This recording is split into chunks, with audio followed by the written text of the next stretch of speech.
Hello everyone and welcome back to Old Man Stories. I'm aware that many of you use these videos to fall asleep, so before you doze off, I thought it would be a fun idea if each of you could leave a comment letting me know which part of the world you're listening from. Also, give a like and subscribe to the channel if you're enjoying the episodes, okay? Let's get comfortable, relax, and begin. I still haven't told many people about what happened to me in the Philippines 3 years ago. I guess I've been trying to convince myself it was just some weird hallucination from jet lag and alcohol. But deep down, I know what I saw was real. I've never experienced anything like it before or since. I was 23 at the time and had flown to Cagayan de Oro to visit my mum's side of the family. It had been about 5 years since my last visit, and my grandmother had passed away in 2010. The main purpose of the trip was to spend time with my relatives and see my grandmother's old house, which my mom and her siblings still owned but rarely used. When we arrived, I was immediately hit with a wave of nostalgia mixed with this weird melancholy. The house looked smaller than I remembered, with that musty smell that builds up when a place sits empty for too long. There were 3 bedrooms, an office with a small daybed, a larger spare room, and my grandmother's old bedroom. Since I was traveling with my mom and 2 aunts, and I was the only guy, they decided I should take my grandmother's room while they shared the larger spare room. I didn't think much of it at first. The room was neat, but obviously hadn't been properly lived in for years. A lot of my grandmother's things were still there. Old photographs, some clothing in the closet, her collection of porcelain figurines that used to creep me out as a kid. The bed was made up with fresh sheets, but everything else felt like a time capsule from 2010. The first night went fine. I was exhausted from the long flight and slept straight through despite the unfamiliar surroundings. I remember waking up once to use the bathroom and feeling a little disoriented, but nothing unusual happened. On the second day, my cousins insisted on taking me out to show me the changes in the city. We went to dinner at some restaurant in a new mall, then hit up a few bars afterward. I wasn't trying to get wasted or anything, just had maybe 3 or 4 beers over several hours. We got back to the house around 1 in the morning. Everyone else had already gone to bed, so I quietly made my way to my grandmother's room, brushed my teeth and crashed out. I fell asleep almost immediately, but something woke me around 4 a.m. I remember checking my phone when I first stirred and seeing the time. I was lying on my side facing the wall and decided to roll onto my back because my shoulder was getting uncomfortable. That's when it happened. As I was rolling over, I opened my eyes mid-motion and saw someone standing at the foot of my bed. At first, my brain tried to make sense of it. Maybe it was my mom checking on me, or maybe I was still dreaming. But within a split second, I realized this was something else entirely. The figure was just standing there, completely still. It looked like a person wearing what I can only describe as an old-fashioned nightgown. You know, those long white ones that go down to the floor. The sleeves were empty and hanging down, like the arms were tucked inside the gown. But the most disturbing part was its face, or rather what was covering its face. It had what looked like a sunflower mask on. I couldn't make out colors in the darkness, just shades of gray, but I could clearly see the circular center with petals radiating outward. It wasn't like a cheap Halloween mask. It looked almost organic, like the face was a sunflower. The room wasn't completely dark.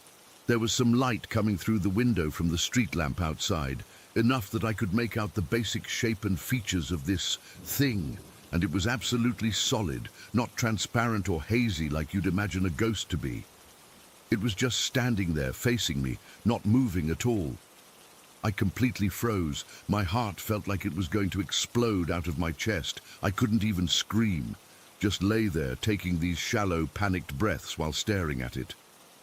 It felt like time had stopped, but it was probably only about 3 seconds that I saw it.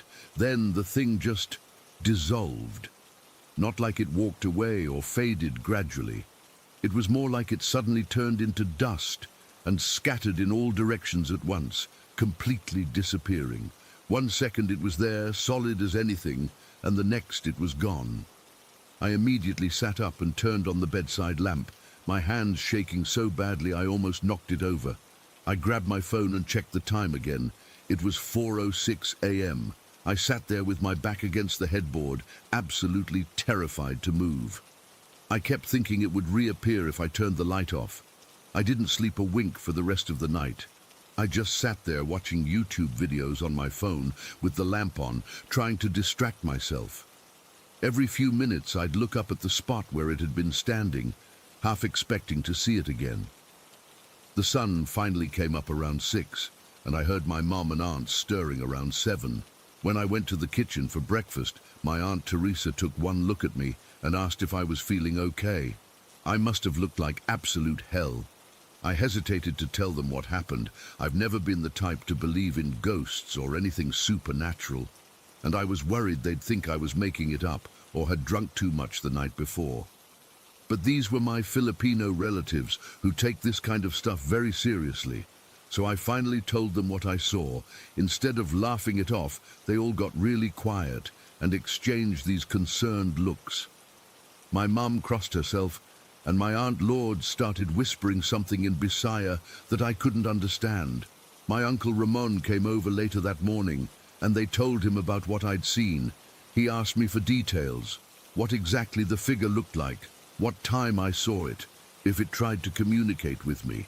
When I mentioned the sunflower mask, he looked genuinely puzzled and said he'd never heard of anything like that before. The weird thing was, they were all convinced it wasn't my grandmother. Apparently, before she died, she had specifically told everyone that she had made my grandfather, who died years before her, promise not to come back and scare anyone after death. Because the family was so afraid of ghosts, she said she would make the same promise. My relatives seemed to think she would have kept her word. My uncle's theory was that since the room had been used mostly for storage after my grandmother died, with people rarely sleeping in it, maybe some spirit that had taken up residence there was curious about the new person in the room. I'm not sure if that's more or less comforting than thinking it was my grandmother. I tried to sleep in the living room that night, but my mum insisted I take the office room instead, saying it wasn't good to sleep in common areas. I didn't argue, I just wanted to be out of that bedroom. For the remaining 8 days of our trip, I slept with the lights on and woke up at the slightest sound. I kept seeing that sunflower mask in my mind every time I closed my eyes. The most frustrating part is that I still can't explain it. I wasn't drunk enough to hallucinate, and I'm certain I was fully awake when I saw it. I've researched Filipino folklore since then, looking for any mention of spirits with flower masks or similar appearances, but I've found nothing that matches what I saw. My cousins later told me stories about other strange things that had happened in that house over the years. Objects moving on their own, unexplained footsteps at night. Even a cousin who swore she saw an old man sitting in the kitchen one morning when no one else was home. But nothing about a figure with a sunflower mask. I've been back to the States for 3 years now, and I still think about it at least once a week. I've tried to rationalize it in every possible way. Maybe it was sleep paralysis, though I could move. Maybe it was a hypnagogic hallucination. Maybe my mind was playing tricks on me in an unfamiliar place. But none of those explanations feel right.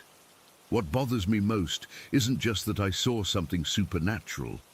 It's that I have no idea what I saw or what it wanted. Was it trying to communicate something? Was it just watching me? Was it malevolent or merely curious? And why a sunflower mask of all things? I haven't been back to the Philippines since, though my mum visits every couple of years. She says nothing unusual has happened when she's stayed in the house, but she never sleeps in my grandmother's room. No one does anymore. They've turned it back into storage space. Sometimes I wonder if anyone else will ever see what I saw, or if that entity, whatever it was, only appeared because I was there. All I know is that I'm never sleeping in that room again, and sunflowers, which I used to like, now send a chill down my spine every time I see them. Story 2. I've never told this story to anyone outside my family. Even now, 15 years later, I still get this cold feeling in my stomach when I think about it. I was only 9 years old when it happened. Just a normal kid at a small Christian school in Sydney. There were less than 100 students total. I was in year 4, and it was time for our annual school camp. That year, we were going to Barry's Sport and Recreation Centre, about 4 hours from home. It was my first time going away without my mum or any older relatives. My sister was going too. She's only a year older than me, but that didn't really help with how nervous I felt. Mum helped me pack my bag the night before, and I remember her reassuring me that I'd have a great time, but something felt off even then. When we arrived at the recreation centre after the long bus ride, I felt this weird sensation in my chest. It wasn't pain exactly, more like pressure or heaviness. I thought maybe I was just homesick already. The place itself looked normal enough. Just a bunch of cabins scattered around some sports fields and a main building where we'd have our meals. Our cabin was toward the edge of the property, a bit more secluded than the others.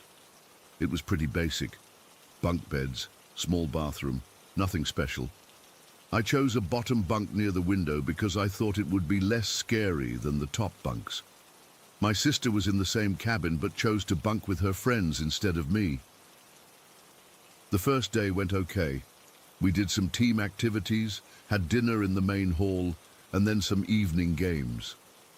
By the time we got back to our cabin, I was exhausted but still feeling that strange heaviness. Our teachers told us to get ready for bed, and after we all changed into our pajamas, they turned out the lights and left us alone. That's when I saw it for the first time.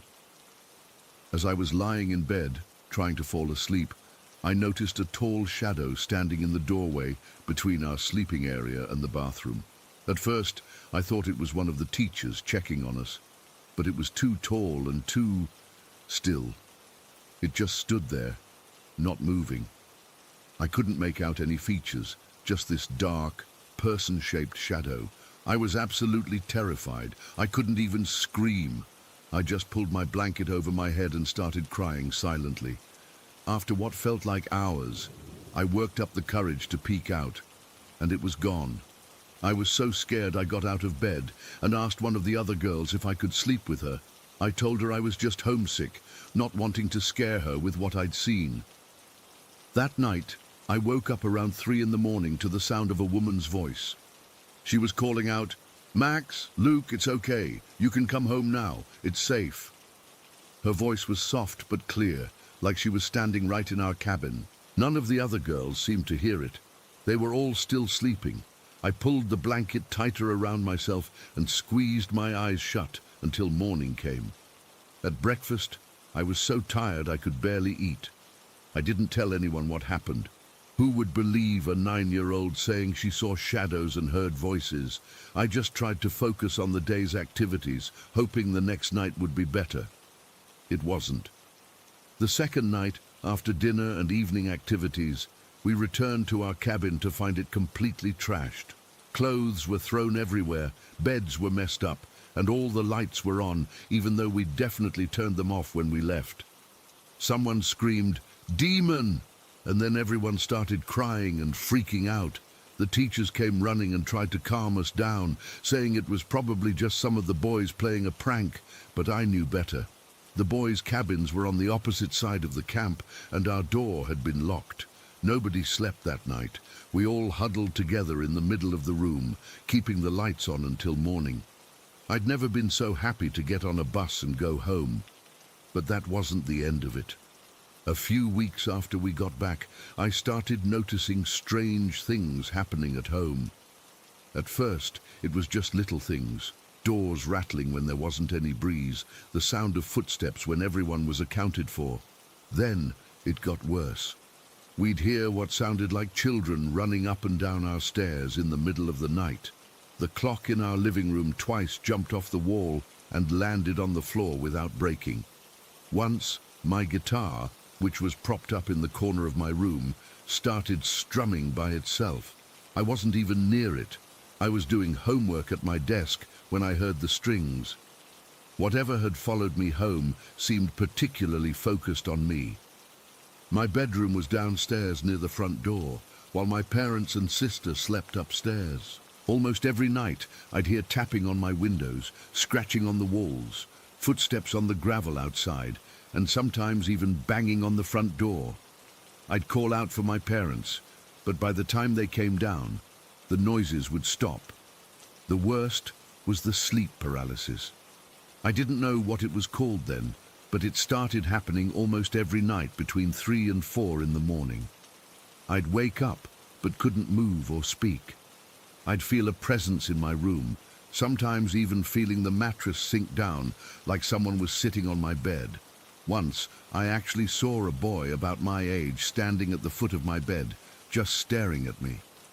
He looked sad, with dark circles under his eyes. When I was finally able to move and turned on my light, he was gone. One morning, I woke up to find my bedroom door wide open, even though I specifically remembered locking it the night before. My parents were concerned but didn't know what to do. They even had our pastor come to bless the house, but it didn't help. The bathroom became another hotspot for activity. I'd see people walk in, but never come out. Sometimes I'd hear the shower running when no one was in there. My sister started experiencing things too. Her toys would be rearranged overnight, and once she found all her stuffed animals placed in a perfect circle in the middle of her room. After about 6 months of this, my parents decided we needed to move. They didn't tell the real estate agent the real reason, just said we needed more space. I was so relieved when they told me we were leaving, but it followed us to the new house too. The activity wasn't as intense at first, but it gradually built up again. In the new house, my bathroom seemed to be the focus. I'd be brushing my teeth and see someone in the mirror standing behind me, but when I'd turn around, no one would be there. The shower curtain would move when there wasn't any breeze. Sometimes the water would turn on by itself.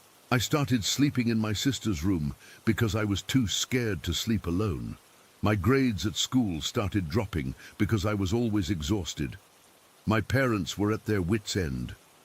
It wasn't until we moved a second time, about 2 years after the camp, that everything finally stopped. It was like whatever had attached itself to me couldn't follow us to this third house. The relief was overwhelming. I could finally sleep through the night again. Years later, when I was in university, I got curious and decided to research Barry's recreation center.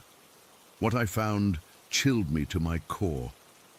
Before it was a recreation center, it had been a home for troubled boys back in the 1950s and 60s. There were reports of abuse, boys being beaten, some even to death according to local rumors. The cabin we stayed in, that had allegedly been the punishment room. I'm not the only one who experienced something there. When I cautiously brought it up with a few former classmates at a reunion, 2 others immediately knew what I was talking about. They'd had similar experiences, but, like me, had been too scared to say anything at the time. I still don't know what those spirits wanted from me or why they chose to follow me home. Were Max and Luke 2 of the boys who died there? Was the woman calling them the one who had hurt them, or someone trying to help? I'll probably never know. What I do know is that I've never experienced anything like it since. Sometimes I still wake up at 3 in the morning for no reason, and for a split second, I brace myself for that familiar feeling of not being able to move, of someone sitting on my bed, but it never comes. I'm 34 now with kids of my own. Needless to say, I check their camp permission slips very carefully, and we don't have a bathroom mirror in their bedrooms, just in case. Story 3. I've been debating for weeks whether to post this. I'm not looking for sympathy or for people to tell me I'm crazy. I just need to get this off my chest because it's eating me alive, and maybe someone out there has experienced something similar and can help me make sense of it. I've lived in Baywick my entire life. It's one of those small coastal towns where everyone knows everyone, where the fog rolls in thick off the ocean most mornings, and where gossip travels faster than the internet. Our house sits at the edge of town, right next to the old cemetery. Growing up, I never thought much about living next to a graveyard. Kids at school used to joke about it, but it was just normal to me. The scratches started about 3 months ago. I woke up one morning with 3 long marks down my back. They weren't deep, but they stung like hell in the shower. My first thought was that I'd done it to myself in my sleep. Maybe my nails had caught on my skin. But the scratches were in places I couldn't reach, and they lasted for weeks, not days. At first, it was just every couple of weeks. I'd wake up with new marks, sometimes on my back, sometimes on my shoulders, once across the back of my neck. I went to the doctor thinking maybe I had some weird skin condition. He prescribed a cream that did absolutely nothing. Then I started hearing my name. The first time it happened, I was home alone, folding laundry in my bedroom. Clear as day, I heard my mom call, "Olivia," from downstairs. I went down, but no one was there. I called my mom, and she was at work, had been there all day. I brushed it off as my imagination, but it kept happening. Sometimes it sounded like my mom, sometimes like my sister Kate. Always just my name, always when I was alone. I started to wonder if something was wrong with me, if I was having some kind of mental break. I even scheduled an appointment with a therapist, but then things changed. About a month ago, the voice calling me stopped sounding like my family. It became different, softer, younger, like a woman around 20. It still just said my name, but there was something in the tone, something sad. Then came the dream. At least I thought it was a dream at the time. I was lying in bed, that weird half-asleep state where you're not sure if you're awake or dreaming. My door opened slowly. A figure stood there, a girl dressed in black sweatpants and a black hoodie with the hood pulled up so her face was in shadow. She walked to my bed and sat on the edge. "Hold me," she said. And the strangest part? I wasn't scared. It felt normal, like she belonged there. I moved over and she lay down next to me. I put my arms around her. She felt solid, real, cold, but real. I fell back asleep. When I woke up the next morning, there were no new scratches for the first time in weeks, but the impression of someone lying next to me was clearly visible on my bed. After that night, the scratches stopped completely, but the voice calling my name became more frequent. It always sounded scared now, concerned. Sometimes I'd hear, "Olivia, please," or "Olivia, help me." Always in that same soft young woman's voice. Yesterday was when everything went to hell. I woke up early, around 5 in the morning. The fog was thick outside, pressing against my windows like a living thing. I couldn't get back to sleep, so I decided to get up and make some coffee. The house was quiet. My parents were away for the weekend, visiting my aunt in Portland, and my sister had stayed at a friend's house. I was alone. As I went downstairs, I noticed something strange. The fog outside seemed to be surrounding only our house. I could see clear sky above the neighbors' homes. Just ours was wrapped in that thick white blanket. I made my coffee and sat at the kitchen table, scrolling through my phone. That's when I heard it. Footsteps upstairs. Slow, deliberate steps moving from my parents' room toward mine.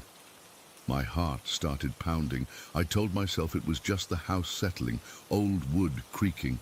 But then came the sound of my bedroom door opening. I knew that squeak anywhere. I sat frozen, unable to move, as the footsteps started down the stairs. Slow, steady, step, step, step.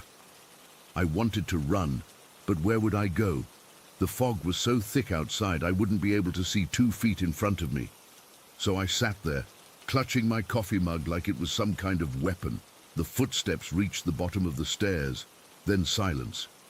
I couldn't see the stairwell from where I sat, and I was too terrified to look. "Olivia," came the voice. That same soft voice. "Olivia, I'm scared." Something compelled me to answer. "Who are you?" My voice came out as a whisper. No response. Just more footsteps, moving into the living room now, away from me. I don't know what came over me, but I got up.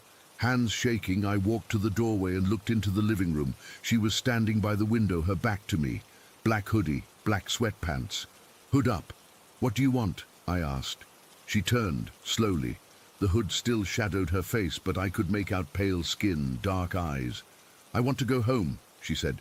This is my home, I told her, surprised at the steadiness in my voice. She shook her head. No, home. I can't find it. Are you dead? The question seemed absurd even as I asked it, but what else could this be? She didn't answer. Instead, she raised her hand and pointed toward the cemetery next door. I don't understand, I said. She started walking toward me. I backed up, heart hammering in my chest. She followed me into the kitchen. Do you know who I am? She asked. I shook my head. But you held me, she said, sounding confused, hurt even. You held me, Olivia. A memory flashed in my mind, not from the recent dream, but from years ago. I must have been around 10. I was playing in the living room late one night while my parents thought I was in bed. I heard my mum call my name from the kitchen. When I turned, no one was there. When I looked back at the TV, there was a face in the window, a pale-faced girl with long black hair, maybe 12 years old. I blinked, and she was gone. I'd convinced myself it was my imagination. That was you? I asked. In the window years ago? She nodded. I've been trying to find you again. You saw me. No one else sees me. Why me? What do you want from me? She reached up and slowly pulled back her hood. Her face was young, maybe 20 like I'd guessed from her voice. Long black hair framed a pale face with dark, sad eyes. She was pretty in a haunting kind of way. I need your help, she said. With what? She pointed toward the cemetery again. I'm lost. I can't find my way. They buried me, but I'm not there. A chill ran down my spine. Who buried you? What happened to you?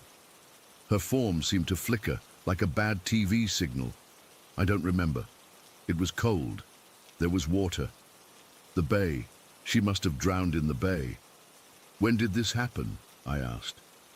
Time is different for me, she said. Her voice was fading, becoming distant. But the scratches? I'm sorry. I didn't know how else to make you notice me. Why do you need my help specifically? I asked. Because you're like me, she said. You can see, you can hear, most can't. Her form was becoming transparent now, fading into the kitchen light. Wait, I called. I don't know how to help you. Find me, she whispered. Find where I really am. And then she was gone. The fog outside my windows lifted immediately, sunlight streaming into the kitchen as if nothing had happened. I spent all day yesterday researching drownings in Baywick Bay. There have been dozens over the years, but none that matched a young woman in her 20s. I even went to the cemetery next door, walking among the gravestones, looking for someone who might match her description. Nothing. Last night, I couldn't sleep. Every creak, every whisper of wind had me sitting up in bed, looking for her. Around 3 in the morning, I finally drifted off. I woke up to something cold touching my foot, not just cool, ice cold. I jerked awake to see the blanket at the foot of my bed moving. Something, or someone, was lifting it. Hello? I whispered. The blanket dropped. The room was empty. I sat up, turning on my bedside lamp. That's when I noticed it, a wet footprint on my wooden floor. Just one. Small, like a woman's foot. As I watched, it slowly evaporated. I haven't slept since. It's morning now, and I'm writing this all down while it's fresh in my mind. The house is quiet, normal, no fog, no voices, no footprints, but I know she'll be back. She needs something from me, and I don't know what it is or how to give it to her. All I know is that the more I ignore her, the more desperate she gets. The scratches, the voices, the dreams, they're all her way of reaching out. I'm going to the local library today to look through old newspapers.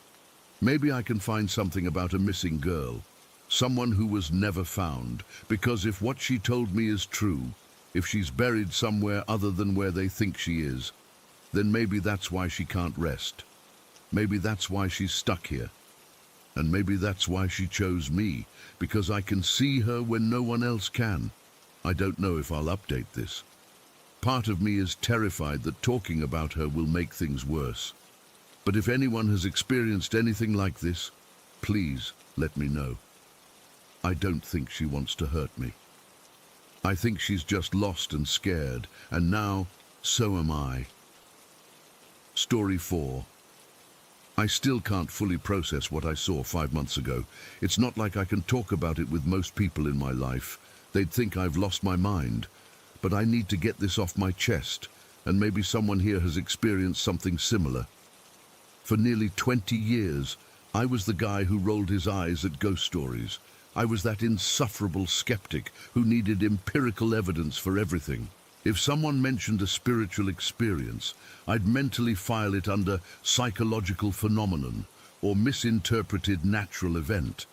I was so certain about my atheism that I'd debate religious friends until they gave up talking to me about anything spiritual. Yeah, I was that guy. Then about 10 months ago, something started changing in me. It wasn't dramatic at first, just questions that kept me up at night. A growing sense that my rigid materialist worldview wasn't accounting for everything I was experiencing. I started reading philosophy, then theology, and found myself thinking about my grandmother, who'd been deeply religious. I remembered how peaceful she always seemed, how grounded. I'd dismissed it as simple-minded faith back then, but now I wondered if she'd understood something I didn't. This internal shift led me to revisit places from my childhood that had spiritual significance.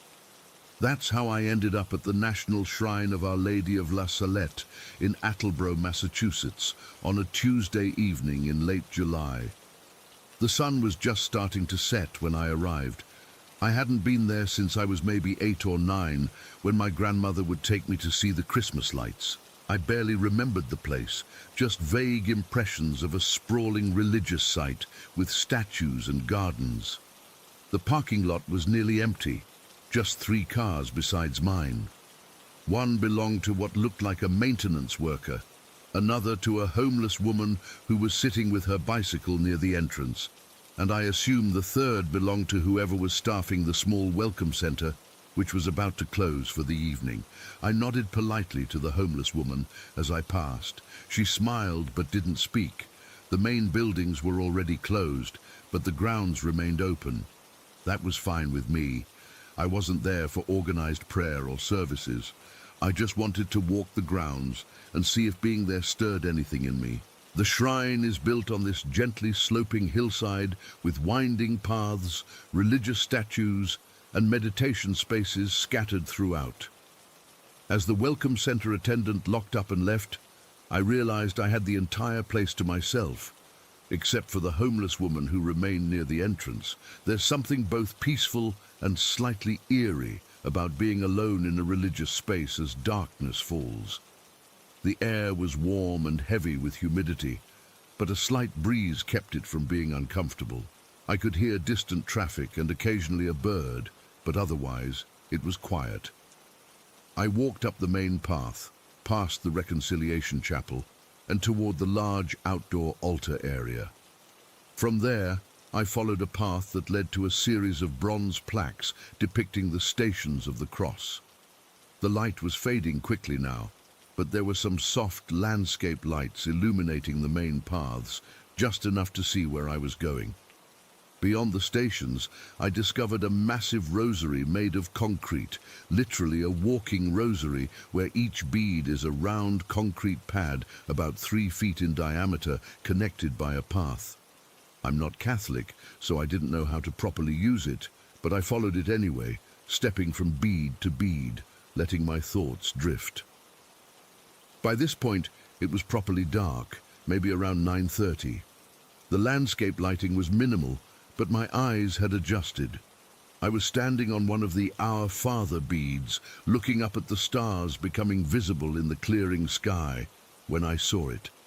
About 40 feet ahead of me, crossing perpendicularly across the path, was a figure in white.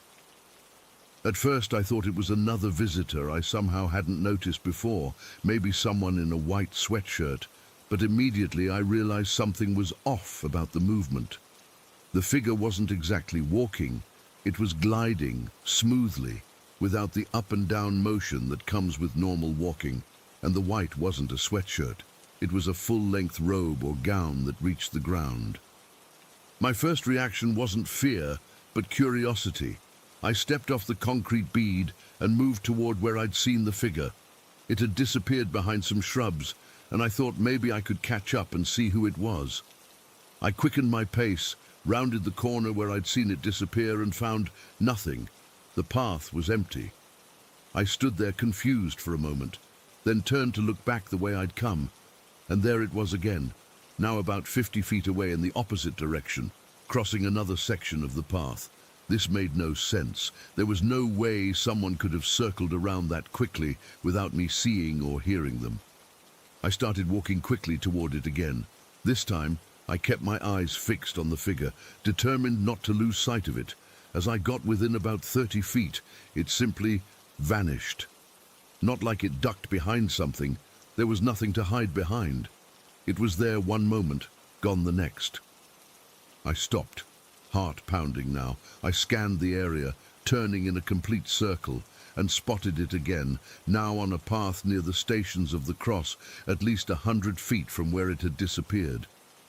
This was impossible. No human could move that distance that quickly without making a sound. That's when it really hit me that I was seeing something not normal. But strangely, I still wasn't afraid.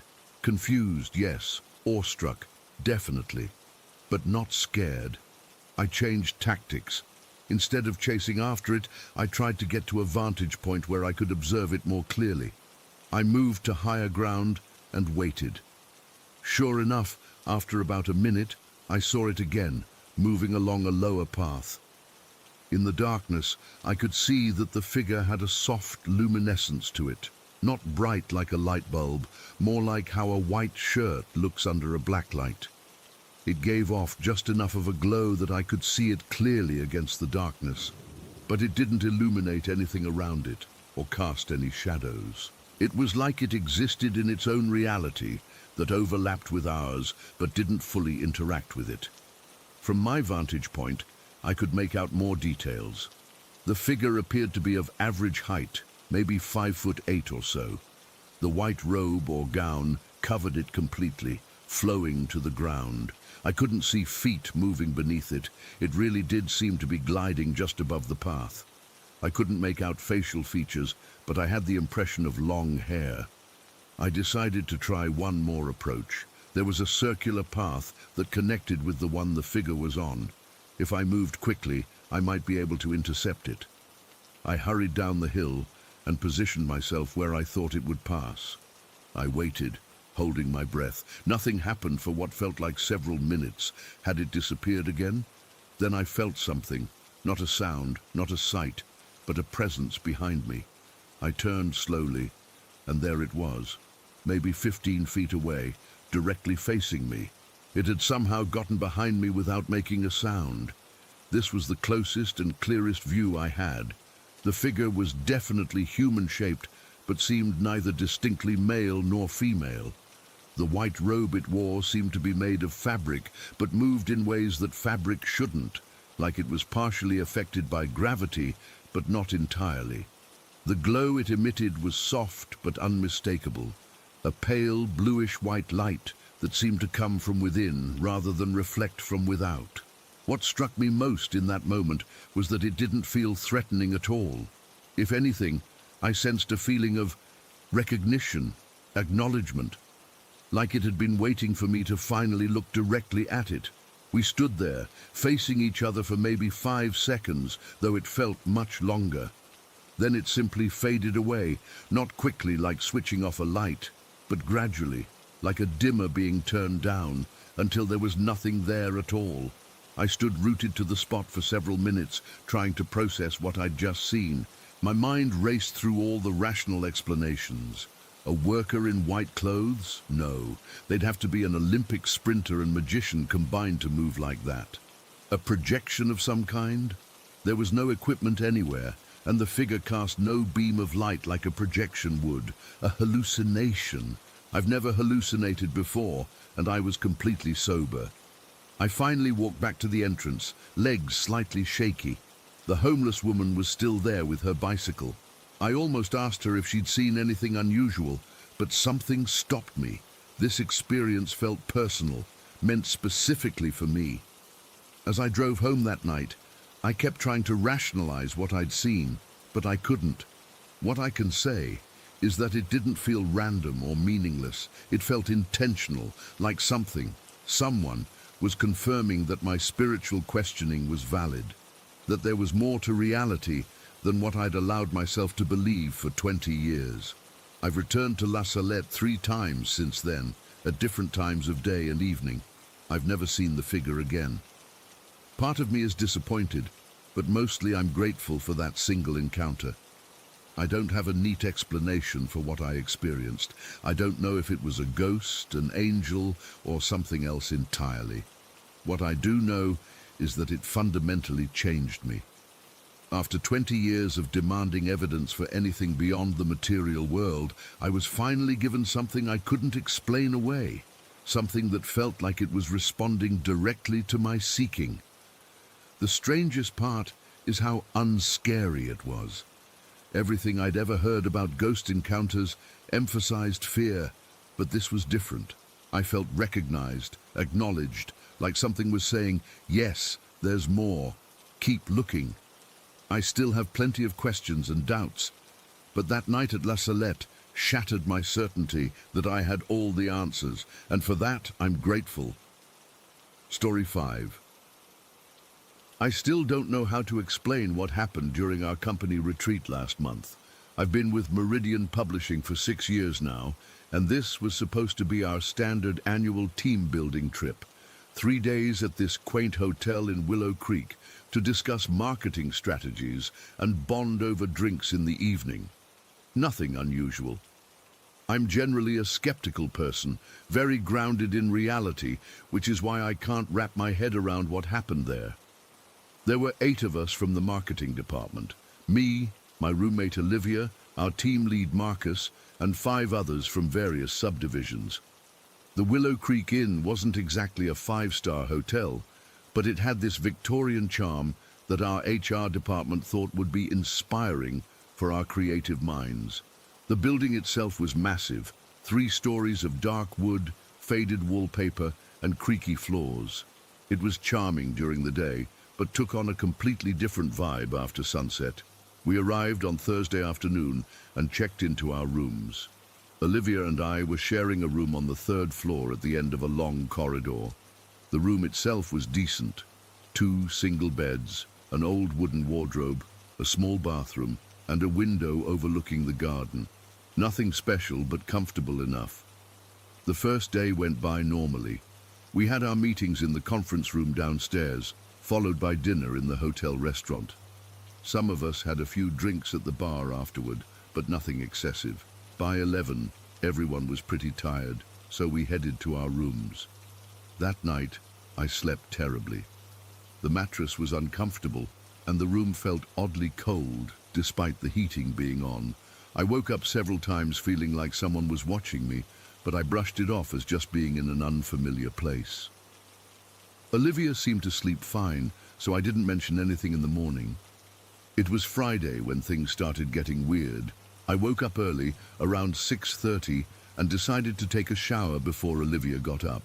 I went to the bathroom, closed the door behind me, and did my usual morning routine. When I tried to leave, the door wouldn't open. I twisted the handle several times, but it was completely stuck. I called out to Olivia, thinking maybe she had woken up and somehow locked it from the outside, but she was still asleep. I started panicking a bit, banging on the door until Olivia finally woke up. She tried opening it from her side but couldn't get it to budge either. The weird part? There was no lock on that door, no keyhole, no latch, nothing. It was just a basic wooden door with a simple handle. After about 15 minutes of struggling, Olivia had to grab a butter knife from our snack bag and slide it between the door and the frame to force it open. When it finally popped open, we both examined the door and found absolutely nothing that could have caused it to jam. No lock mechanism, no swollen wood, nothing stuck in the frame. It made zero sense. We headed down to breakfast, still puzzled by the door incident. That's when things got even stranger. Marcus and his roommate Tom were already at the breakfast table, looking shaken. When we asked what was wrong, Marcus explained that something bizarre had happened in their room. When we went to bed last night, our beds were separated by about 6 feet, he said, keeping his voice low. This morning, they were pushed together, side by side. I laughed, assuming he was joking. Come on, you guys probably moved them yourselves. Why the hell would we do that? Tom snapped, clearly unsettled. Neither of us moved them. We both woke up and the beds were just together. By then, the other team members had joined us at the table. Jennifer and Caitlin, who shared a room on the second floor, reported that all their toiletries had been rearranged in the bathroom. Not stolen or messed with, just meticulously reorganized in a different order than they had left them. Maybe the cleaning staff came in early, Olivia suggested, though none of us really believed that. After breakfast, I mentioned the door incident to our team lead, and he suggested we speak to the hotel manager. Mr. Benson was a thin man in his 60s with a perpetually worried expression. When we described what had happened, he didn't seem surprised. "You're staying in the East Wing," he said, fidgeting with his tie. "It's the oldest part of the building, dating back to 1878. Some guests have reported unusual experiences there." "What kind of unusual experiences?" I asked, feeling a chill despite the warm lobby. He hesitated before answering. "Doors opening or closing on their own, items being moved, cold spots, nothing dangerous, just unexplainable occurrences. I'm not someone who believes in ghosts or the supernatural, so I immediately assumed there must be logical explanations. Old buildings settle. Maybe there were drafts causing temperature changes. The door could have swollen from humidity and then unstuck itself. But the beds being moved, that was harder to rationalize. We had meetings scheduled all day, so we tried to focus on work and not these strange incidents. But during our afternoon break, Jennifer pulled me aside in the hallway. "Last night, around 3 in the morning, I woke up because I was freezing," she whispered. "The window was wide open, and I know for a fact that Caitlin and I closed and locked it before bed. By dinner time, everyone was on edge. We tried to joke about it, calling our retreat the haunted weekend getaway.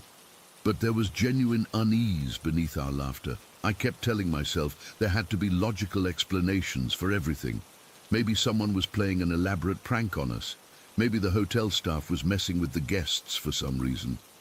That night, Olivia and I decided to take precautions. We pushed our beds together, so at least if they moved, we'd know right away, locked the window, and put a chair against the bathroom door. We even set up my phone to record video all night, just to see if we could catch anything. I had trouble falling asleep, lying awake listening to every creak and groan of the old building. Around 1 in the morning, I finally drifted off, only to wake with a start at 3:27. I checked my phone. The room was freezing. I could see my breath in the air. Olivia was still asleep beside me, but something felt wrong. That's when I noticed the wardrobe door slowly swinging open. I froze, watching as it opened inch by inch, with no one touching it. There was no draft in the room. The window was still firmly closed, and the heating vent was on the opposite wall. The door just opened by itself, stopping when it was fully extended. I wanted to wake Olivia but couldn't move. I just lay there, heart pounding, staring at the open wardrobe. After what felt like an eternity, I managed to reach over and shake Olivia awake. By the time she opened her eyes, the room had returned to a normal temperature. "The wardrobe," I whispered, pointing. "It opened by itself." Olivia sat up, looking from me to the wardrobe and back. "Are you sure you didn't dream it?" "I was wide awake," I insisted, "and the room was freezing a minute ago." We got up to check the wardrobe, finding nothing unusual inside. just our clothes, neatly hung up. But when we returned to bed, we realized something that made my blood run cold. The beds had moved again. Not together this time. They had separated, with about a foot of space between them. Space that definitely wasn't there when we went to sleep. We spent the rest of the night with the lights on, sitting up against the headboards, too afraid to go back to sleep. When I checked my phone in the morning, the video had stopped recording at exactly 3:27, right when I'd woken up. The battery was full, and there was plenty of storage space. It had just stopped. At breakfast, everyone looked exhausted. Apparently, we weren't the only ones who'd had a rough night. Marcus reported hearing footsteps in his room when Tom was in the bathroom. Jennifer found her shoes placed neatly outside their door, shoes she was certain she'd left under her bed. And Ryan, who had a single room, woke up to find his suitcase completely unpacked, every item of clothing folded meticulously on the dresser. During our morning meeting, we could barely focus on work. Everyone was distracted, jumping at every noise, checking over their shoulders constantly. Our team lead finally called an early break when he realized no one was paying attention to his presentation. During the break, I went to the reception desk to see if we could change rooms or possibly even cut the retreat short. The receptionist, a young woman named Emma, seemed sympathetic but unhelpful. "All our other rooms are booked for a wedding party," she explained, "and Mr. Benson is very strict about our cancellation policy."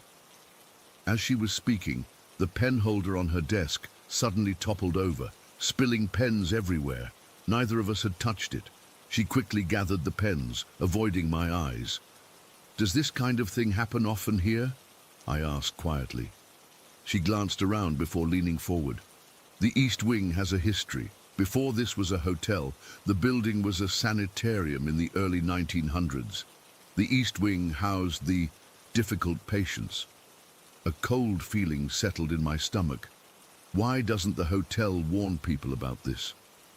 "Mr. Benson doesn't like us discussing it," she said, straightening up as another employee walked by. "He says it's bad for business." I returned to our meeting room and quietly shared what I'd learned with the others. We all agreed to stick together as much as possible for the rest of the day. That afternoon, several of us were in the hotel library preparing for our final presentation when all the books on one shelf suddenly fell to the floor. No one was near the shelf. There was no earthquake or tremor. The books just fell, all from one specific shelf. We decided to have dinner in town that night, wanting to get away from the hotel for a few hours. But even that brief respite didn't help much. We were all too aware that we had to return and spend one more night there.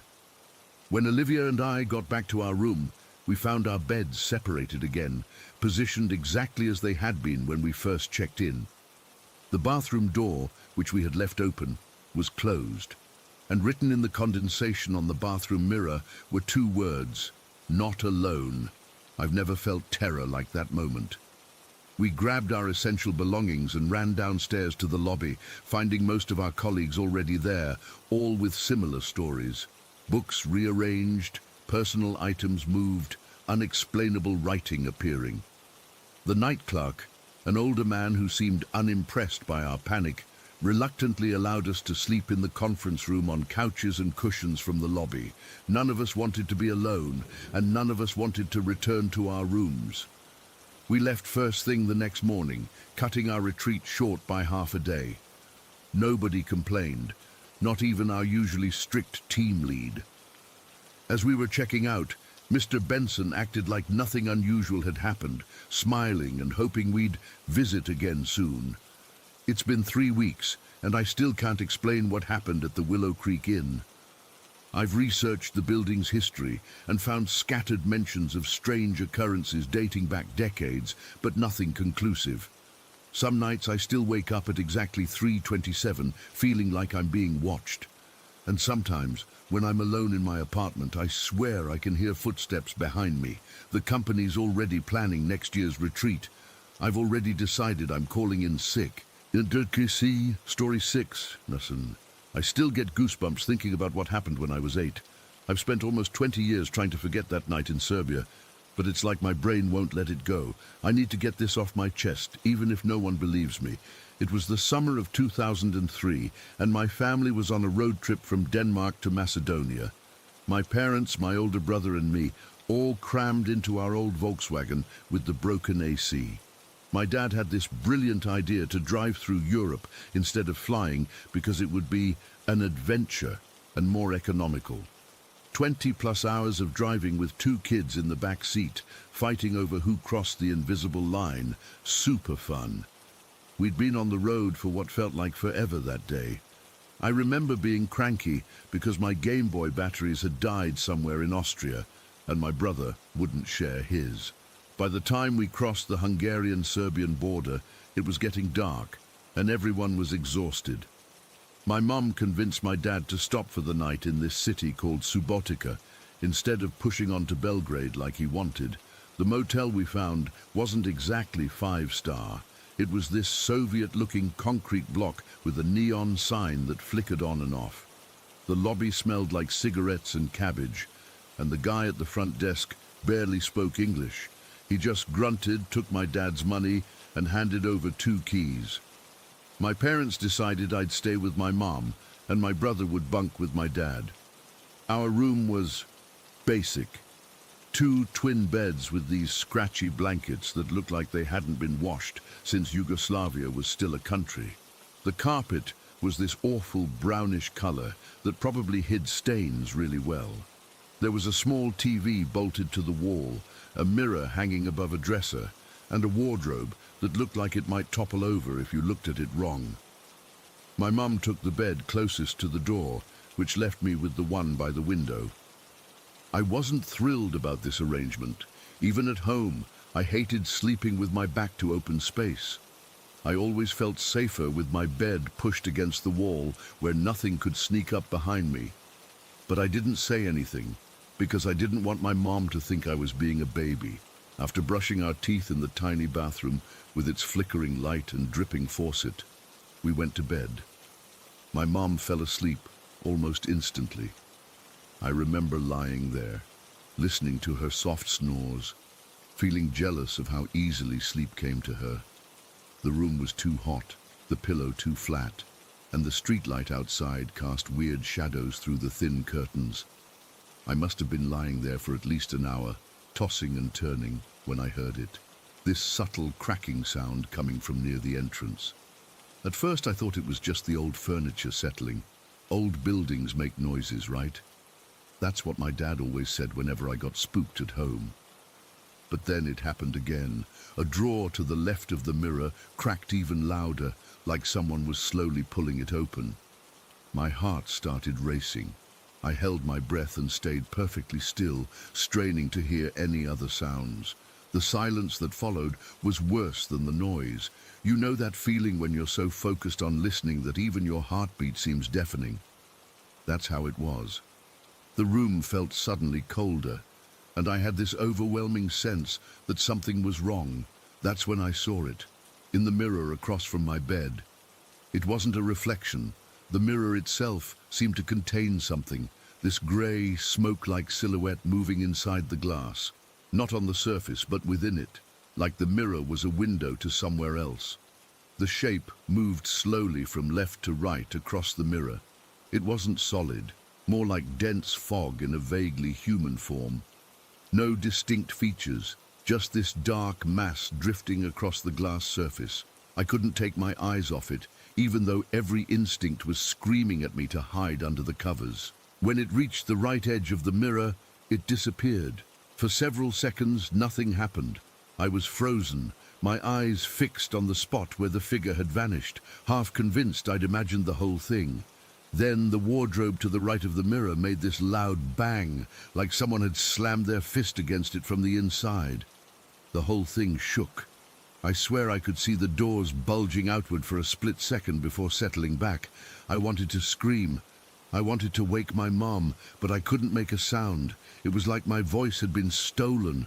All I could do was lie there, staring at the wall, terrified that if I moved or made a noise, whatever was in that room with us would notice me. I don't know how long I stayed like that. It felt like hours. Eventually, exhaustion won out over fear, and I must have fallen asleep. When I woke up the next morning, sunlight was streaming through the window.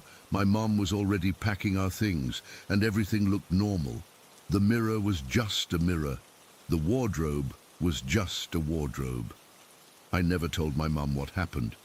Not that morning, not during the rest of our trip, not for years afterward.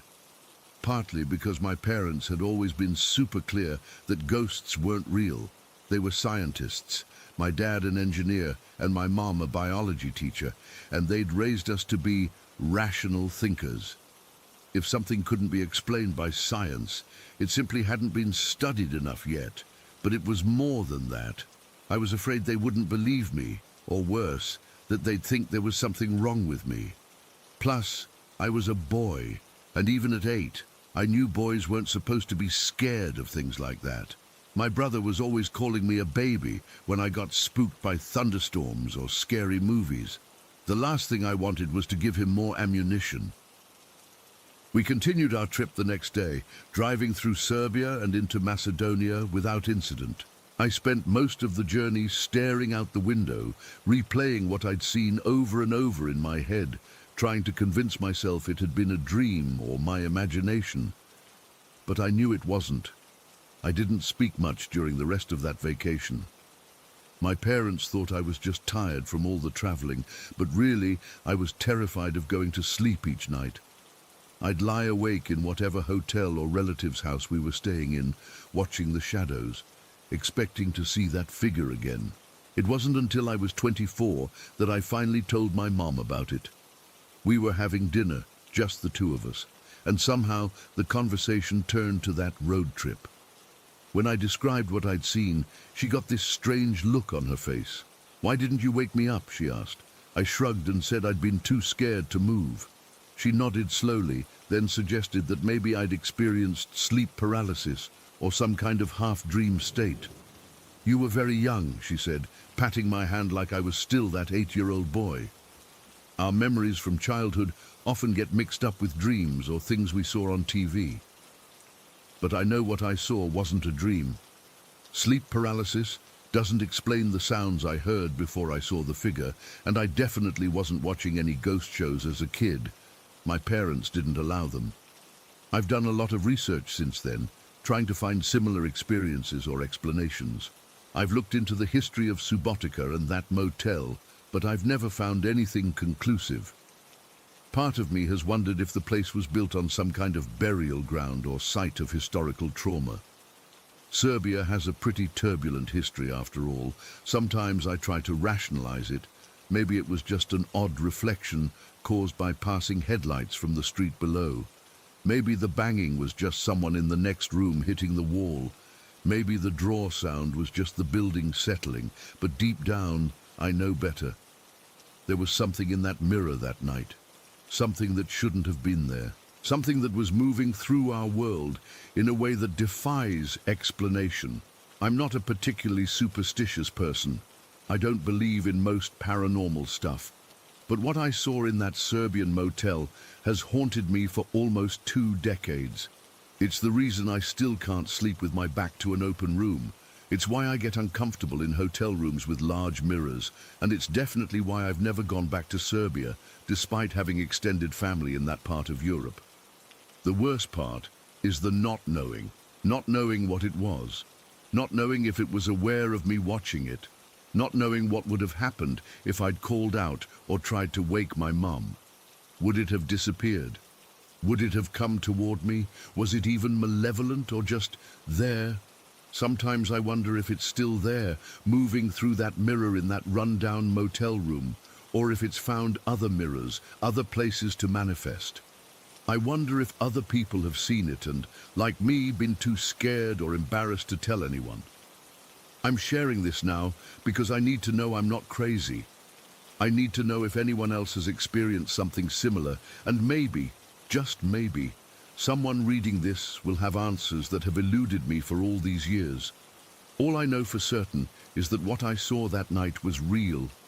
It wasn't a dream, it wasn't my imagination, and it wasn't some trick of the light. There was something in that mirror, something that shouldn't exist in our world. And I saw it. And no matter how many years pass, no matter how many logical explanations I try to come up with, I can't shake the absolute certainty that for a few moments in a dingy motel in Serbia, the barrier between our world and something else was thinner than it should have been. Story 7. I've finally decided to share something that's haunted me for most of my life. I've never talked about this with anyone outside my family because honestly, who would believe me? But I need to get this off my chest, and maybe someone here has experienced something similar. When I was between 6 and 8 years old, we lived in this small town in Ohio. I don't want to name it specifically, but it was one of those places where everyone knows everyone's business. Our living situation wasn't ideal.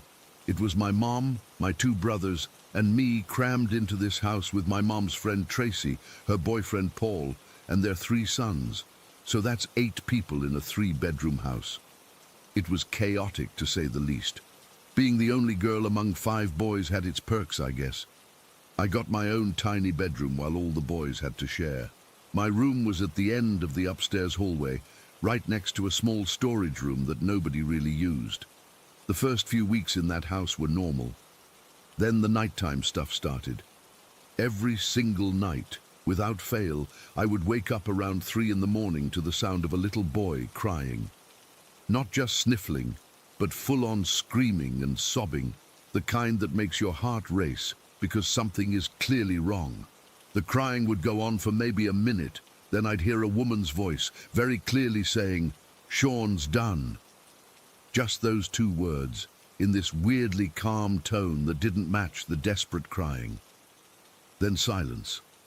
The first few times it happened, I thought maybe it was one of the boys having a nightmare and Tracy or my mom comforting them. But something about that phrase, "Sean's done," it didn't sound like something you'd say to comfort a child. Plus, none of the boys was named Sean. After a week of this, I asked my mom at breakfast if she'd heard any crying at night. She looked confused and said no. I asked if any of the boys had been having nightmares. She said not that she knew of. I was too scared to mention the woman's voice. That night I strained to stay awake, determined to catch whoever was making those sounds. I must have dozed off, because the next thing I knew I was bolt upright in bed, heart pounding, as the crying started again. This time, I noticed something odd. It sounded like it was coming from inside the walls, not from the boys' room. The sobbing was so raw, so desperate. Then, "Sean's done." And silence. After that night, I refused to sleep in my room. I'd sneak into my mum's room and sleep on the floor beside her bed. She thought I was just being difficult at first, but when it kept happening, she finally let me bring my blankets and pillow in. One night, maybe a month after we'd moved in, I had to use the bathroom. Mom walked with me because I was too scared to go alone. On our way back, I happened to glance into that small storage room. The door was cracked open. What I saw makes my skin crawl even now. There was a small black silhouette of a little boy just standing there in the darkness. Not a shadow. A solid black figure in the shape of a child, and he was staring right at us. I froze, but my mum just kept walking, pulling me along. When I tried to point it out, whispering frantically, she looked back but said she didn't see anything. Things started happening to other family members too. My aunt came to visit once and mentioned seeing something weird. She said she saw my youngest brother, who was a toddler at the time, being held by a little girl with long dark hair. The thing is, there was no little girl in our house. What freaked me out even more was when my mum casually mentioned she'd seen the same little girl around me and my brother when we were smaller. The activity in the house seemed to escalate. My mom started having these terrible nightmares. She'd wake up screaming about people standing by her bed or men hiding in her closet. Sometimes she couldn't even remember these episodes the next day, which scared me more than anything. If Mom was scared, what chance did the rest of us have? Around this time, I developed really severe night terrors and started sleepwalking. I'd never done this before. My mum told me years later about finding me sitting cross-legged in front of the TV at 5 in the morning. The TV wasn't on, but when she asked what I was doing, I apparently told her very matter-of-factly that I was watching my show and that I wanted to hang out with my friends outside. She said my voice sounded different, deeper somehow. I have absolutely no memory of this happening. My older brother had his own experiences. He admitted to me years later that he and one of Tracy's boys had used a Ouija board they found in the basement. Shortly after that, he woke up in the middle of the night to see our mum standing straight up in bed, staring at the wall. He said he called her name several times, but she didn't respond. She just stood there, rigid, for almost 10 minutes before lying back down and going to sleep. When he asked her about it the next morning, she had no idea what he was talking about. The house itself was always making noises. We'd hear footsteps on the stairs when everyone was accounted for, knocking on walls, the sound of doors opening and closing. One time I was alone in the kitchen and every single cabinet door flew open at once. I ran out screaming and refused to go back in until someone came with me. But the worst thing, the absolute worst, was still that nightly crying and that phrase, "Sean's done." It never stopped. Sometimes it would happen earlier, sometimes later, but it happened every single night I lived in that house. I tried to be brave. I tried to convince myself it was just my imagination, but deep down, I knew it wasn't. Whatever was in that house, it was aware of us. It watched us, and I think it was trying to communicate something. The boys eventually started experiencing things too. Tracy's youngest son would talk about the shadow boys, who would stand at the foot of his bed. My brother started wetting the bed again, something he hadn't done since he was tiny. The atmosphere in the house became oppressive, like there was a constant weight pushing down on all of us. My mum and Tracy would argue about it. Tracy didn't want to acknowledge anything strange was happening, while my mom became increasingly convinced the house was haunted. Paul, Tracy's boyfriend, would get angry whenever anyone brought it up, saying we were all making things up for attention. There was one incident I'll never forget. I was playing in my room one afternoon when I heard someone call my name from the hallway. It sounded exactly like my mom, so I went out to see what she wanted. The hallway was empty, but I heard her voice again, this time from the storage room. "Emma, come here. I need to show you something." I knew my mom was downstairs. I could hear her talking to Tracy in the kitchen. But this voice, it was perfect. It had the exact same tone, the same slight rasp from her smoking. I stood frozen in the hallway, terrified, as the voice called me again and again. I finally ran downstairs in tears. My mom tried to comfort me, but I could tell she was scared too. That night, she let all 3 of us kids sleep in her room. As I got older, I tried researching the history of the house. I wanted to know if there had been a little boy named Sean who died there, or any tragic events that might explain what we experienced. But I never found anything concrete. No newspaper articles about deaths, no town records of tragedy at that address. It was like the house had no history at all, which somehow made it worse. We lived in that house for about 2 years before my mum found us a new place. I remember the relief I felt when we finally moved out. The night crying stopped immediately. My sleepwalking stopped. My brother's bedwetting stopped. It was like whatever had been feeding on our fear was left behind in that house. But here's the thing that still haunts me. On our very last night there, after everything was packed and we were sleeping on mattresses on the floor, I heard the crying again, louder than ever before. Desperate, pleading sobs that seemed to come from everywhere at once. And then the woman's voice, also louder than I'd ever heard it. "Sean's done." And then a new sound, a deep, guttural laughter that seemed to vibrate through the floor beneath me. I was too terrified to move, to breathe. It felt like whatever was in that house was angry we were leaving. As an adult, I've tried to make sense of what happened in that house. I've read about hauntings and poltergeists and all kinds of paranormal phenomena, but nothing quite matches what we experienced. I don't think we were dealing with ghosts, at least not in the traditional sense. I think it was something darker, something that targeted us, especially the children, for reasons I still don't understand. I'm 32 now, and I've never experienced anything like that again.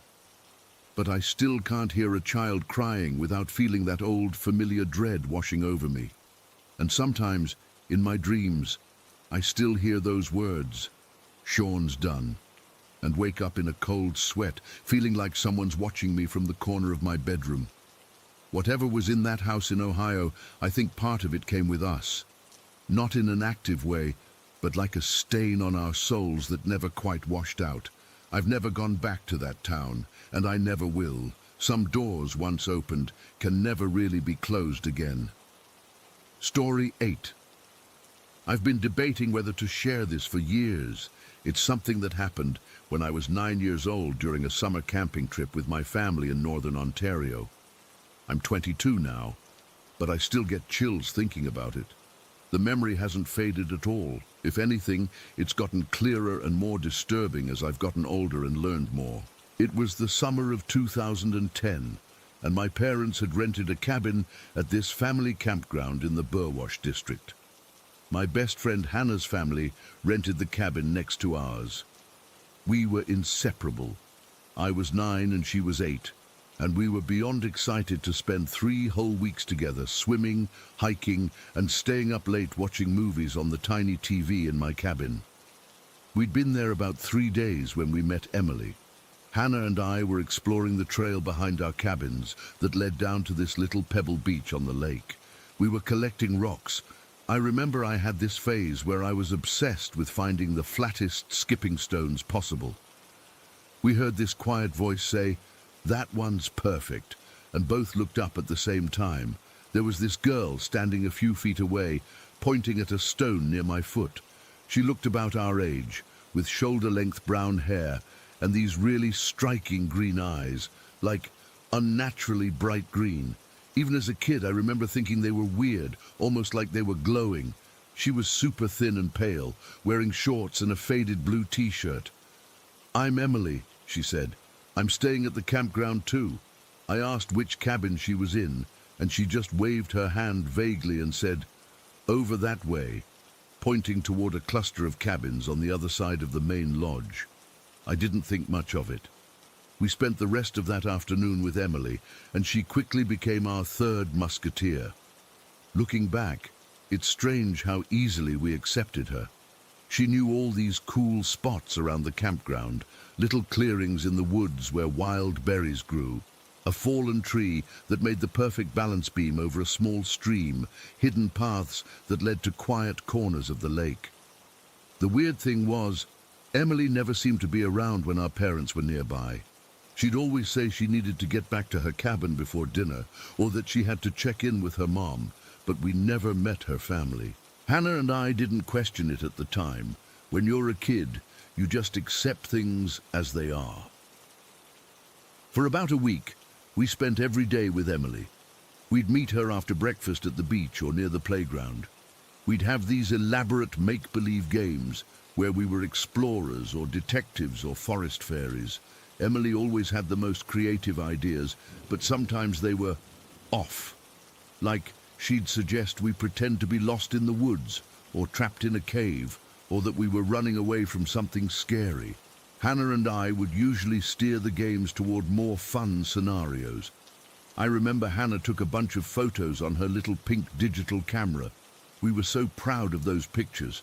We'd pose together making silly faces, or jumping off the dock, or eating ice cream from the camp store. We even had a sleepover in my cabin one night, with all 3 of us squeezed into my bunk. Emily claimed her parents said it was okay, and my mom, I guess she just assumed Emily's parents knew where she was. That night, Emily told us ghost stories that genuinely terrified me. They weren't the usual campfire tales. They felt personal, like she'd experienced them. About 10 days into our vacation came the incident at the swimming dock. The campground had this awesome floating platform about 50 feet from shore with a slide and a diving board. It was our favorite place. The three of us swam out there after lunch. I remember it was a really hot day, the kind where the wooden dock burns your feet and the metal ladder feels like it's on fire. We were taking turns going down the slide, and when it was my turn, Emily suddenly said, "Let's go together." I thought it would be fun, so I agreed. We sat at the top, me in front and Emily behind me. Just as we were about to push off, Emily leaned forward and whispered in my ear, "Do you want to see something amazing underwater?" Before I could answer, she gave us a push and we splashed into the lake. As soon as we were underwater, I felt her hands on my shoulders, pushing me down. At first, I thought she was playing, but she kept pushing, harder and harder.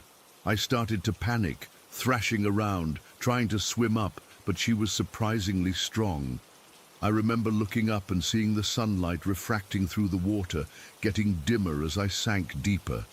I couldn't breathe. My lungs were burning. I was kicking and flailing, but Emily's grip was like iron. Through the blur of the water, I saw her face. Calm, almost curious, like she was conducting some kind of experiment, those green eyes staring at me without blinking. The next thing I knew, Hannah was pulling me to the surface. She'd seen what was happening and dived in to help. I came up gasping and coughing, water streaming from my nose and mouth. The lifeguard swam over asking if I was okay. Emily was nowhere to be seen. When I finally caught my breath, I looked around frantically. Emily was back on top of the slide, watching us with this blank expression. Hannah helped me swim back to shore, and I sat on the beach wrapped in a towel, shivering despite the heat. When Emily finally came back to shore about 20 minutes later, she acted like nothing had happened. She just sat down next to me and said, "That was fun. What should we do next?" I was terrified. I told her I wanted to go back to my cabin because I didn't feel well. Hannah, bless her, stuck by me. As we were leaving, Emily called after us. "Tomorrow I want to show you something special.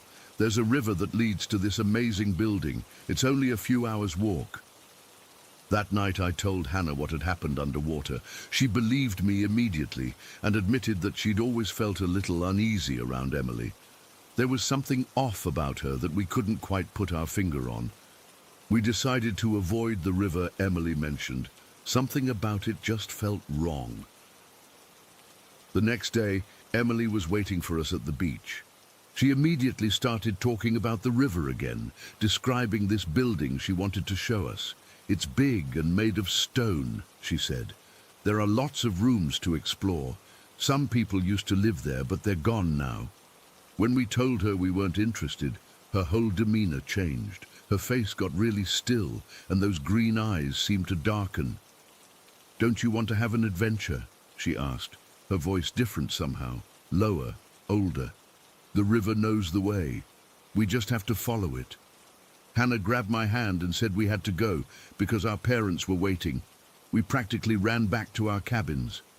For the rest of that day, we stayed close to our families, making excuses about being tired or sunburned. We caught glimpses of Emily watching us from a distance, standing at the edge of the woods while we were at the playground, or sitting on a rock across the beach while we built sandcastles with my little brother. She never approached us again, but she was always there, observing. On our last day at the campground, I thought I saw her one final time, standing at the trailhead as our cars pulled away. Just a pale figure with brown hair, partially hidden by the trees. I blinked, and she was gone.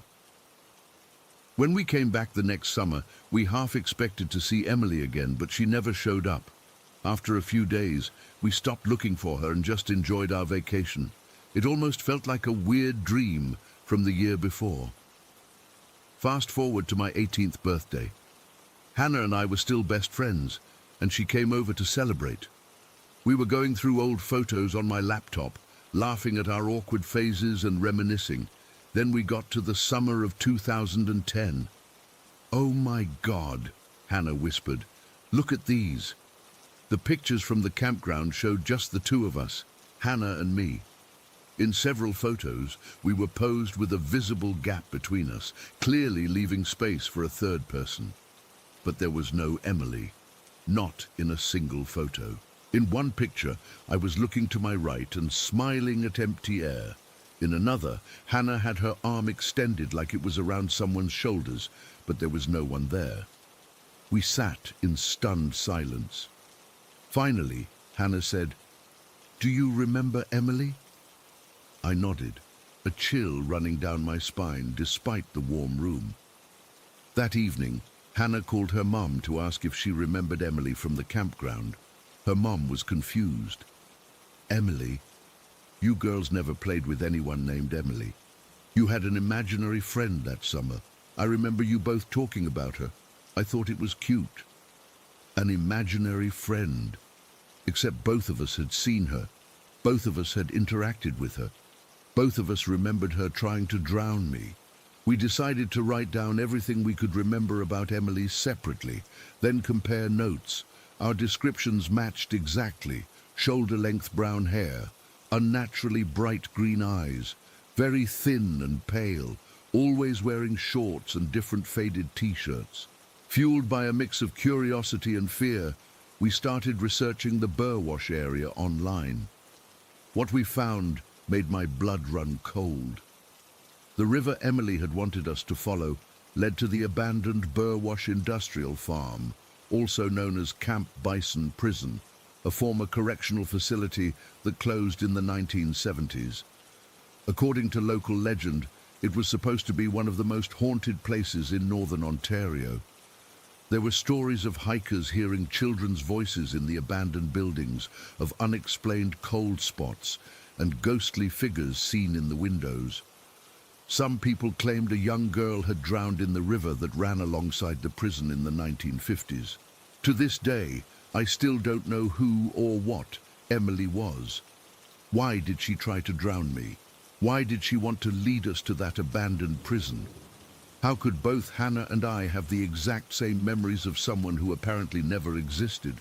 Sometimes I still dream about those unnaturally green eyes watching me from underwater, and I wake up gasping for breath.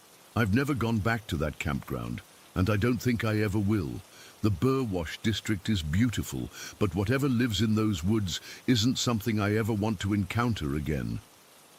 Story 9. I've been hesitating to post this for weeks now. I'm not looking for validation or people to believe me. I just need to get this off my chest because it's been weighing on me, and I don't know who else to tell. My family would understand, but they'd also be concerned that I've broken our cardinal rule: never speak of what we are to outsiders. I'm 29 years old, and I've always known I'm different. Not in that I'm so special way people brag about, but genuinely fundamentally different. My family has passed down knowledge through generations that we aren't originally from this dimension. We inhabit human bodies, but our consciousness, our true essence, comes from what we call the fifth dimension. I know how that sounds. Trust me, I've gone through phases where I questioned everything too. Had therapy sessions where I carefully danced around the topic while trying to figure out if I was just raised in some weird cult belief system. But there are things I remember, things I shouldn't be able to remember, that make it impossible for me to dismiss as nonsense. The clearest memories I have are the first moments of inhabiting new bodies throughout history. It's like a collection of first breaths, first blinks, first sensations. I remember being a young girl in what I believe was 17th century France, feeling the scratchiness of my woolen dress against my skin and the strange weight of my body as I adjusted to it. I remember being a middle-aged man in what must have been the American frontier, the sensation of calloused hands that weren't yet familiar to me. These aren't vague, dreamlike impressions. They're as clear as my memory of breakfast this morning. In our family's understanding of existence, there's what we call the river of memories in the fifth dimension. When souls prepare to reincarnate, they must walk through this river to have their memories washed away before entering their next life.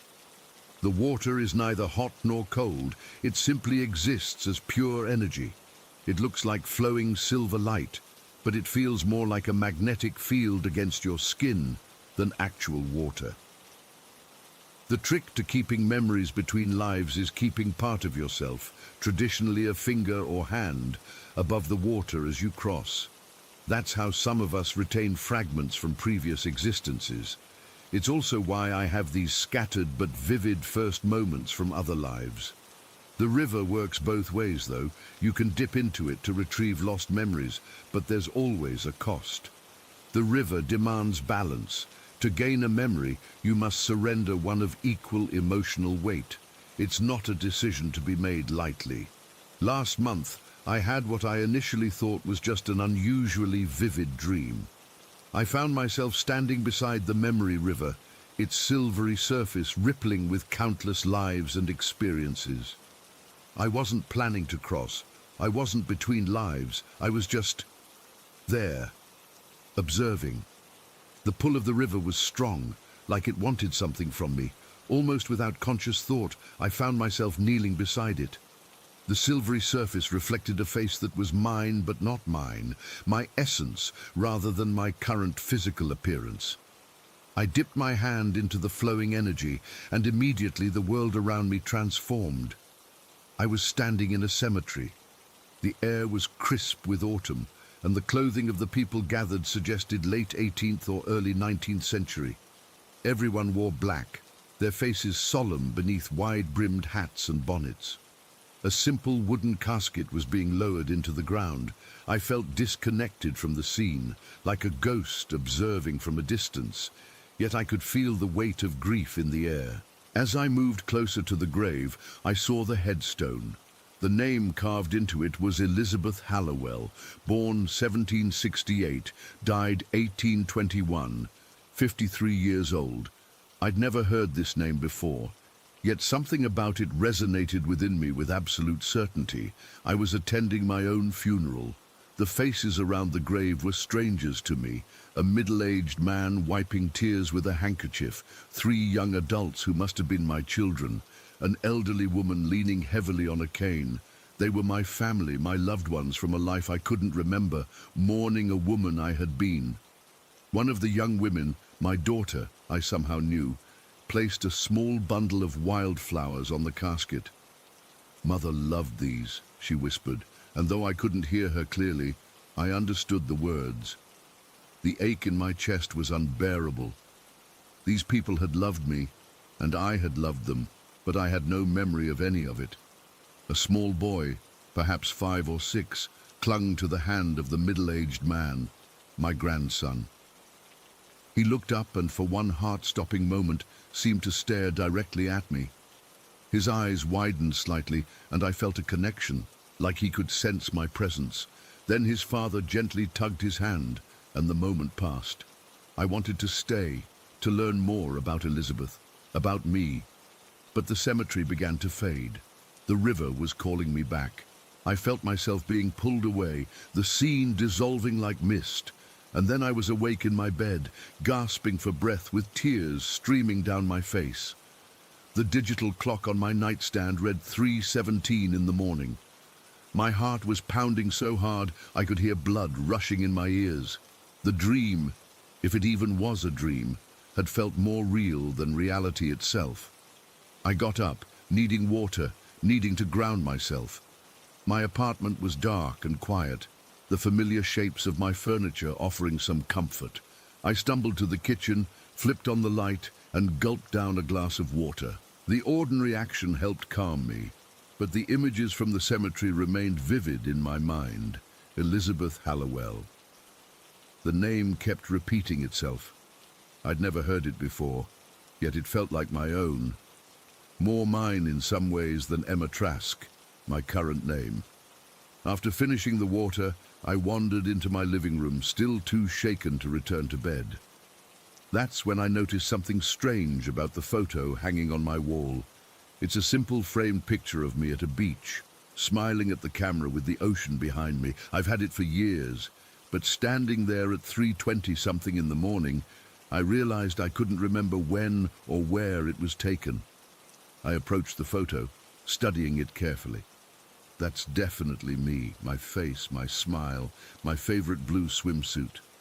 The beach looks familiar, probably somewhere along the California coast. But the specific memory of that day, gone, completely gone. I couldn't remember who took the photo, what we did that day, how the sand felt between my toes, or the temperature of the water. My stomach dropped as understanding dawned. The river had taken its payment. To show me Elizabeth Hallowell's funeral, it had claimed a memory of my current life. The exchange had been made. I sat down hard on my couch, my legs suddenly unable to support me. This had never happened before. My family speaks of the memory river as something you encounter between lives, not something that reaches into your current existence. I'd always been able to remember snippets of past lives without losing pieces of my present. This was different. This was terrifying. The next morning, I tried to convince myself it had all been an exceptionally vivid dream, the kind your brain tricks you into believing was real. But the gap in my memory remained. I scrolled through old text messages and emails, searching for any mention of that beach trip. Nothing. I even called my best friend to casually ask if she remembered that day at the beach when we took that photo, but she was confused, saying we'd never been to the beach together. The photo exists. It's real, tangible. I'm in it. But the memory is gone, replaced by the knowledge of Elizabeth Hallowell's funeral in 1821. Over the following days, I researched the name Elizabeth Hallowell. It took some digging through historical records online, but I eventually found mention of an Elizabeth Hallowell who lived in Massachusetts, died in 1821. She was the wife of a merchant named Thomas, mother to 2 daughters and a son. The historical record was sparse, just names and dates, but it matched perfectly with what I'd seen. I found myself staring at the computer screen for a long time. This woman had existed. She had lived and died exactly as I'd seen in my dream. A woman I had never researched or heard of before. A week later, I tried an experiment. I focused intently on the beach photo before going to sleep, willing myself to connect with the memory river again, to trade back. I would give up the funeral memory to reclaim my beach day, but nothing happened. The river doesn't work that way, apparently. Once an exchange is made, it's permanent. Since then, I've been examining other photos around my apartment, testing my memories. So far, everything else seems intact. It was just that one specific memory that was taken. But now I'm terrified of sleeping too deeply, afraid the river might reach out again and take something else, something more important. The most unsettling part is how this has shaken my understanding of what my family has always taught me. If the memory river can reach into my current life while I'm still living it, what else about our 5th dimensional existence have we misunderstood? Are we really in control of our journey through lives, or are we just passengers being carried along? I haven't told my family about this. Our rule has always been to keep our nature secret, even from others like us, unless absolutely necessary. Knowledge is power, my grandmother always said, but it's also vulnerability. If others know what you remember, they can use it against you. But I needed to tell someone, even anonymously. The weight of carrying this alone has been overwhelming. Last night I dreamed of ordinary things, work stress, my apartment, normal everyday stuff.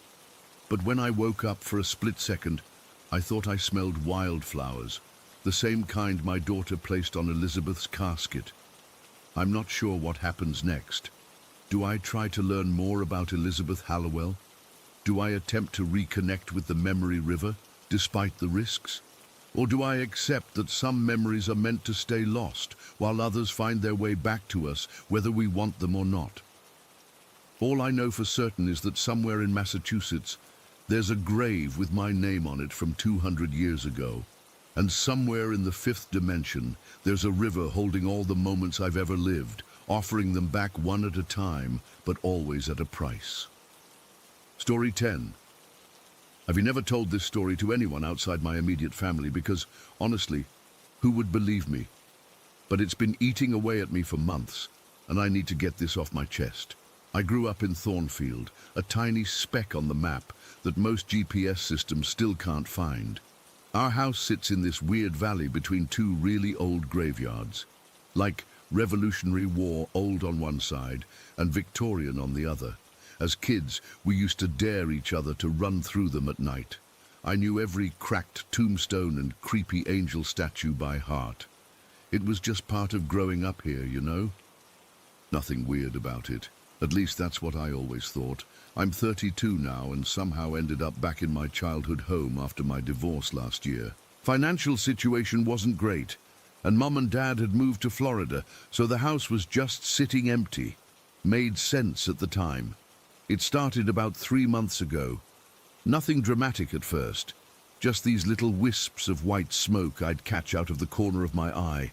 They'd drift by when I was washing dishes or sorting laundry, quick little directional movements like someone walking by with a cigarette, except I don't smoke and I live alone. The first few times, I literally checked the toaster, the microwave, even the damn light fixtures, thinking something might be shorting out. Nothing. I even called an electrician who found zero issues. Guess I've got some spooky ghosts, I joked to my sister on the phone, probably just dust catching the light weird. But it kept happening, multiple times a day, always when I was completely alone, always the same wispy white movement just at the edge of my vision. Turn your head, and nothing. Empty room. After 2 weeks of this, I started feeling stupid for getting jumpy in my own house. I grew up playing hide and seek in these rooms, but something felt different now, like the house wasn't quite mine anymore. Last Friday is when everything went to hell, and I'm still trying to make sense of what happened. It was around 9 in the evening. Nothing special about the day. I'd worked my shift at the hardware store, grabbed takeout from the diner, and was just scrolling through Netflix in my bedroom, the same bedroom I'd had since I was 12. Posters long gone, but same blue walls, same view of the Victorian graveyard from the window. I was lying on my bed, half watching some documentary, when this feeling washed over me. It's hard to describe it right, but it was like somebody had cranked up the air pressure in the room and simultaneously dumped a bucket of ice water down my spine. My heart started hammering so hard I could hear it in my ears. Sweat broke out across my forehead and back. But the worst part was this absolute certainty that I wasn't alone anymore. The room felt packed, not with anything I could see, but with presences. Like when you walk into a crowded room and can feel people's eyes on you. Except I couldn't see anyone. Just this overwhelming sensation that every inch of empty space around me was occupied by something watching me. I've never had panic attacks before, but I thought that's what was happening.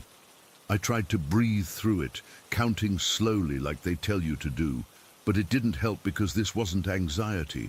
It was a response to something real, something that was happening in that room. The pressure kept building. My phone slipped from my hand onto the bed. The air felt thick, almost like moving through water, and there was this weird smell, kind of like old leaves and dirt after rain. Every instinct screamed at me to get out. Now. Not in a few minutes. Not after I figured out what was happening. Now. I scrambled off the bed, nearly falling on my face because my legs had gone numb. I didn't grab anything. Not my phone, not a sweater, nothing. Just bolted for the door, like my life depended on it. The moment I crossed the threshold into the hallway, the pressure lifted. The crushing weight vanished so suddenly I gasped. I stood there panting, staring back at my perfectly normal-looking bedroom. After about 10 minutes of standing frozen in the hallway, I convinced myself I was being ridiculous. Maybe I was coming down with something. Maybe it was a weird reaction to the MSG and the Chinese food I'd had. So I took a deep breath and stepped back toward my bedroom door. The wall of dread hit me so hard, I physically staggered backward. It was like hitting an invisible force field of pure terror. My body simply refused to go back in there. Whatever was in that room did not want me there, and my survival instinct was screaming in agreement. I slept on the couch that night with all the lights on, feeling like a complete idiot, but unable to make myself go back upstairs. It felt like I'd been evicted from my own bedroom by something I couldn't even see. Morning came, and with sunlight streaming through the windows, I managed to go back upstairs. The room looked completely normal, nothing out of place. But there was still this lingering feeling of wrongness, like the echo of the previous night's terror. I convinced myself I'd just freaked myself out somehow and went about my day. Went to work, smiled at customers, came home, everything normal. Until around 8 that evening, I was in the kitchen making a sandwich when I saw it. Not just a wisp this time, but a clear white figure passing by the doorway, just for a split second, but unmistakably human-shaped. My knife clattered to the counter. "Hello?" I called out, feeling stupid and terrified at the same time. Nothing. I checked every room, every closet, doors still locked, windows still secured. No one. That night, I couldn't bring myself to go upstairs at all. I set up camp on the couch again, TV on for background noise, trying to convince myself I wasn't losing my mind. Around 3 in the morning, I woke up suddenly. The TV had turned to static, that harsh white noise filling the room, and standing between me and the TV was a figure, completely black, like a shadow cut out of reality, not moving, just watching. I could feel it watching me, even though it had no visible eyes. I couldn't breathe, couldn't move, just lay there staring at this impossible thing in my living room. After what felt like forever, I managed to reach for my phone on the coffee table. The second I moved, the figure disappeared, not like it walked away, but like someone had just switched it off. The TV snapped back to normal too, some infomercial playing quietly. I didn't sleep again that night. The next day, I drove to the local library. Thornfield doesn't have much, but we do have a decent historical section. I needed to know more about these graveyards, about why this was happening now after all these years. Mrs. Kendrick, the librarian who's been there since I was a kid, helped me find some local history books. I flipped through them, not sure what I was looking for until I found it.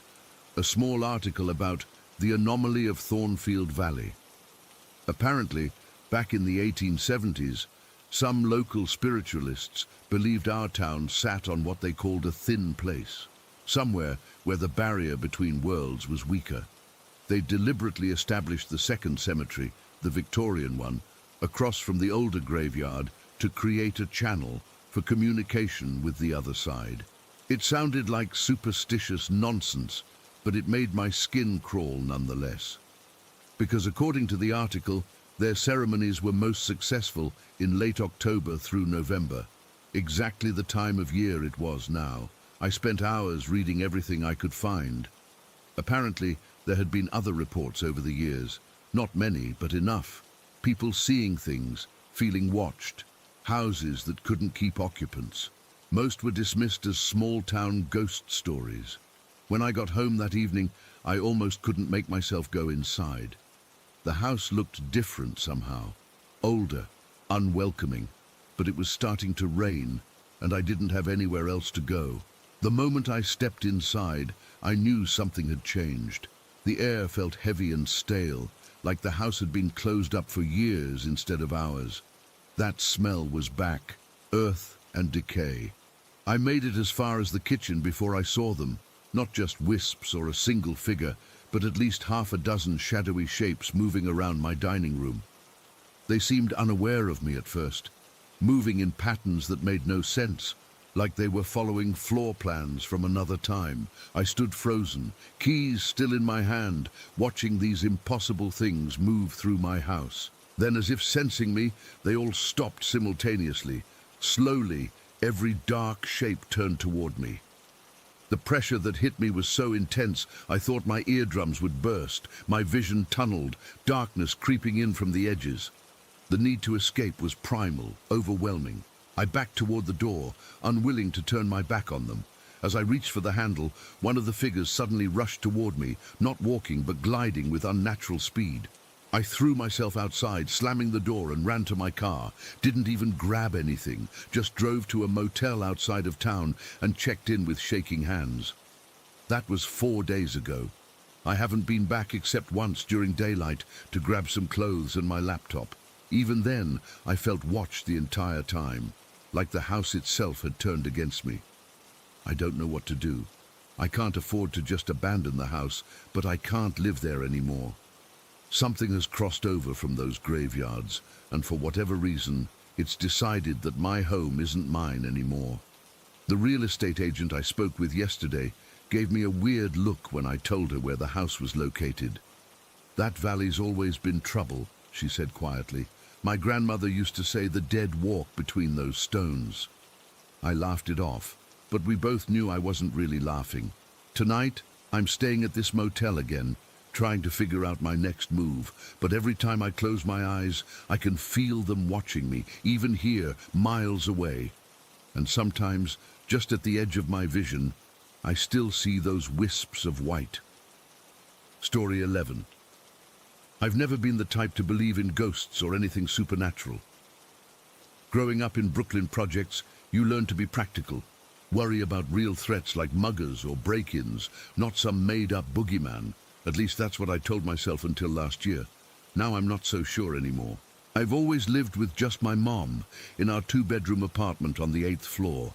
It's not fancy, but it's home. Mom works the overnight shift at the post office distribution center, sorting mail from 11 at night until 7 in the morning. Been doing it for years now. The pay is decent, and the night differential helps us get by. But it means I'm alone most nights. I never used to mind being by myself. But about 2 years ago, weird stuff started happening whenever Mom wasn't home. Nothing major at first, just feeling like I was being watched, hearing odd noises that didn't make sense, like the sound of someone exhaling right next to my ear when I was alone in the kitchen, or waking up to find my bedroom door open when I specifically remembered closing it. I started staying up until sunrise whenever Mom worked. Something about daylight made me feel safer. I'd watch Netflix, scroll through TikTok, anything to keep me awake until I saw the sun peeking through our windows. Only then would I let myself sleep. Mom thought I was just being a typical teenager with a messed up sleep schedule. I never told her the real reason.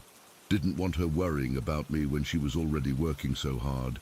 This went on for months, and I got used to my weird sleep pattern. I'd crash around 7 in the morning after Mom got home, sleep until 3 or 4 in the afternoon, then be up all night again. It wasn't ideal, but it worked. I felt safer that way. Then came that day in April. It was a Tuesday. I remember because Mom had just started her work week. Monday nights she's home, then works Tuesday through Saturday overnights. I'd stayed up all night as usual, finally falling asleep around 7:30 after hearing Mom's key in the door. She came in, made herself some breakfast, and then went to her room. This was our normal routine. I must have been sleeping for maybe 3 hours when I woke up to footsteps. Not the creepy, subtle kind that might be the building settling or neighbors moving around. These were clear, deliberate footsteps of someone walking around our apartment. The sound was unmistakable. That specific click-clack of flat shoes against our laminate flooring. My first thought was that Mom was still up, which was unusual since she normally crashes pretty hard after her shift. But who else could it be? The footsteps were moving in a weird pattern, from the hallway to the kitchen, through the dining area, into the living room, then back to the hallway again, round and round, like whoever it was couldn't settle or was looking for something. "Mom," I called out, my voice still thick with sleep. "You still up?" No answer, just the continuing footsteps. Click-clack, click-clack, moving in that same circular pattern through our apartment. I figured maybe she had her earbuds in and couldn't hear me.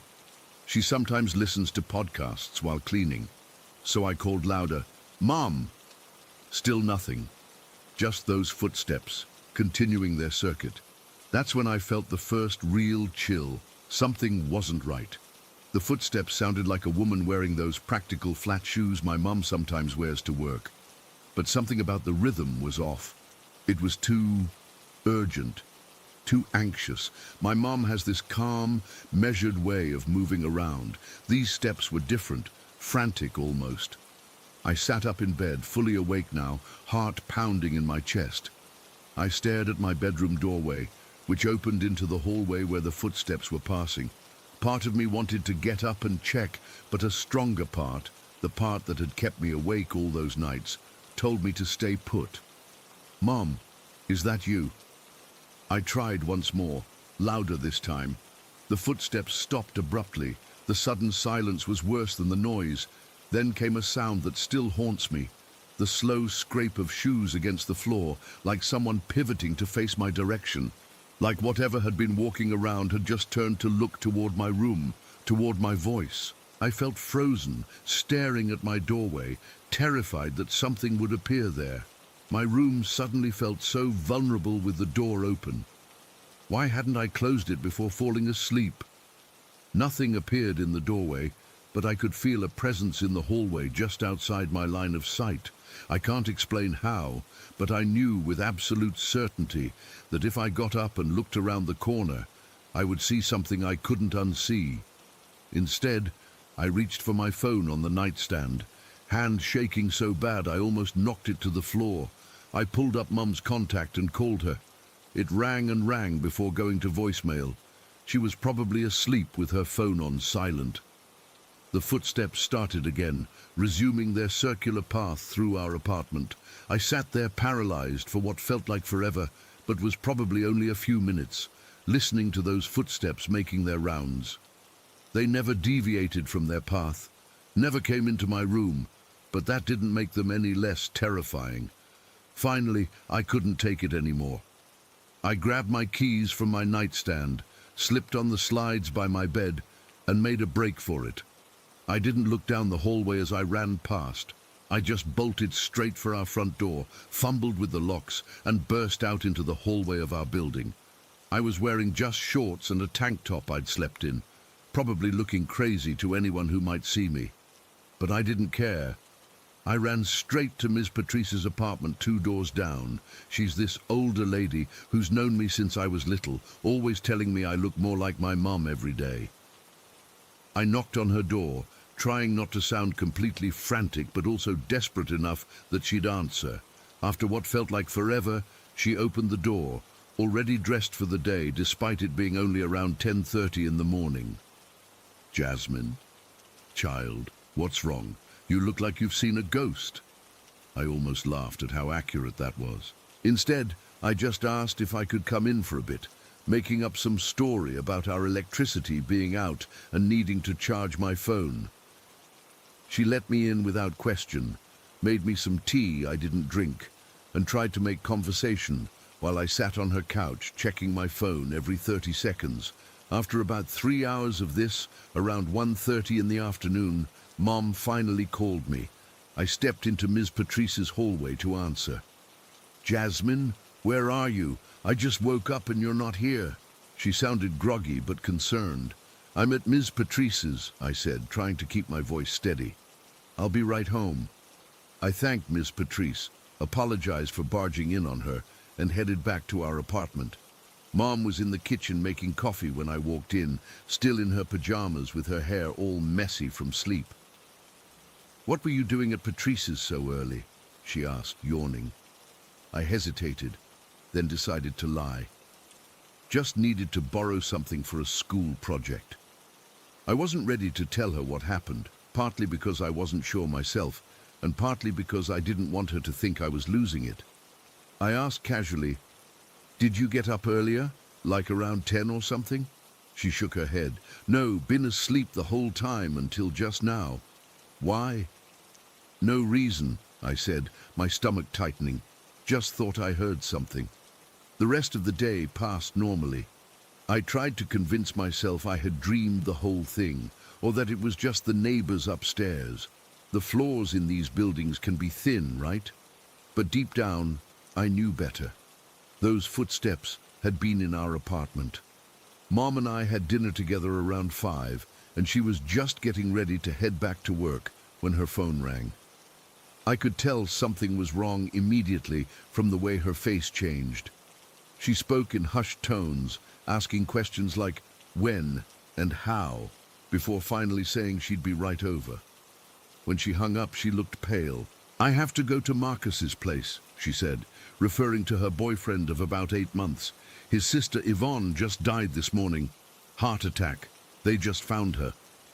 I felt a chill run through me. This morning? What time? Around 10:30, they think. Marcus went to check on her after she didn't answer her phone all day, found her on the floor of her apartment. Mum was already grabbing her purse and jacket. "I don't know when I'll be back. There's leftovers in the fridge if you get hungry again." I just nodded, unable to speak as a terrible suspicion formed in my mind. Mum called the next day around noon to check on me. She'd stayed overnight at Marcus's place to help with arrangements. When she finally came home that evening, she looked exhausted, with dark circles under her eyes. We sat at the kitchen table, and I finally worked up the courage to tell her about the footsteps. As I described the sound, the flat-heeled shoes clicking on our floor, the frantic pacing in circles, the way they stopped and turned when I called out, Mum's face went completely white. "Yvonne," she whispered, putting her hand over her mouth. She always wore those flat nursing shoes, even when she wasn't working, said they were the only comfortable ones for her feet. I felt goosebumps rise on my arms. "You think it was her, here in our apartment?" Mum nodded slowly. "Marcus said she was trying to call me that morning. My phone was on silent because I was sleeping. They found her phone clutched in her hand when they discovered her body." We sat in silence for a moment, the implications hanging in the air between us. Then Mom told me something that made everything even more terrifying. "There's something else," she said quietly. "Yesterday morning, right before Marcus called about Yvonne, something weird happened. I was almost asleep when I felt someone grab my ankle and yank hard enough that it nearly pulled me off the bed. I thought I was dreaming, but..." She trailed off, looking at me with wide eyes. "Like she was trying to wake you up," I finished for her. "Like she came looking for you here first, couldn't find you, and then went to find you in your room." Mom and I moved out of that apartment 2 months later. We never told the real estate agent why. How could we explain that the place wasn't haunted in the traditional sense? It had just been visited by someone desperate to reach us in their final moments. I still can't sleep when I'm alone at night. Those footsteps, that desperate circular pacing, it's like it's permanently etched into my mind. I keep thinking about Yvonne, who I'd only met twice at family gatherings, somehow finding her way to our apartment in her final moments. What was so urgent that her spirit came looking for my mum, even as her physical body was dying across town? I don't have any answers.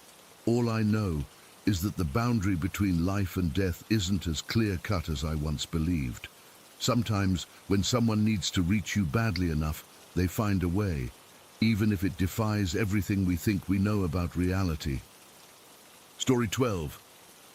I've been debating whether to post this for months. It happened last year, and I still think about it almost every day. This is going to sound crazy, but I swear every word is true. I've never experienced anything like this before or since. I'm usually a pretty rational person. I don't go looking for weird explanations to things, and I've always been skeptical about paranormal stuff. But what happened that day, I just can't explain it.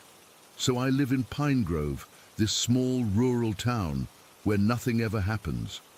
My dad has this old 2-story house on the edge of town that backs up to some fields and a few other houses. I was staying with him temporarily after a breakup while looking for my own place. That night started like any other. I remember it was a Tuesday because I had work the next morning at 9. I'm a vivid dreamer, always have been. I can usually recall my dreams in crazy detail, sometimes even weeks later. But this wasn't like any dream I've ever had. I went to bed around 11, setting my alarm for 7:30 like I always did. I remember scrolling through my phone for a bit, checking Instagram, texting my boyfriend. We had gotten back together by then. Nothing unusual. I put my phone on the charger, turned over, and fell asleep pretty quickly. This is where things get weird. I woke up in my bed, in my room, exactly as it was when I fell asleep. Same clothes, same position, same faint streetlight glow through my curtains. My phone was in my hand again, and I was scrolling through it. At first, I didn't even realize I was dreaming because everything was identical to reality. Then this feeling hit me. It was like someone had dropped a block of ice in my stomach. Pure dread.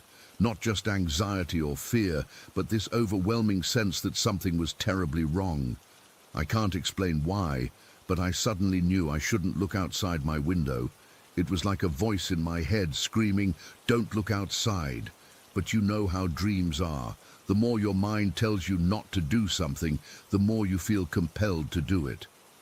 I put my phone down and got up from my bed.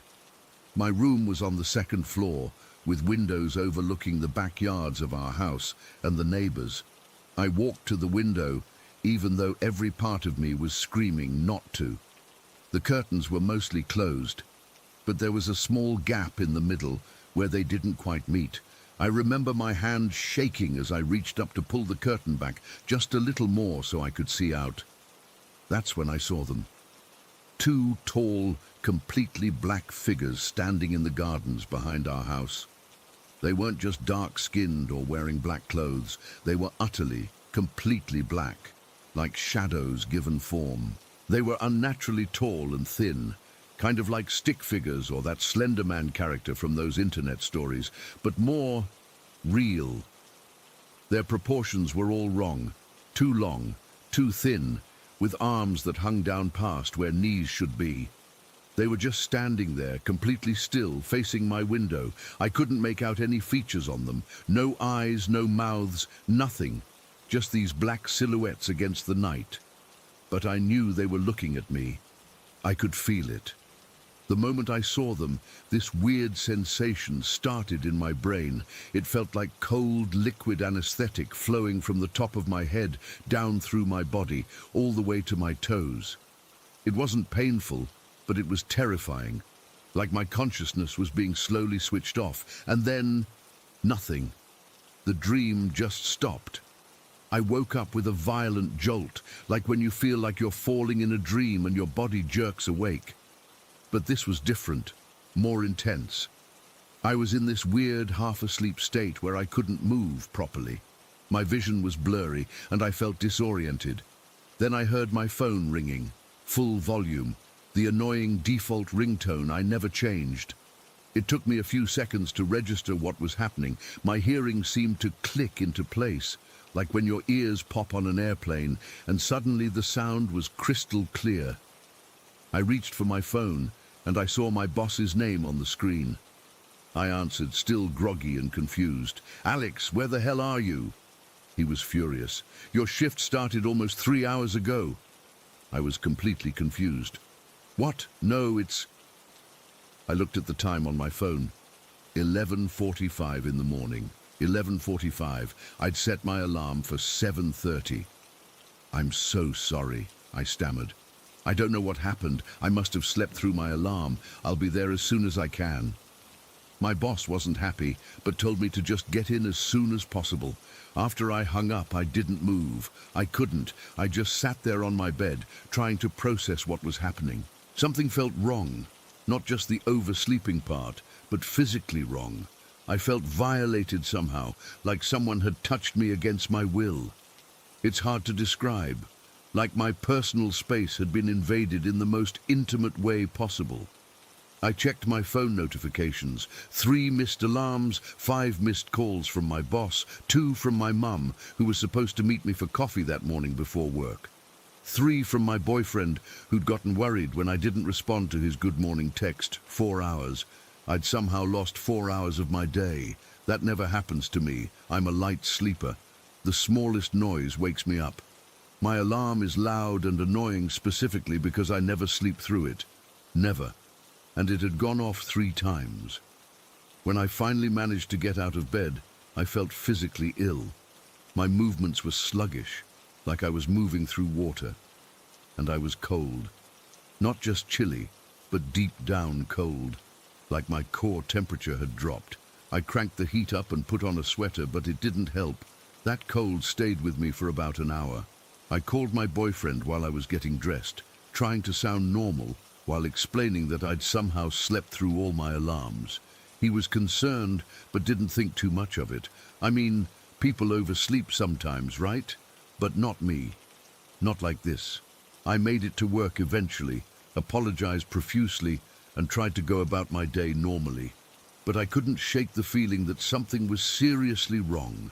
The dream kept replaying in my head. Those black figures, that cold sensation flowing through my body. That night, I was afraid to go to sleep. I kept thinking about those figures and wondering if they'd be there again. I even considered sleeping at my boyfriend's place, but didn't want to explain why. How do you tell someone you think you might have been, abducted by aliens? Visited by shadow people? It sounds ridiculous saying it out loud.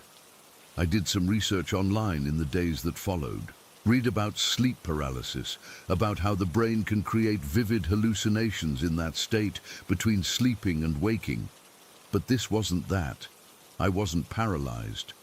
In the dream, I moved freely to the window. And sleep paralysis doesn't explain the missing time. I read about alien abduction stories too. So many of them mention missing time, unusual dreams, strange figures. Some describe feeling cold afterward. The similarities freaked me out. I've tried to come up with logical explanations. Maybe I was just exhausted and slept unusually deeply. Maybe the dream was so disturbing it affected me physically. Maybe there was a carbon monoxide leak or something that made me oversleep. I checked. There wasn't. But none of those explanations feel right. The combination of that ultra-realistic dream, the figures I saw, the cold anesthetic feeling, and then the missing time. It all points to something I can't explain rationally. I haven't told many people about this. My best friend knows, and she suggested I might have experienced something paranormal. My boyfriend thinks I had a particularly vivid nightmare combined with unusually deep sleep. My dad didn't notice anything unusual that night. He was asleep in his room on the other side of the house. I still live in Pine Grove, but not at my dad's anymore. I found my own place about a month after this happened. Part of me wonders if my mind is blocking something out, if there's more to what happened that night that I can't access. Sometimes I get flashes of other images, bright lights, mechanical sounds, being in a different place, but they disappear as quickly as they come, like trying to hold on to water. I've installed cameras in my new apartment. I sleep with the curtains closed tight now, taped at the edges so there are no gaps. I've got multiple alarm clocks set, not just my phone. I haven't had another experience like that one, but I'm always bracing for it. I don't know what happened to me that night. Maybe it was aliens. Maybe it was something else entirely. All I know is that for nearly 4 hours I was gone somewhere, and whatever happened during that time has left a mark on me that I can't erase. If anyone else has experienced something similar, please let me know. I'm not crazy. Something happened to me, and I'm still trying to make sense of it a year later. Story 13. I've debated posting this for a long time. It happened about 3 years ago, and I still get chills thinking about it. My name's Scott, and I'd just signed a lease on my first apartment after college in this small town called Ridgemont. Nothing fancy, just a one-bedroom in an older building that was within my budget. I was excited to have my own place finally. My buddy Jake offered to help me move in that Saturday. We've been friends since high school, both grew up hunting together. So we're pretty practical guys, not the type to get spooked easily. The apartment complex was this 3-story brick building from the 70s or 80s, a bit worn around the edges but decent enough. The moment we walked through the door with the first load of boxes, something felt off. I can't really explain it any better than that. It was like walking into a room where people had just been arguing, that lingering tension in the air. Jake must have felt it too, because he stopped in the doorway and asked, "Does it feel weird in here to you?" I brushed it off. Probably just musty from being empty. The landlord had mentioned the previous tenant moved out almost 2 months ago. We spent the whole afternoon hauling furniture and boxes up the stairs. The whole time, I kept getting this sensation like someone was watching me. You know that feeling when the hairs on your neck stand up? Like that. Every time I'd turn around expecting to see someone, there was nothing. Jake noticed it too. "Man, I keep thinking someone's behind me," he said while we were setting up my bed frame. "It's freaking me out." After we got everything inside, we ordered pizza, cracked open some beers, and watched a movie on my laptop since I hadn't set up the TV yet. Normal stuff. By midnight, we were both exhausted. Jake crashed on the couch and I took the bedroom. I must have fallen asleep pretty quickly, but sometime around 3 in the morning, I woke up suddenly.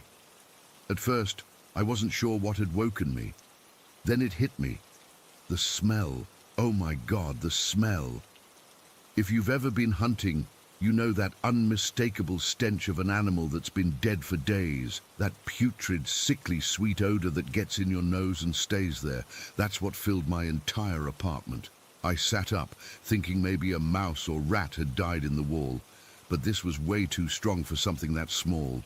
It smelled like something big had died and been rotting for days. I got up and flipped on the lights, checking under the bed, in the closet, anywhere something could be hidden. I heard Jake stirring in the living room. "Scott, what the hell is that smell?" he called out. "I don't know," I answered, walking into the living room, where Jake was now sitting up on the couch, his face scrunched up in disgust. "Dude, it smells like that buck we found last season that had been dead for a week," he said, covering his nose with his shirt. "We searched everywhere, checked all the cabinets, looked behind appliances, even checked the bathroom drains. Nothing. We opened all the windows to air the place out, but the smell was so intense it made my eyes water, and then, as suddenly as it had appeared, the smell vanished. Not gradually like you'd expect when airing out a room, but instantly. 1 second it was overwhelming and the next, nothing. Jake and I just stared at each other. "Did you smell that?" I asked. "Yeah, it's gone. That's weird." We were both pretty freaked out, but chalked it up to old building issues. Maybe a dead animal in the ventilation that somehow got cleared. We closed the windows and went back to sleep, though I don't think either of us slept well. The next day, Jake had to head home for a family thing, so I spent Sunday unpacking alone. That's when other strange things started happening. I'd hear knocking in the walls, not like pipes, but deliberate, like someone tapping with their knuckles. I'd put something down, my phone or keys, and turn around to find them in a completely different spot minutes later. By Monday, I was spooked enough to call the landlord about the smell issue. He sent over the maintenance guy that afternoon. The guy checked the ventilation system, looked in all the crawl spaces, and found absolutely nothing that could explain the smell. "Sometimes in these old buildings, you get weird air pockets," he explained, not sounding entirely convinced himself. "Could be something died in the walls, and the smell is just now coming through." I nodded like that made sense, but we both knew it didn't explain how the smell disappeared so suddenly. That evening, Jake came over to help me finish setting up some furniture. The moment he walked in, he paused. "It still feels weird in here," he said quietly. I knew exactly what he meant. The air felt heavy, like the pressure before a thunderstorm. We tried to ignore it, hooking up my TV and arranging the living room furniture. We were sitting on the couch talking about what to order for dinner when it happened. First came the smell again, that same rotting stench hitting us like a wall. Then we heard it. Footsteps. Slow, heavy footsteps coming down the hallway toward the living room, and with each step there was a distinct sound of metal, like chains dragging across the floor. Jake and I both froze. My blood ran cold. The footsteps were deliberate, unhurried. Thump, drag, thump, drag. "Is someone else in here?" Jake whispered, though we both knew there couldn't be. The footsteps kept coming, getting closer to the living room entrance. The smell was getting stronger. I could feel sweat breaking out across my forehead and back. My heart was pounding so hard I swear Jake could probably hear it. Neither of us moved. I don't think I was even breathing at that point. The footsteps stopped right at the entrance to the living room. The smell was so intense I nearly gagged. Jake and I have both been raised in Christian homes. We're not super religious, but in that moment something clicked for me. I stood up, facing the empty hallway where the sounds were coming from, and said firmly, "In the name of Jesus Christ, I command any and all evil to leave this place." The words came out stronger than I expected, echoing slightly in the apartment. And then, silence. Complete silence. The smell disappeared instantly. The heavy feeling in the air lifted, like someone had opened a window and let fresh air rush in. Jake and I looked at each other, both pale and shaking. "Did you see anything?" I asked him. "No," he said quietly, "but I heard it. I definitely heard it." We sat there for a long time, not speaking, just processing what had happened. Eventually, Jake spoke up. "I don't think you should stay here tonight." I agreed. We packed up some essentials, and I stayed at his place for the next few days while I tried to figure out what to do. I was seriously considering breaking my lease, even though I couldn't afford to. During that time, I did some research on the apartment complex. I didn't find much, but I did discover that about 8 years ago, a woman had committed suicide in one of the apartments on my floor, not my exact unit, but close by. The article didn't give many details, just that she was found by the landlord after neighbors complained about a smell. After about a week, I reluctantly returned to my apartment, half expecting the presence to be waiting for me, but when I walked in, it felt normal. Just an ordinary apartment. No heavy feeling, no sense of being watched, no smell. I've lived here for 3 years now, and I've never experienced anything like that again. Whatever was there seems to be gone. Sometimes I wonder if Jake and I imagined the whole thing, but then I remember that smell, those footsteps, the sound of chains, and I know we didn't. I still can't explain what happened that night. Was it the woman who committed suicide? Was it something else entirely? All I know is that whatever was in my apartment that night left when confronted, and it hasn't come back. Sometimes when I'm alone at night, I still find myself listening carefully, half expecting to hear those slow, heavy footsteps coming down the hallway again. But they never do, and for that, I'm incredibly grateful. Story 14. I've lived in Willowbrook my entire life. The same creaky Victorian house that belonged to my great-aunt before she passed. I was only 4 when we moved in, so I don't remember much about our old place. According to my mom, I was always a sensitive kid. I'd talk about people in the room no one else could see, or wake up screaming about the dark man in my closet. My parents chalked it up to an overactive imagination. That's what everyone tells kids, right? But I knew what I saw. I've always known. My name is Sophia. I'm 16 now, and I can still see them, except it's gotten worse, so much worse. Looking back, things were pretty quiet until I turned 12. I mean, occasionally I'd catch glimpses of shadows in my peripheral vision, or feel like someone was watching me, but nothing that really scared me. It was just part of my life, like having freckles or being left-handed. I didn't talk about it much, because the one time I mentioned the lady in the hallway to my friend Jess in 3rd grade, she looked at me like I had 2 heads and didn't sit with me at lunch for a week. When I turned 12, everything changed. It started with whispers. My name just barely audible when I was alone in my room, Sophia. Sometimes right in my ear, making me jump and spin around to find no one there. Other times it sounded distant, like someone calling from downstairs when my parents were both at work. The shadows started getting bolder too, before they'd vanish if I turned to look directly at them. Now they lingered. The main one, I guess you could call it my regular, is tall, maybe 6.5 feet, completely black and vaguely human-shaped but somehow wrong. Its proportions are off, arms too long, neck too thin. It usually stands in corners or doorways just watching. By 13, things took a darker turn. I developed an eating disorder that year. I'm not saying the shadow caused it, but it definitely made it worse. Every time I'd go to the kitchen for food, strange things would happen. Cabinet doors would slam shut. Once, I reached for a box of cereal and it flew off the shelf. Not fell, flew, like someone had knocked it away. The worst was when things started getting thrown at me. I'd be standing in the pantry and suddenly a can of soup would launch itself at my legs. Or I'd open the fridge and an apple would come sailing past my head. My parents never believed me. They said I was knocking things over and not admitting it, or that the shelves were uneven. The shadow likes to play tricks. Sometimes it mimics people I know. Last year I thought I saw my dad peeking around the corner near the bathroom. I called out to him, but when I walked over to see what he wanted, no one was there. Dad was out in the garage the whole time. The activity has been escalating these past few months. Lights turn off by themselves when I enter a room. My belongings get moved around. I'll put my phone on my nightstand, go to the bathroom, and come back to find it on my dresser across the room. My parents think I'm just being forgetful or trying to freak them out. Just last week I was reaching for applesauce in the pantry when a box of Pop-Tarts fell from the top shelf instead. The weird thing is, I wasn't even scared.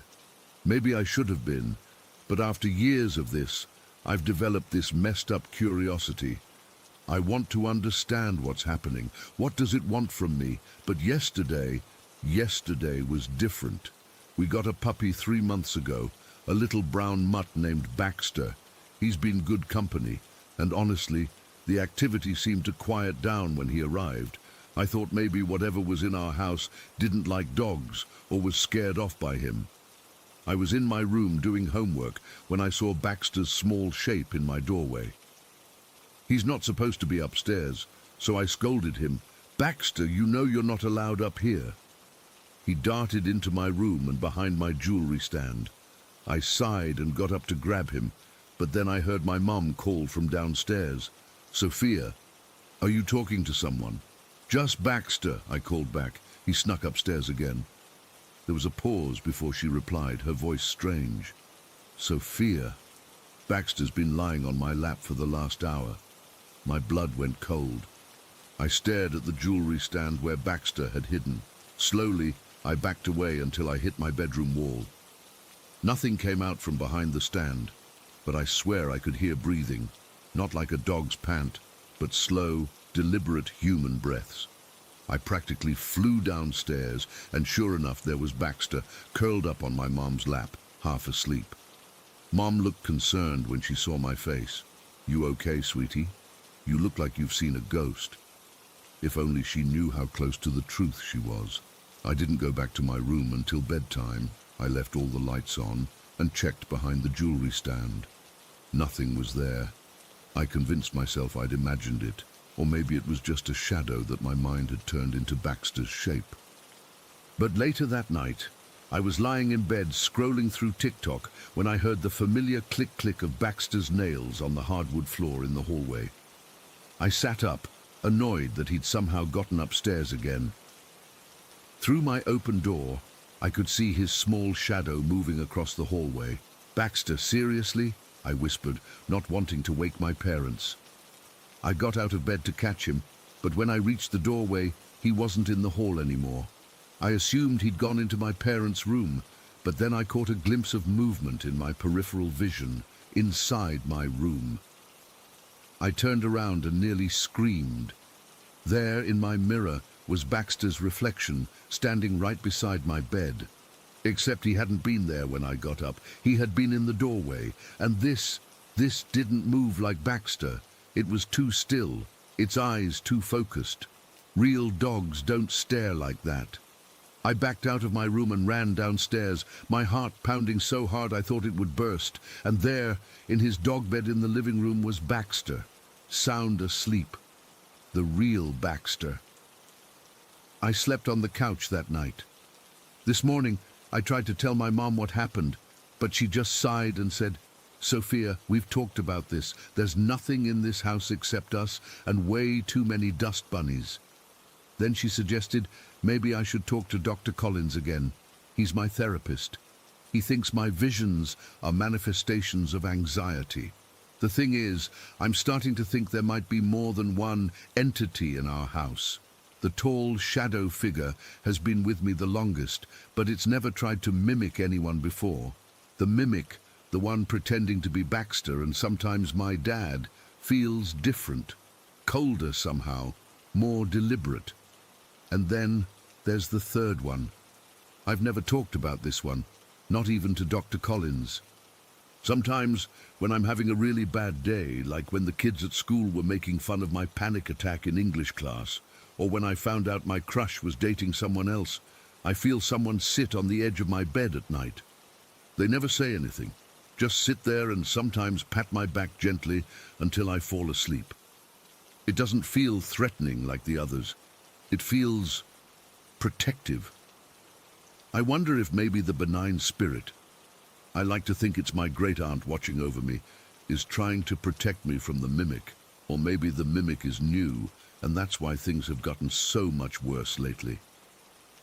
Right now, I'm alone in the house. My parents are at some dinner party, and they took Baxter with them because my mom's friend wanted to meet him.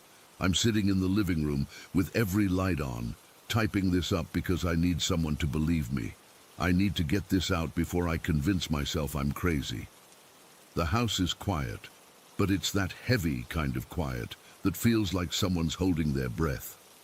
The TV is on for background noise, but I've got the volume low so I can hear if anything moves upstairs. Wait. I just heard footsteps overhead. Heavy ones, like my dad's, except my dad isn't home. They're moving from my parents' room toward mine. I can hear the specific creak of the floorboard outside my bedroom door, the one that always gives away when someone's trying to sneak in late. The footsteps have stopped now. It's like whatever it is knows I'm listening. Oh God. The lights in the kitchen just turned off. I can see the doorway from where I'm sitting. I didn't hear the switch. They just went dark. Now the dining room lights too. Something's coming down the stairs. I can hear each step, slow and deliberate. It's never been this bold before. I'm going to grab my keys and get out of here. I'll wait at McDonald's or something until my parents get home. I'm not sticking around to see what... It's at the bottom of the stairs now. I can see it in the hall mirror. It looks like me. It looks exactly like me. But I'm sitting here on the couch. How can I be standing at the bottom of the stairs? The reflection is smiling at me. I'm not smiling. It's walking toward me now. My reflection is walking toward me, but I'm not moving. I need to run. I need to... Story 15. I've never told this story to anyone outside my family. They all think I made it up, or that it was just some weird dream. But I know what I saw that night. I was 12, not stupid, and after what I found online years later, I'm more convinced than ever that it really happened. It was the summer of 2001. School had been out for a couple of weeks, and I was enjoying the freedom of staying up later than usual. We lived in this cookie-cutter suburban neighborhood called Maplewood Heights. You know, the kind with identical houses and perfectly trimmed lawns. Nothing exciting ever happened there. That night, I was in my room reading comic books with my little desk lamp on. It must have been around 2 in the morning when I felt this, I don't know how to describe it, like an urge or a pull. Something was telling me I needed to go outside, right then. It wasn't like a voice or anything, just this feeling I couldn't shake. I remember looking out my window first. The street lamps were on, casting this orange glow over everything. It looked normal enough, safe enough, but that feeling wouldn't go away. I slipped on my sneakers, grabbed my house key, and snuck downstairs, careful not to wake my mom or my brother. Our dog, Rusty, lifted his head from his bed in the corner of the living room, but didn't make a sound. That was weird, because Rusty always barked at everything. The summer air hit me as soon as I stepped outside, warm and sticky, typical for June in our area. I stood on our front lawn for a minute, not really knowing what I was doing there. Then I heard it. This weird beeping sound coming from a couple of streets over. Not like a car alarm, more like electronic pulses, and there was this glow, too bright to be just streetlights, coming from the same direction. My heart started beating faster, but I wasn't scared exactly, more curious. I started walking toward Willow Street, which was just around the corner from ours. The beeping got louder, and the light was getting brighter, pulsing almost. I remember thinking it might be a utility truck or something, maybe fixing power lines in the middle of the night. When I turned onto Willow, I stopped dead in my tracks. At the end of the street, hovering about 10 feet off the ground in the cul-de-sac, was this craft. I'm not making this up. It was a classic flying saucer, just like in the movies. Metallic, disc-shaped, with lights around the rim that were flashing in sequence with the beeping. It was maybe 30 feet across, not massive, but big enough to make me question how no one else was outside looking at it. I stood there frozen, my brain trying to process what I was seeing. The craft wasn't doing much, just hovering there, beeping and flashing. There were no aliens walking around outside it or anything like that, but I knew deep in my gut that this wasn't human technology. It didn't look like anything we could make. The metal had this weird sheen to it, almost like it was alive. After what felt like forever but was probably only a minute or two, pure fear finally kicked in. I turned and ran back home as fast as my legs would carry me. I burst through our front door, not even caring if I made noise anymore. I ran straight to my brother's room. Matt, wake up! I shook him hard. There's a UFO on Willow Street. You have to come see it. But Matt wouldn't budge. It wasn't like he was ignoring me. It was like he was in some kind of deep sleep that he couldn't be woken from. I pinched him, shook him harder, even turned on his light. Nothing. He just kept sleeping. So I went to my mom's room instead. She was a light sleeper, so she woke up right away. Mom, there's a spaceship on Willow Street. You need to come see it. She squinted at me, annoyed and groggy. Jake, it's the middle of the night. Go back to bed. No, Mom, I'm serious. There's an actual UFO in the cul-de-sac. Please, just come look. She sighed and sat up. It's probably just a transformer on a telephone pole that's malfunctioning. Those can make weird lights and sounds. It's not a transformer. It's a flying saucer, like an actual alien spaceship. She gave me that look, the one parents give when they think you're either lying or being ridiculous. Jake, I'm tired. If there was a spaceship landing in our neighborhood, don't you think other people would be outside? The police would be called. That's when I realized she was right. Why wasn't anyone else seeing this? The houses on Willow Street had their lights off. No one was outside. It was like everyone but me was under some kind of spell. Fine, I said. I'll go back myself. No, you won't, she said firmly. You'll go back to bed. Now. But I couldn't just go to bed. Not with what I'd seen. As soon as my mom's door closed, I snuck back downstairs and out the front door again. I had to see if it was still there. When I got back to Willow Street, the UFO was still hovering in the same spot. The beeping had changed, though. It was faster now, more urgent, and the lights were brighter. I stayed at the corner, half hidden behind a hedge, watching. I was terrified, but also fascinated. That's when the weirdest thing happened. The beeping suddenly stopped, and all the lights on the craft went out except for one, a bright white light at the center of the underside. That light shot down to the ground like a spotlight, illuminating a perfect circle on the asphalt. I thought for sure this was it. Aliens were about to come out, but nothing happened. The light just stayed there, focused on that circle of pavement for maybe 30 seconds. Then it shut off. The rim lights came back on, and the craft started to rise slowly into the sky. It didn't zoom off like in the movies. It just drifted upward, getting smaller and smaller until it was just another light in the night sky. Then it was gone. I stood there for I don't know how long, staring at the empty sky. Part of me wanted to run to the cul-de-sac to see if there was any evidence left behind, scorch marks or something, but I was too scared. Instead, I went back home, locked the door behind me, and went straight to my room. The strangest part. I fell asleep almost instantly. Me, the kid who'd had insomnia since I was 8. I slept like a rock until morning. When I woke up, I expected to be bursting with the need to tell everyone what I'd seen, but I wasn't. It was like the urgency had been drained out of me. I mentioned it casually at breakfast, but when my mom and brother exchanged that "here he goes again with his imagination" look, I just dropped it. I didn't even feel mad that they didn't believe me. It was like something was telling me not to push it. Life went on normally for about a week. I'd almost convinced myself that maybe I had dreamed the whole thing. Then one night, I woke up suddenly from a deep sleep. My room was dark except for the green glow of my alarm clock, 3:17 a.m. I felt strange, like I wasn't alone. Without even thinking about it, I called out, "Hello?" Silence. I tried again, a bit louder. "Hello? Is someone there?" That's when I heard it.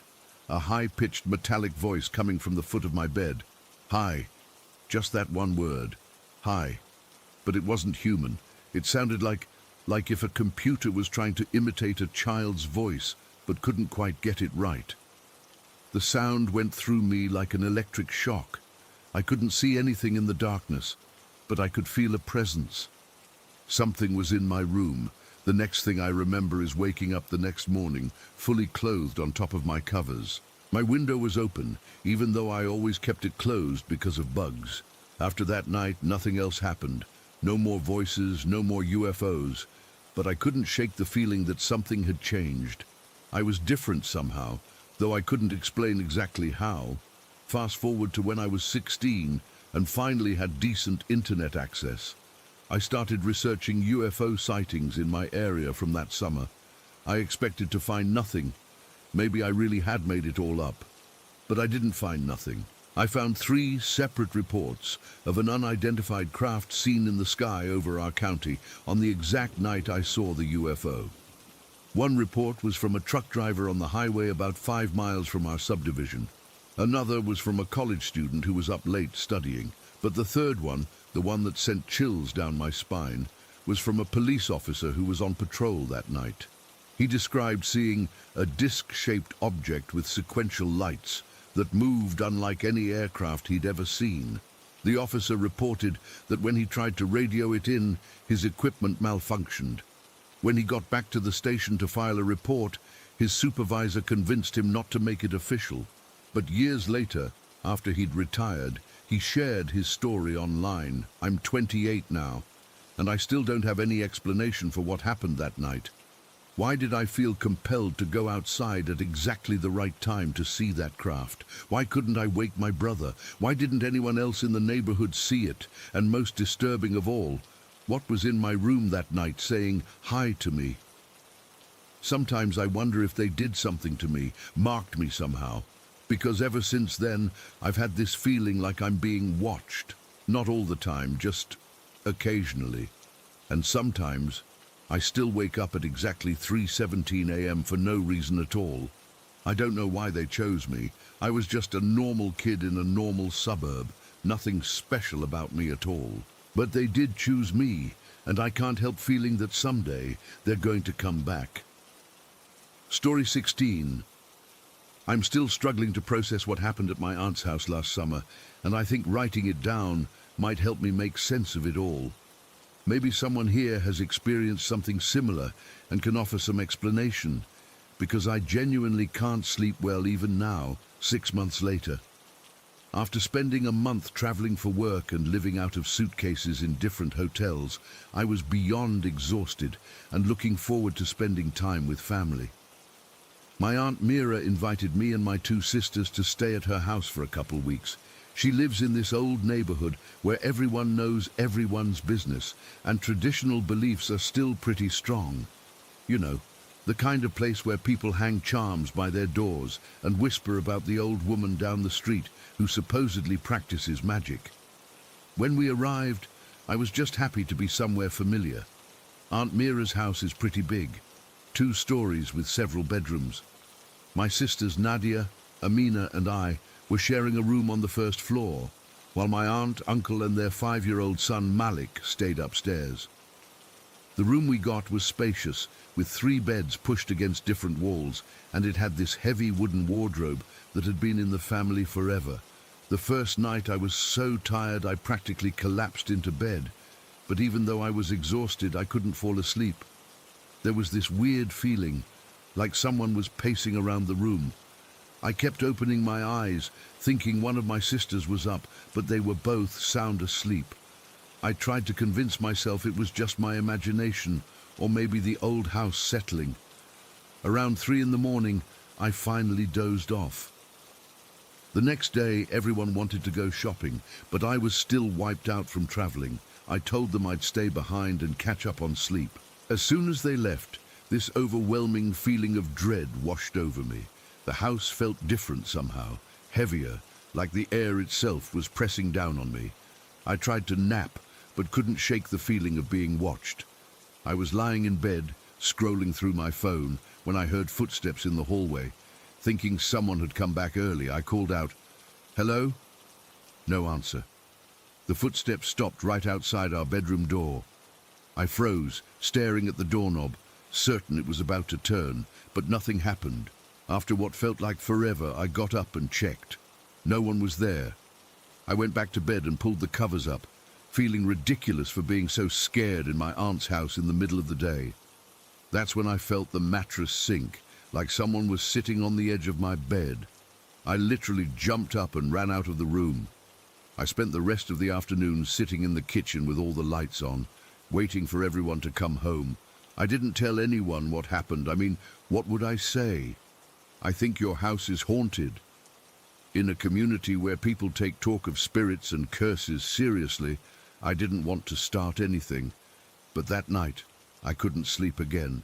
The feeling of being watched was so intense, I had to turn on my phone flashlight several times to check the room. My sisters slept fine, which made me feel even crazier. By the third day, I was a mess from lack of sleep. During dinner, my aunt noticed and asked if I was feeling okay. I lied and said I was still jet-lagged. That night, I made sure to exhaust myself completely, hoping I'd just pass out and sleep through whatever was happening. It didn't work. Around 2 in the morning, I woke up to what felt like fingers brushing against my face. I jerked away so violently, I hit my head on the wall. This time, Nadia woke up. "What's wrong?" she whispered. "Nothing," I said. "Just a bad dream." She gave me a weird look before turning over, but I noticed she kept her bedside lamp on for the rest of the night. The next day, I couldn't take it anymore. I told my sisters I needed to run some errands and escape to a coffee shop where I spent hours just sitting in the noise and light, surrounded by people. I was terrified of going back to that room. When I returned, Amina pulled me aside. "Are you okay? You've been acting strange." I broke down and admitted I hadn't been sleeping well because something felt off about our room. To my surprise, she nodded. "I've been having weird dreams," she confessed. "Like someone standing over my bed watching me. I didn't want to say anything because I thought you'd think I was crazy." That night, all 3 of us slept with our phone flashlights on. It didn't help. I woke up around 3 again, this time to what sounded like whispering. It was coming from the corner of the room, by the wardrobe. The whispers weren't in any language I recognized, just hissing sounds that made my skin crawl. I lay there paralyzed, afraid to move or make a sound. Suddenly, there was a loud thud from upstairs, followed by the sound of Malik screaming. I've never been so grateful for a child's nightmare in my life. It broke whatever spell was holding me in place, and I practically leaped out of bed. My sisters woke up too, and we all rushed upstairs. My aunt was already comforting Malik, who was hysterical, pointing at his closet and sobbing that the angry lady was trying to hurt him. My uncle checked the closet, obviously finding nothing. They blamed it on a nightmare and eventually got him back to sleep. As we headed back downstairs, Nadia grabbed my arm. "Did you hear those whispers before Malik screamed?" she asked quietly. "I felt sick. You heard them too." She nodded, and Amina admitted she'd been awake as well, too scared to say anything. We spent the rest of the night huddled together on one bed with all the lights on, talking about anything and everything to stay awake until morning. The next day, I made up an excuse about a work emergency and checked into a nearby hotel. I couldn't spend another night in that room. My sisters stayed, though Nadia later told me they'd pushed their beds together and slept with the lights on. 2 days later, They joined me at the hotel, claiming they missed me. But I could tell by their exhausted faces and jumpy behavior that something had happened. Amina finally admitted that the night after I left, she'd woken up feeling like someone was sitting on her chest, making it hard to breathe. When she opened her eyes, she saw a dark shadow standing over her. She'd tried to scream, but couldn't make a sound. We finished our visit without returning to Aunt Mira's house, making excuses about staying closer to the city for shopping. I felt guilty for not telling her the truth, but what could I say? About a month after we'd gone back home, Nadia called Aunt Mira just to catch up. During their conversation, Nadia casually mentioned that we'd all had trouble sleeping in the guest room. There was a long silence on the other end of the line. "Aunt Mira, are you still there?" Nadia asked. "Yes," she replied, her voice strange. "I need to tell you something. After you girls left, Malik's nightmares got worse. Every night at exactly 3:17, he would start screaming about the angry lady. We couldn't figure out why it was happening at the same time every night. We couldn't even hear him from our room. The only reason we knew was because I started setting an alarm to check on him." She paused, and Nadia later told me she could hear Aunt Mira's voice shaking as she continued. "I finally talked to my mother about it, and she suggested we bring in Sheikh Hassan to check the house. He's known in the community for dealing with spiritual matters.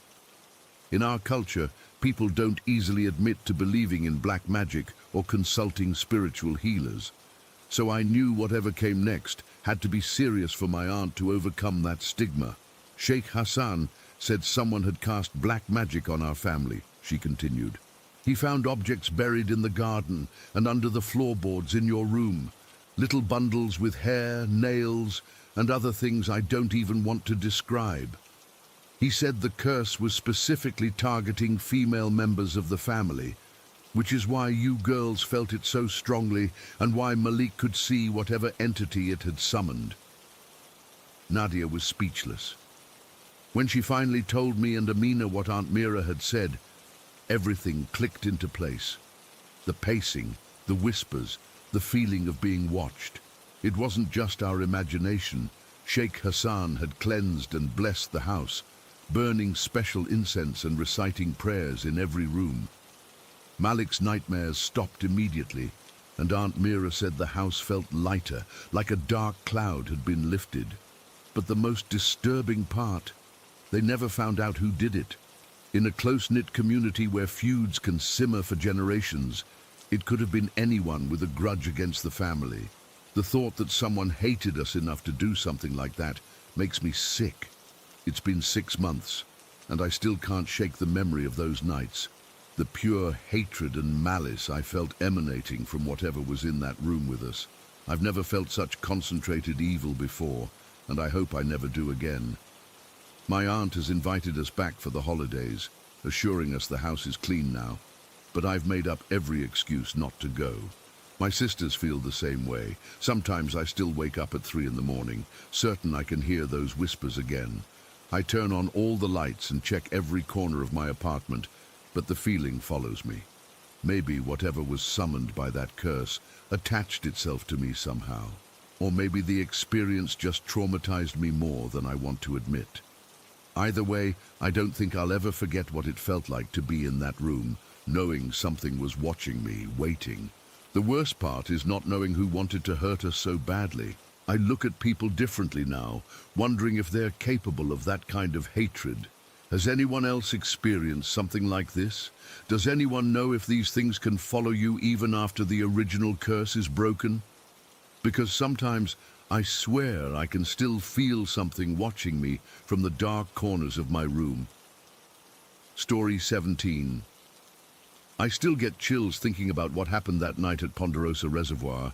It's been 3 years, but I swear sometimes I still feel like I'm being watched when I'm alone outdoors. I've never been the type to believe in monsters or the supernatural, but what happened to me that night changed everything. My brother Ryan and I had been looking forward to our family camping trip for months. We're both pretty big into fishing, and our dad had told us stories about the massive trout at Ponderosa. It was supposed to be a fun weekend getaway, grilling hot dogs, telling stories around the campfire, and catching some monster fish. That's all it was supposed to be. We arrived at the campsite Friday afternoon and got everything set up. Our spot was nice, spacious enough for our 2 tents and surrounded by tall pines that gave us some privacy from the other campers. Dad had checked the fishing regulations beforehand and told us night fishing was allowed, so Ryan and I decided we'd head down to the reservoir after dinner to try our luck. The sun was already setting as we finished eating. Mum was worried about us going in the dark, but Dad said it would be fine as long as we stuck together and brought our flashlights. We grabbed our fishing gear, headlamps, and a small cooler for any fish we might catch, then headed down the trail toward the water. It took about 20 minutes to reach the reservoir. The main fishing spot was pretty crowded with other campers, so we decided to follow this smaller trail that branched off to the right. Dad had mentioned there was a good spot around the bend where the water was deeper and fewer people went. As we walked, the trail got narrower and less maintained. Ryan was in front, swinging his flashlight back and forth through the trees. The beam caught something in the distance, what looked like a structure of some kind. "Hey, check that out," Ryan said, pointing. We got closer and realized it was the remains of an old cabin.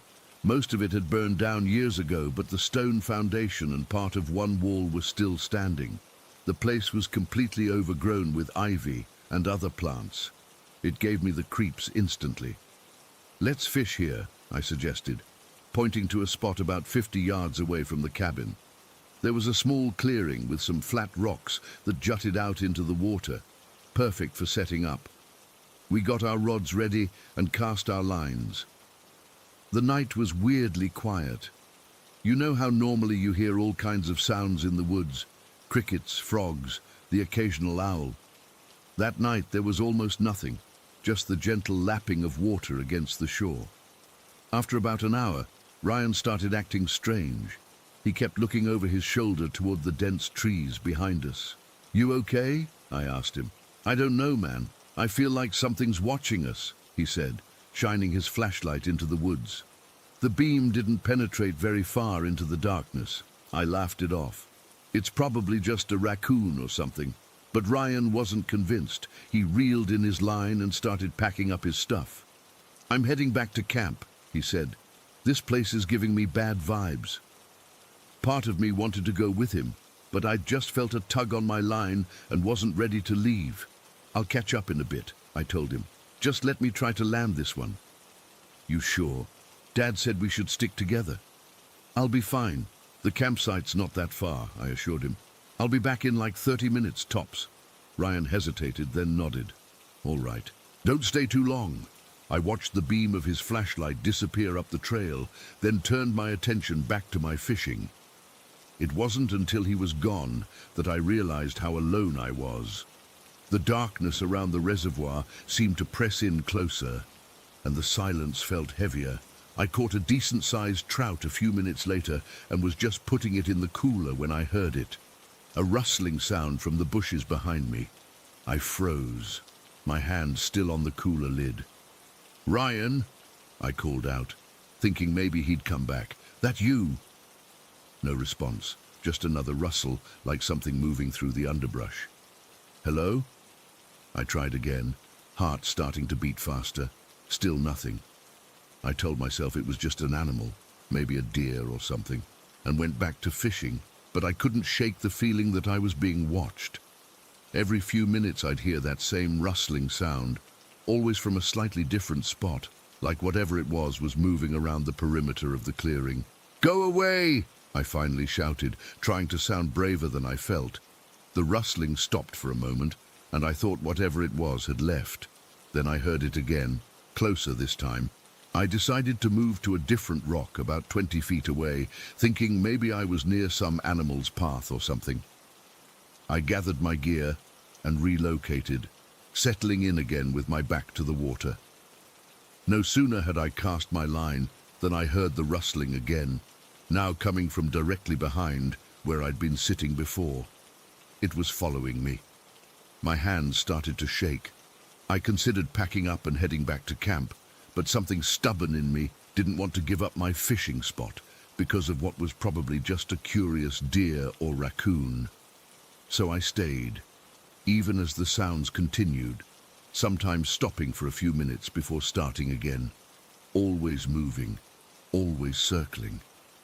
When I caught another fish, I almost didn't want to reel it in, because I knew I'd have to take the hook out, which meant looking down and not at the trees behind me.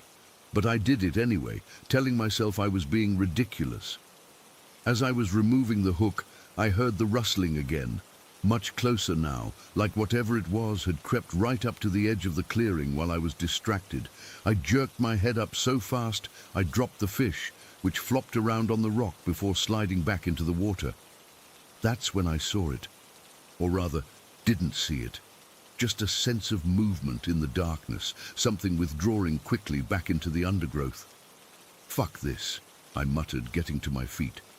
I grabbed my rod and started gathering my stuff, deciding I'd had enough fishing for one night. But as I was packing up, the rustling started again, this time moving rapidly around the clearing toward the trail, the only way back to the campsite. Whatever it was positioning itself between me and the way out.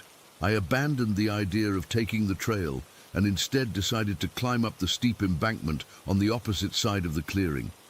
It would be a harder route back to camp, but I just wanted to get away from whatever was stalking me. I scrambled up about halfway, my feet sliding on the loose dirt, when something made me look back down. I don't know if it was a sound or just that same feeling of being watched, but I turned and shined my flashlight toward the bottom of the embankment, and there it was. The beam caught something crouched in the bushes at the base of the hill. At first I thought it was a person. It had the general shape of a human, with a head and shoulders and what looked like arms. But as it turned toward my light, I saw its face, or rather, the absence of a face, where there should have been eyes, a nose, a mouth. There was nothing. Just smooth, pale skin stretched over a head-shaped void. It had ears, normal-looking human ears that stuck out slightly from the sides of its head. But that blank face... Jesus Christ, I'll never forget it. It was squatting there, perfectly still, its head tilted slightly as if it was studying me. It wore what looked like dark, dirty clothes, not like an animal's fur, but actual clothing, though I couldn't make out any details. I screamed. I'm not ashamed to admit it. I screamed like a little kid. "Leave me alone!" I yelled, my voice cracking with terror. Then I started calling for my family at the top of my lungs. "Dad! Ryan! Help! Somebody help me!" The thing moved then, standing up in one fluid motion. It was tall, taller than me, maybe 6 feet or more. For a horrible second, I thought it was going to come up the hill after me. Instead, it turned and ran into the woods, moving with an unnatural speed and grace, weaving between trees until it disappeared into the darkness. I didn't move until I heard voices calling my name. Dad, Ryan, and our cousin who was camping with us came crashing down the trail with flashlights. They found me still frozen halfway up the embankment, clutching my fishing rod so tight my knuckles were white. "Mike, what happened? Are you okay?" Dad called up to me. I couldn't even speak at first. They helped me down and back to camp. Mom was waiting, worried sick. I was shaking so bad, she wrapped me in a blanket even though it wasn't cold. "What happened, honey?" she kept asking. "Did you fall? Did you see a bear?" I didn't want to say it in front of everyone. I was scared they wouldn't believe me. So I just mumbled something about getting spooked by noises in the dark. Later, when everyone else was asleep, I told Mom what I'd really seen. She didn't laugh or tell me I was making it up. She just listened, her face getting more concerned. "We're leaving first thing in the morning," she said when I finished. The next day, as we were packing up, I finally told Dad and Ryan the whole story. Dad tried to rationalize it, said it was probably just some homeless person with a mask or someone playing a sick joke. Ryan reminded me he'd felt watched too, which only made it worse somehow. We never went back to Ponderosa. I haven't been night fishing since. Sometimes I try to convince myself it was just my imagination, a trick of the light, or maybe even a hallucination from carbon monoxide from the campfire or something. But then I remember how it moved, how it watched me, how it deliberately positioned itself between me and safety. I still fish sometimes, but only in the daytime, only in open areas, and never ever alone. And I always have the feeling that if I were to look over my shoulder at just the right moment, I might catch a glimpse of something watching me from the trees. Something with no face, just waiting for another chance to get close. Story 18. I've always been skeptical about paranormal stuff. I'm the type who needs to see it to believe it, you know. Well, I did see something once when I was 11, and I still can't explain what happened that night, no matter how many times I've gone over it in my head. I grew up as an only child in a pretty big house on the outskirts of town. It was an older home, built in the 1970s, with those creaky wooden floors and strange little corners. Being an only kid could get lonely, especially since my parents traveled a lot for work. They were both in pharmaceutical sales and would be gone for 3 or 4 days at a time, sometimes even a week. When they were away, they'd arrange for our family friend, Miss Debbie, to come stay with me. She was in her 50s and would basically just make sure I didn't burn the house down. She'd stay in the guest room downstairs while I had my bedroom upstairs. My parents' master bedroom was also upstairs, across the hall from mine. To make the nights less boring when my parents were gone, I'd often have my cousins Jenny and Melissa over for sleepovers. They were 13 and 12, so just a bit older than me. My parents were totally fine with it since Miss Debbie was there as the adult supervision, and honestly, I think they felt better, knowing I wasn't alone upstairs at night. This particular weekend in October, my parents had left on Thursday for a conference in Chicago. They wouldn't be back until late Sunday night. As usual, I asked if Jenny and Melissa could stay over on Friday night, and my mom arranged it with their parents before she left. Friday came around, and my cousins arrived around 6 in the evening. We did our usual sleepover stuff, ordered pizza, watched movies, and played games. Miss Debbie checked on us a few times, but mostly stayed downstairs watching her own shows. Around 10 o'clock, we got bored with the movie we were watching and decided to play this game we'd made up. It was super simple, but we thought it was hilarious at the time. We'd take this piece of styrofoam that had come in a package and wedge it behind a door. When someone opened the door, it would make this high-pitched squeaking sound as it scraped against the wall and door. Then we'd take turns hiding it behind different doors and trying to scare each other. We played this for maybe an hour, hiding the styrofoam behind the bathroom door, my bedroom door, and the hallway closet. We were being pretty loud, laughing and screaming when someone would get scared by the sudden noise. Miss Debbie came up around 11 and told us it was time to settle down and go to sleep soon. We eventually got tired and set up our sleeping bags on my bedroom floor. I had a twin bed, but we always thought it was more fun to all sleep on the floor together. We talked for a while about school and boys and whatever else seemed important to 11 and 13-year-olds. I remember we left the styrofoam wedged behind my bedroom door as a final prank for whoever had to get up first in the morning. We must have fallen asleep around midnight. I'm not sure exactly what time it was when I woke up, but it was definitely the middle of the night. The house was completely silent, except for Jenny's light snoring. I woke up because Melissa was climbing over me to get to the door. "Where are you going?" I whispered. "Bathroom," she mumbled sleepily. I heard the styrofoam squeak as she opened the door, and I remember smiling to myself because our prank worked. I listened as she walked down the hall to the bathroom, heard the bathroom door close, and then a few minutes later heard her washing her hands and coming back. The styrofoam squeaked again as she came back in, and she crawled back into her sleeping bag next to me.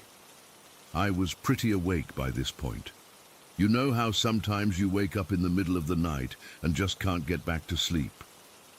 That's how it was. I laid there with my eyes closed, not really thinking about anything, just waiting to feel sleepy again. That's when I heard it. The styrofoam squeaked again as the door to my bedroom slowly opened. My first thought was that Melissa had to go to the bathroom again, but I could hear her breathing right next to me. I kept my eyes closed. I don't really know why. Maybe it was that childhood instinct that if you can't see the monster, it can't see you. The door opened slowly, not all the way, just enough to make the styrofoam scrape against the door and wall. Then nothing happened. Whoever had opened the door just stood there. I could feel someone standing in the doorway, looking in at us. I was frozen, too scared to open my eyes. After what felt like forever, but was probably only a minute, the door slowly closed again with another squeak from the styrofoam. I lay there, heart pounding, trying to convince myself it was just Miss Debbie checking on us.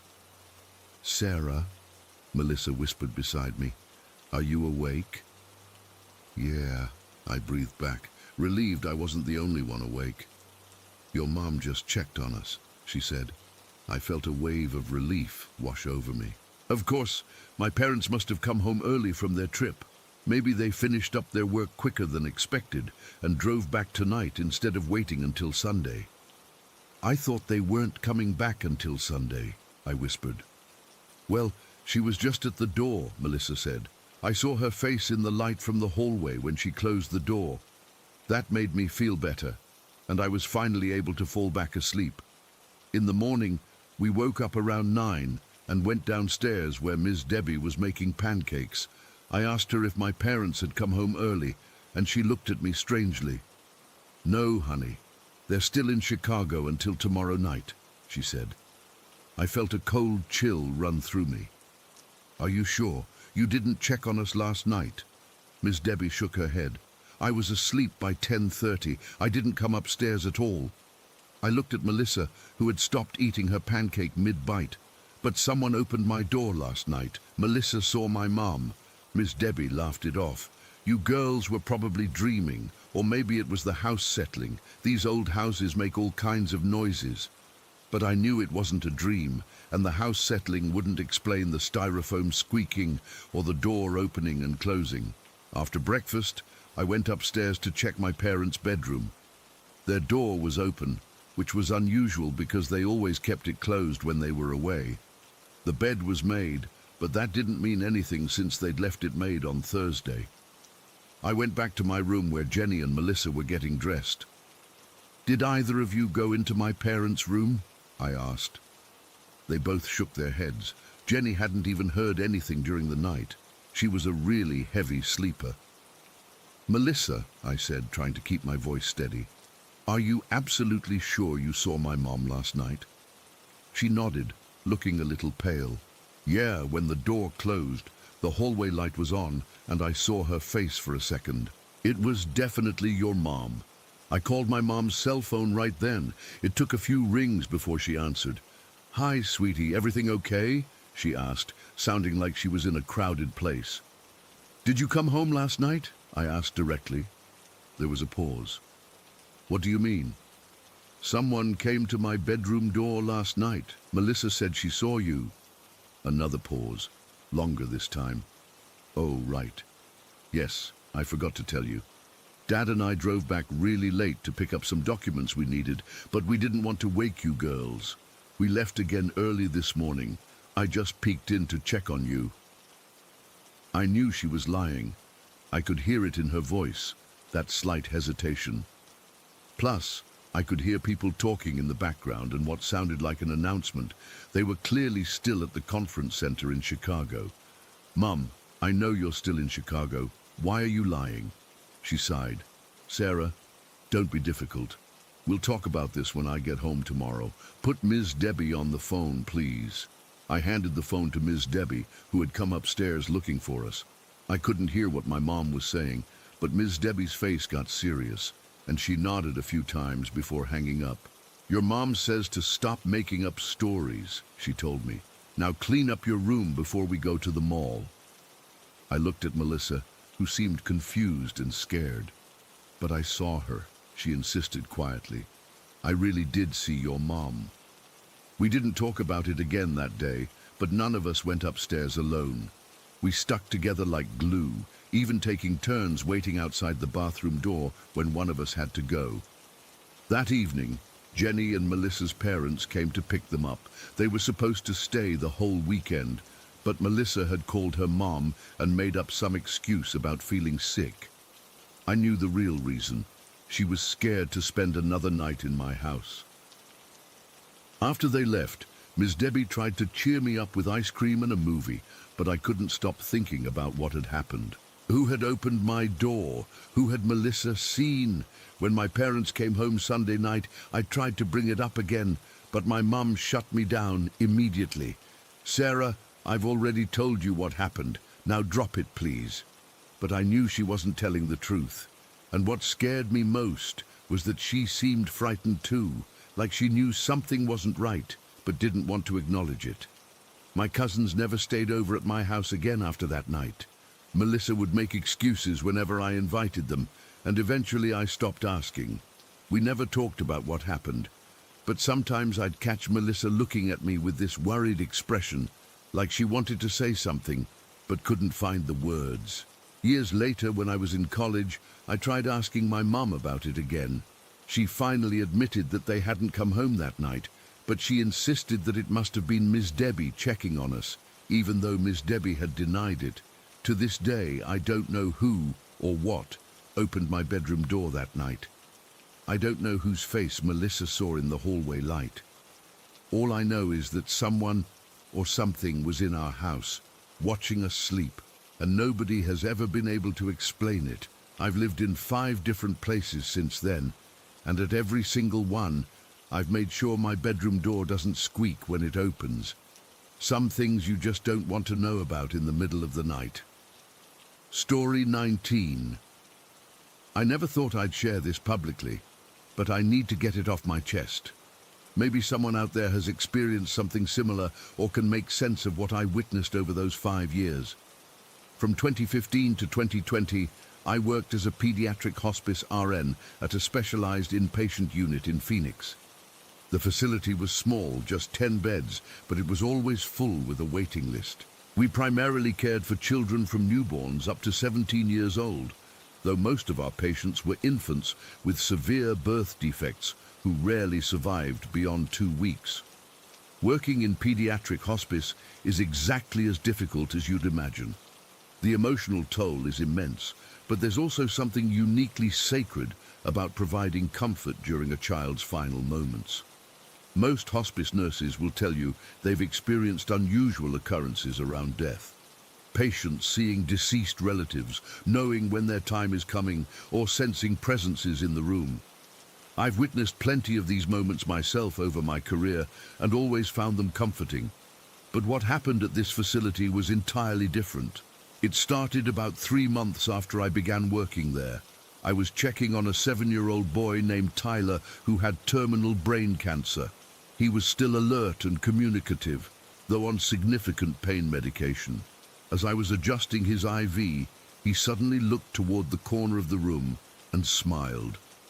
"Do you see your friend?" I asked, assuming he was experiencing the typical end-of-life vision of a deceased relative or pet. "Yeah," he nodded, the grey person with the little head. Something about the specificity of his description caught me off guard. I glanced at the corner, but saw nothing. "What does your friend look like?" "They're tall and skinny, grey skin. Their head is tiny, like a pin." He made a gesture with his fingers, indicating something narrow and pointed. "They don't talk, but I can hear them in my head." I noted it in his chart as a possible hallucination from the medication and thought nothing more of it. But a week later, a 12-year-old girl in a different room mentioned seeing the grey people with pinheads standing by her window. She wasn't on the same medication as Tyler, and they had never interacted. Over the next few months, more children described these entities. What struck me was the consistency in their descriptions. Tall, thin beings with grey skin and unusually small, pin-shaped heads, not the stereotypical large-headed aliens from movies. The children who could communicate clearly enough described them as having long, thin limbs, 3 or 4 fingers, and tiny facial features clustered in the center of their narrow heads. One day, I brought paper and crayons to a 9-year-old named Emma, who had mentioned seeing them regularly. Without prompting about what to draw, she sketched several grey figures standing around her bed. Their bodies were disproportionately long with those distinctive pin-like heads. When I showed her drawing to my colleague who had heard similar descriptions from other children, she got goosebumps. "That's exactly what Jason in room 4 described yesterday," she whispered. We began documenting these occurrences, initially thinking it might be related to medication side effects or some kind of shared psychological phenomenon, but the patterns didn't add up. Children on different medications, with different diagnoses, with no contact with each other, were all seeing the same entities.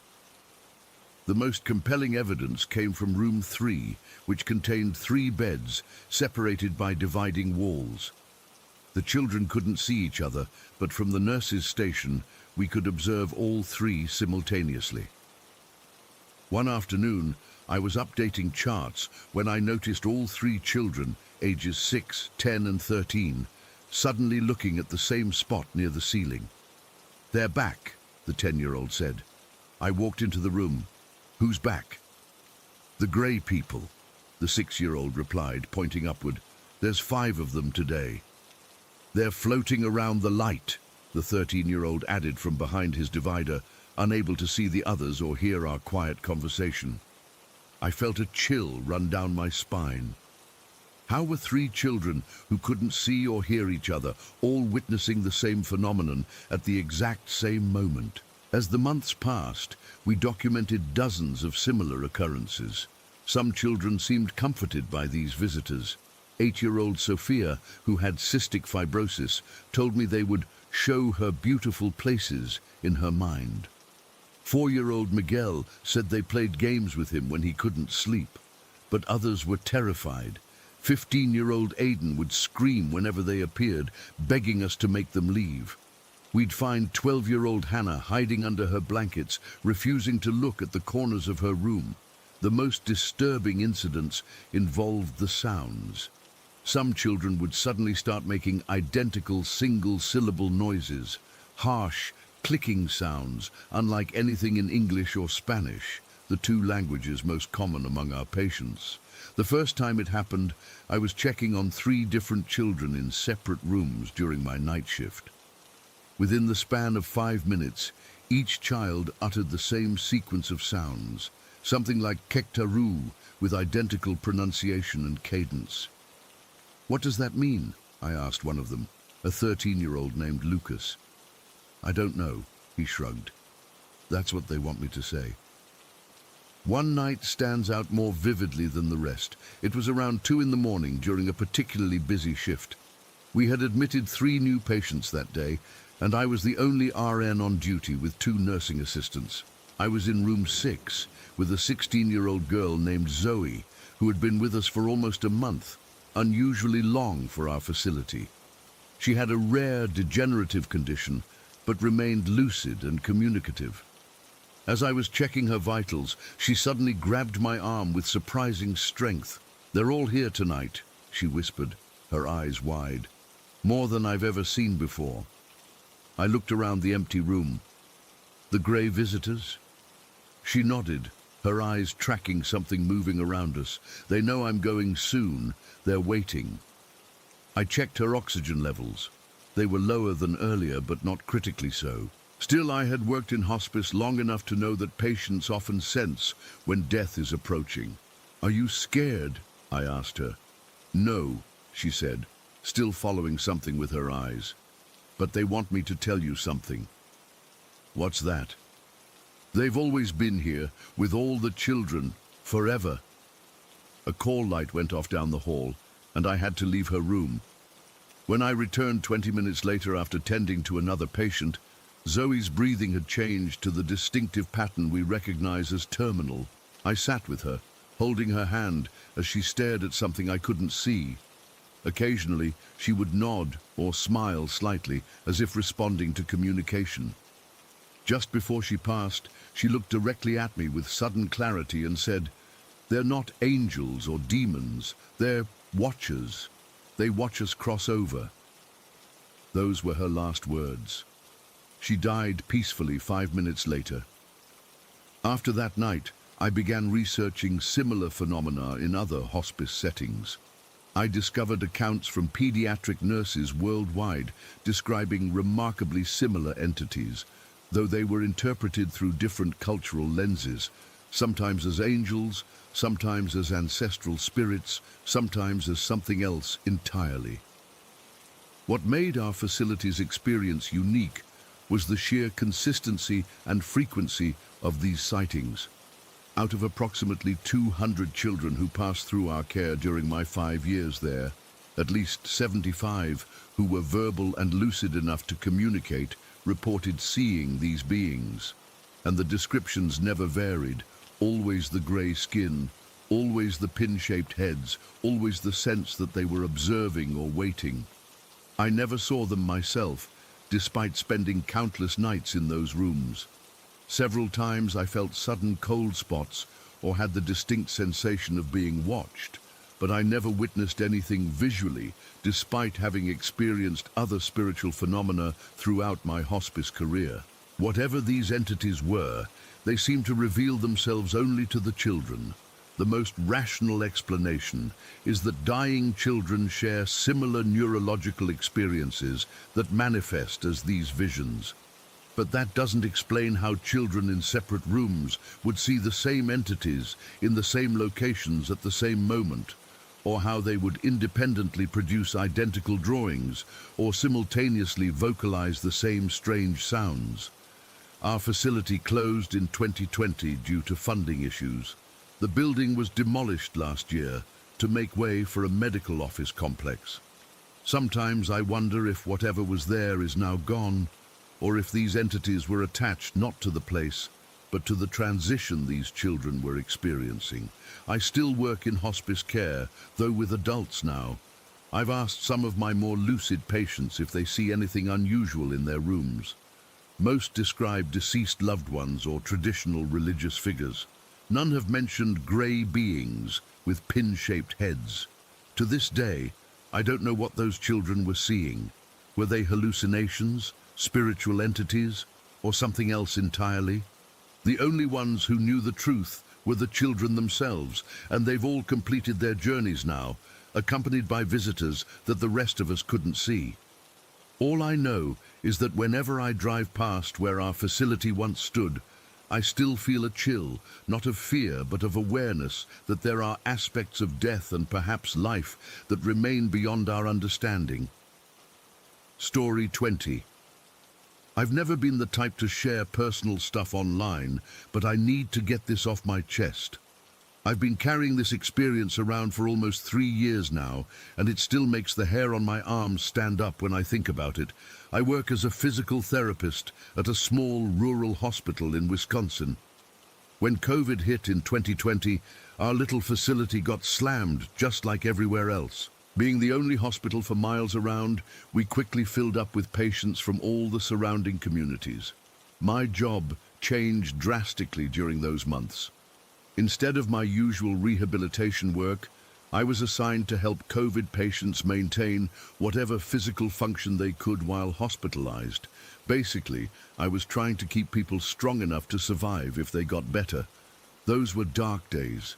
We were all working overtime, constantly changing protocols, and honestly, just scared.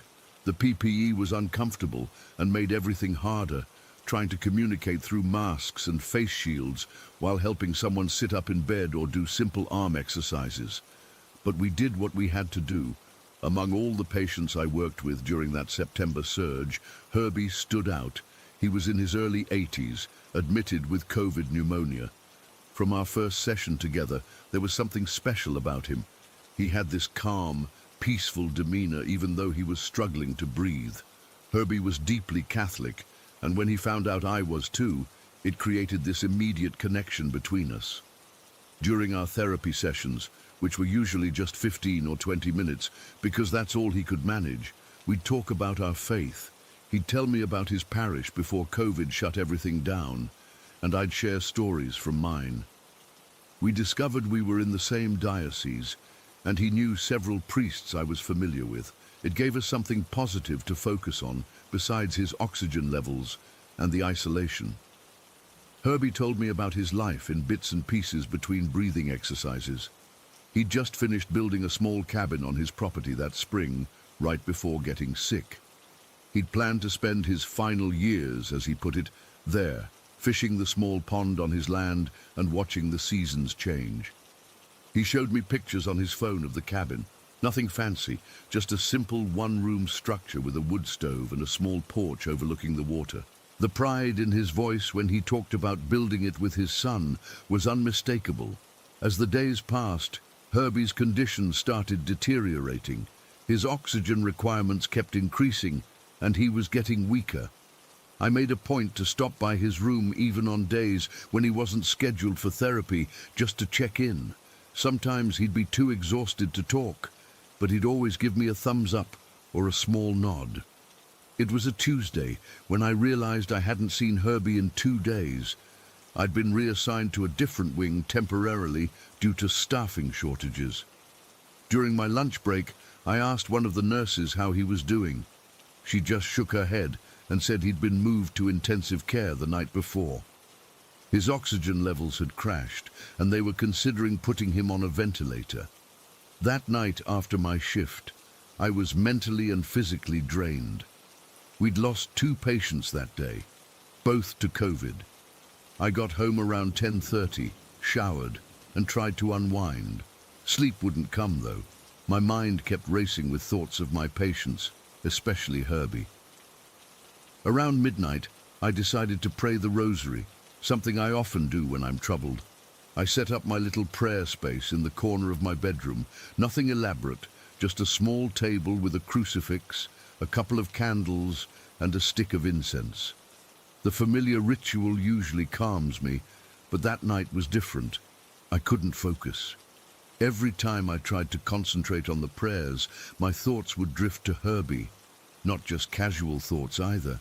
It was like his presence was somehow filling my mind. After about 20 minutes of this struggle to focus, I noticed something odd. The incense smoke, which normally drifts and disperses, was rising in a perfectly straight column from the stick to the ceiling. It didn't waver or spread out, just a solid, unbroken line of smoke. At the same time, the candle flames started flickering wildly, even though there wasn't any draft in the room. The air felt thick, almost pressurized, like right before a thunderstorm. I tried to shake off the uneasiness and continue praying, but Herbie's face kept appearing in my mind. I could see him so clearly, not as he looked in the hospital, weak and oxygen-starved, but vibrant and smiling, standing on the porch of his new cabin. The image was so vivid it startled me. That's when I heard it. A strange sound coming from somewhere in my room.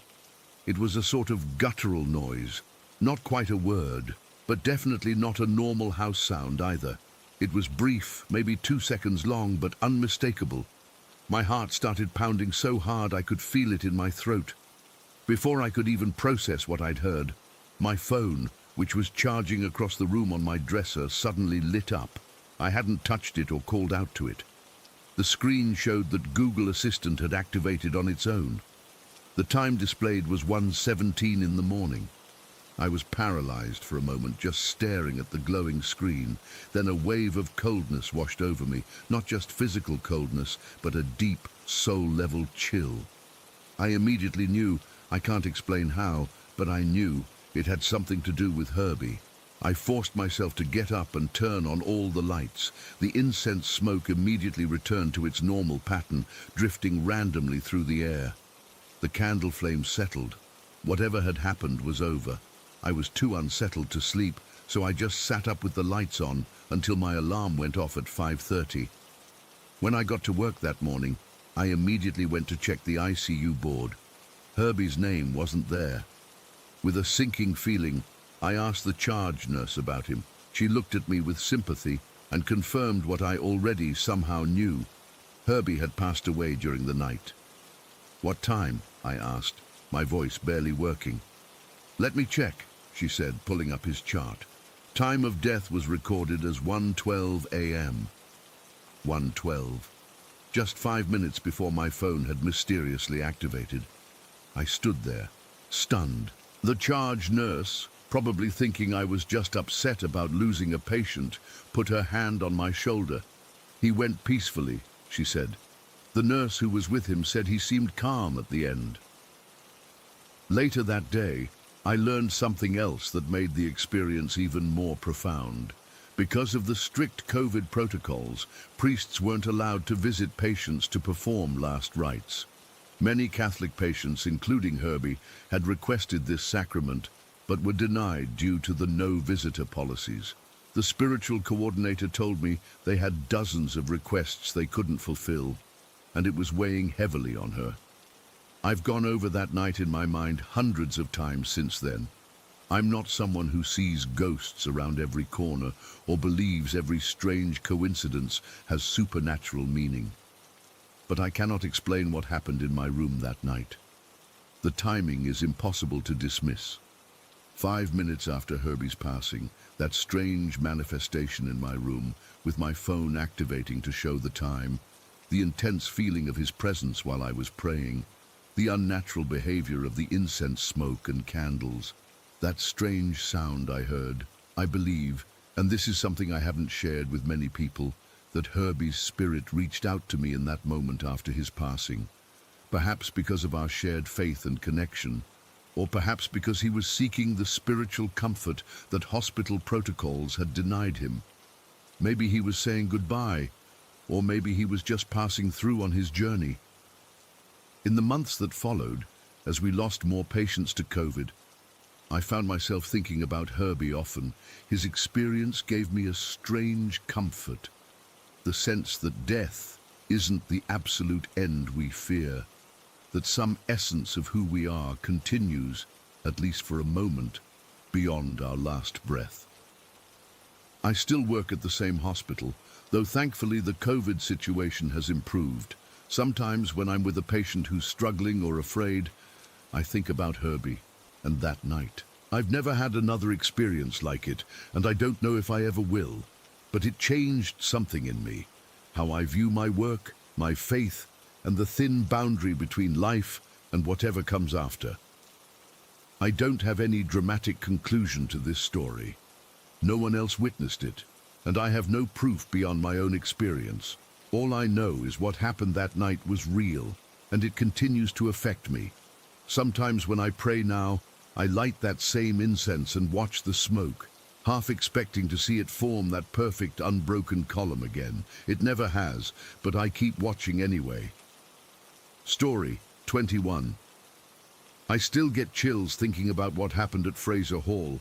I was a sophomore at the University of Kansas back in 2018, majoring in psychology, but working part-time for the anthropology department to help pay tuition.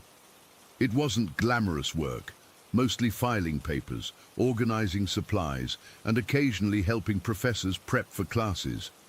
But the flexible hours fit perfectly with my schedule, and honestly, I found the subject fascinating, even though it wasn't my major. Fraser Hall is this imposing limestone building that sits at the top of a hill overlooking campus. It's one of those old university buildings with worn wooden floors that creak when you walk, and heavy doors that never close quite right.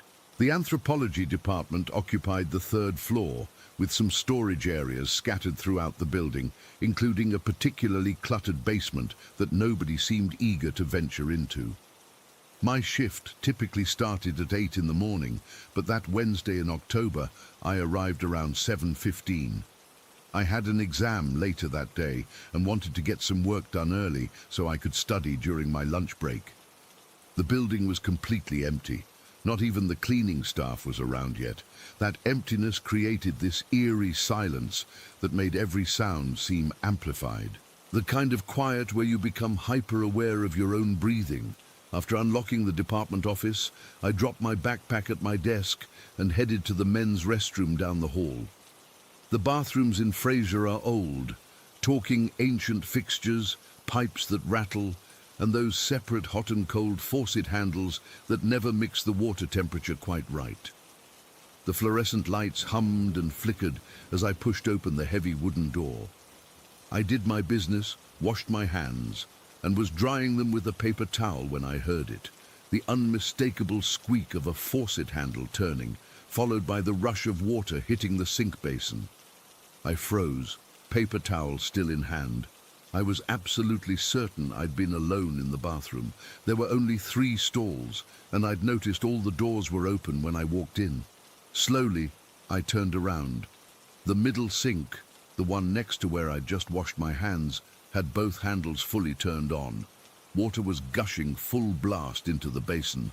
My stomach dropped. I distinctly remembered that sink being dry when I walked past it. There was no way I wouldn't have noticed running water in the otherwise silent bathroom. I stood there for what felt like minutes, but was probably only seconds, trying to rationalize what I was seeing. Maybe the pipes were old and the pressure had built up. Maybe the handle was loose and had gradually turned on its own. But both handles perfectly turned to the on position. Hesitantly, I approached the sink and turned off both taps, twisting them until they were firmly in the off position. The squeaking sound of the handles turning felt impossibly loud in the empty bathroom. My hands were shaking, and I felt a cold sweat break out across my back. I practically bolted out of the bathroom, the door swinging shut behind me with a bang that echoed down the empty hallway. As I stood there catching my breath, I noticed the women's bathroom directly across the hall. Something compelled me to check it, maybe to prove to myself I wasn't losing my mind. I hesitated at the door, feeling like an intruder, but finally pushed it open just enough to peek inside. The layout was a mirror image of the men's room. Same 3 stalls, same row of sinks along the wall, and there, in the middle sink, water was flowing full blast, both handles completely turned on. My blood went cold. I let the door swing shut and backed away until I hit the opposite wall. There was absolutely no explanation that made sense. No one else was in the building. The cleaning staff wouldn't have left water running in both bathrooms, and even if they had, why would it be the middle sink in both rooms? I didn't go back in to turn off the water. Instead, I practically ran back to the department office, locked the door behind me, and sat at my desk with my heart pounding. I tried to focus on organizing the stack of papers I needed to file, but my hands wouldn't stop trembling. About 45 minutes later, I heard the main building doors open and voices echo down the hallway as other staff began arriving. Only then did I leave the safety of the office. I didn't tell anyone what happened. What would I say? Hey, the sinks turned themselves on this morning. I'd sound crazy. So I kept quiet and tried to convince myself there was some logical explanation I just hadn't figured out yet. The days passed, and I almost managed to forget about the incident. Almost. Every time I used the bathrooms in Fraser, I found myself watching the sinks warily, half expecting the taps to start turning on their own. But nothing happened, and gradually the memory faded into the background of everyday life, until 3 months later. It was early January, just after winter break. The department chair, Dr. Lindstrom, asked me to help organize one of the storage rooms in the basement, a task everyone else seemed to avoid. The basement of Fraser is exactly what you'd expect from a century-old university building. Dimly lit, musty, with a maze of narrow hallways leading to various forgotten rooms. The storage room I was assigned to hadn't been properly sorted in what looked like decades. The room was packed with dusty artifacts, old equipment, filing cabinets full of research notes from professors long retired or deceased, and dozens of cardboard boxes with faded labels. The air was thick with dust, and the single overhead light barely illuminated the space. Dr. Lindstrom gave me some basic instructions. Sort through everything, make an inventory list, discard anything clearly trash, and flag items that might need special attention. Don't worry about finishing it all today, she said before heading back upstairs. This is a project that's been neglected for years. Just make a start on it. For the first hour or so, I worked methodically, sorting through boxes of old textbooks, broken clay pots labeled as teaching materials, and filing cabinets full of yellowed papers. The work was tedious, but straightforward. Then I reached a shelf in the far corner, stacked with paper bags, cardboard boxes, and plastic containers. One brown paper grocery bag caught my attention because it was folded over at the top, unlike the others that were open or taped shut. It was pushed toward the back of the shelf, as if someone had deliberately hidden it. When I pulled it forward, it was surprisingly heavy for its size. Something solid shifted inside. I unfolded the top and looked in. At first, my brain couldn't process what I was seeing. Nestled inside the bag were what looked like old yellowed sticks. But as I carefully reached in and lifted one out, the reality hit me like a punch to the gut. It wasn't a stick. It was a human bone, specifically what appeared to be a forearm bone, the radius or ulna. I dropped it back in the bag like it had burned me. With shaking hands, I peered deeper into the bag. There were several bones inside, some small enough to be finger bones, others clearly larger fragments. They were old, discolored to a yellowish brown, but unmistakably human. I carefully refolded the bag and placed it on a separate table, then immediately went upstairs to find Dr. Lindstrom. She was in her office, grading papers, and looked up with mild annoyance when I knocked on her open door. "Dr. Lindstrom, I found something in the storage room that you should probably see," I said, trying to keep my voice steady. She sighed, put down her pen, and followed me back to the basement. When I showed her the bag and carefully opened it to reveal its contents, her expression changed from annoyance to serious concern. "Oh, God damn it," she muttered, which wasn't the reaction I was expecting. I was afraid something like this might turn up. She explained that years ago, maybe 15 or 20, the local police had occasionally brought bones to the anthropology department for identification or dating when they were found in construction sites or washed up along the Kansas River. Most were eventually determined to be Native American remains and were supposed to be properly catalogued and stored according to NAGPRA regulations, the Native American Graves Protection and Repatriation Act, until they could be returned to the appropriate tribes.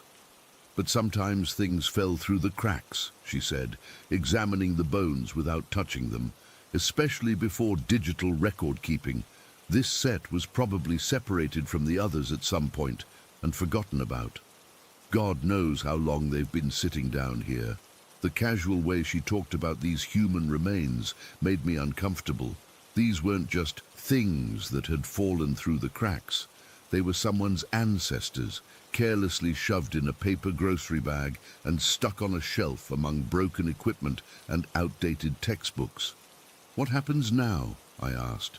"I'll call our NAGPRA compliance officer and get these properly documented and stored, with the other remains waiting for repatriation," she said, carefully refolding the bag. "Don't worry about it. This isn't the first time something like this has happened, unfortunately." She took the bag and headed upstairs, leaving me alone in the storage room. I tried to continue sorting through the other items, but I couldn't focus.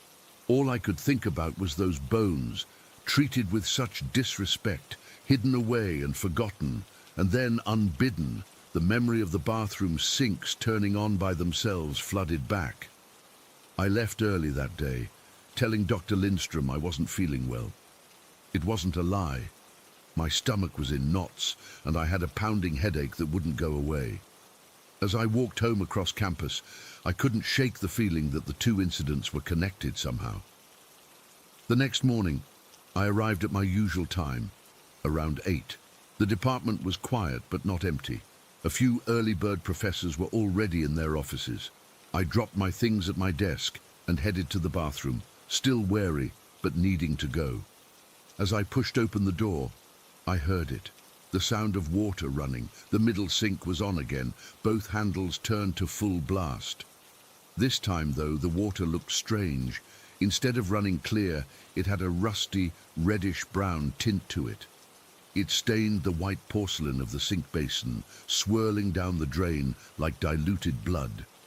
I backed out of the bathroom, heart racing, and without thinking, checked the women's restroom again. The same scene greeted me. Middle sink running full blast with discolored water, but this time there was something else. Written in the steam on the mirror above the sink were what looked like symbols or pictographs. Nothing I recognized, nothing I could read, but clearly deliberate markings. I ran back to the department office and found Dr. Lindstrom just arriving. Words tumbled out of me as I tried to explain what I'd seen, probably sounding completely unhinged. To her credit, she didn't dismiss me outright, but followed me to check both bathrooms. By the time we got there, the water was running clear again in both sinks, and the markings on the mirror had faded completely. Dr. Lindstrom gave me a concerned look that suggested she was more worried about my mental state than any supernatural occurrence. "The building's old," she said gently. "The pipes get rusty sometimes, especially after breaks when the water hasn't been running much, and the handles can be loose. They turn on their own occasionally." I knew what I had seen, but I also knew how it sounded. I nodded and mumbled something about not getting enough sleep lately. Dr. Lindstrom suggested I take the day off, and I didn't argue. That was my last day working for the anthropology department. I emailed my resignation the next day, citing coursework demands. I switched to a job at the campus bookstore, where the only unsettling things were the textbook prices. I never found out what happened to those bones in the paper bag. I hoped they were properly respected and eventually returned to their people. Sometimes I wonder if that's all the spirit wanted, just some acknowledgement, some respect. Water is sacred in many native traditions, a purifier, a life-giver. Maybe turning on the taps was a way of drawing attention, of demanding the respect that had been denied for so long. I still avoid Fraser Hall when I can, and to this day, I never turn my back on a running sink. Story 22. I've been hesitating to share this for a long time, but I need to get it off my chest. I still get goosebumps thinking about what happened that day at my Aunt Elaine's place in Fresno. Our family has always been pretty practical about most things, but what went down that afternoon last summer has left me questioning everything I thought I knew about reality. My Aunt Elaine lives with my grandmother in this old building downtown. The main floor is where our family business operates, a small printing shop that's been around for like 20 years, and the upper floors are living spaces. The building itself dates back to the 1920s, so it's got that creaky, settled-in feeling that old buildings have. We've always joked that it might be haunted because weird stuff happens occasionally, lights flickering, strange noises, that kind of thing. But we usually just blamed it on old wiring and pipes. That day started totally normal. I was helping out downstairs in the shop while Aunt Elaine had gone grocery shopping. When she got back around 1 in the afternoon, she dropped off some lunch for me before heading upstairs to put away her groceries. I remember it was super hot, like 102 degrees, typical Fresno summer weather that makes you feel like you're melting. Around 2:30, my aunt called down to the shop on our intercom system. Her voice sounded weird, kind of shaky. "Sophia, can you come up here for a minute? I need your help with something." I figured maybe she needed help moving something heavy or reaching something high up. She's pretty short. When I got upstairs, I found her standing in the hallway outside her bedroom door. Her hair was still wet from a shower, and she was wearing her bathrobe, looking really pale. "What's wrong?" I asked her. She just pointed toward her bedroom door, which was slightly ajar. "In my closet," she whispered. "I don't know what to do." Now, my aunt isn't the type to get freaked out easily. She's always been the practical one in the family, the one who checks for logical explanations first. Seeing her this rattled made my stomach drop. "What is it? A mouse? A spider?" I tried to joke, but she didn't smile. Just look," she said. "But be careful." I pushed open the bedroom door slowly. Everything looked normal. Her bed was made, clothes folded on the chair, nothing out of place. The closet door was wide open, though, and that's when I saw it. Hanging in midair, about 5 feet off the ground inside the closet, was a black thong, just floating there. Not hanging from anything, not suspended by any visible means, just hovering in the air as if someone invisible was holding it up with one finger. My first thought was that it was some kind of trick, fishing line or something, but there was nothing. I walked closer, my heart pounding so hard I could feel it in my throat. The underwear was just floating there, completely still, not swaying or moving at all. "What the hell?" I whispered, moving closer to the closet. "I came out of the shower and went to get dressed," Aunt Elaine explained from the doorway, unwilling to come any closer. When I opened the closet, it was just there, floating. I thought I was hallucinating at first. I reached out slowly, half expecting the thong to drop or move, but it stayed perfectly still. When my hand got within a few inches, I felt this weird cold spot, like sticking my hand in a freezer. The air around the floating underwear was significantly colder than the rest of the room. "There's something behind it," I said, peering into the closet. "On the wall." I stepped into the closet, moving around the floating underwear rather than through it because, honestly, the thought of touching it terrified me. At the back wall of the closet, partially obscured by the floating garment, was a small piece of paper tacked to the wall. It was tiny, maybe 2 inches square, and looked ancient. The paper was yellowed and stiff, the edges curling slightly, like it had been there for decades. And on it, drawn in faded purple crayon, was a simple smiley face. Just 2 dots for eyes and a curved line for a smile. Nothing fancy or artistic, like a child had drawn it. "What is that?" Aunt Elaine asked, finally brave enough to peek into the closet. "It's just a little piece of paper with a smiley face drawn on it," I said, reaching to touch it. The paper felt brittle, like it might crumble at any moment. "I've never seen that before," she said, frowning, "and I clean this closet regularly." I carefully pulled the thumbtack out and removed the paper from the wall. The moment I did, the thong dropped to the floor with a soft sound. Just fell straight down, as if whatever force had been holding it up suddenly disappeared. We both jumped back, and I nearly dropped the paper. Holding it carefully by the edges, I brought it out into the bedroom where the light was better. "Look how old this is," I said, showing her. "This paper must be at least 50 years old. It's practically disintegrating." "I've lived here for 12 years, Aunt Elaine said. "I've never seen that paper before. I would have noticed it when I moved in." We stared at the simple drawing, this childish, smiley face on ancient paper. For some reason, it made my skin crawl. There was something deeply unsettling about finding such an innocent-looking thing in such a bizarre circumstance.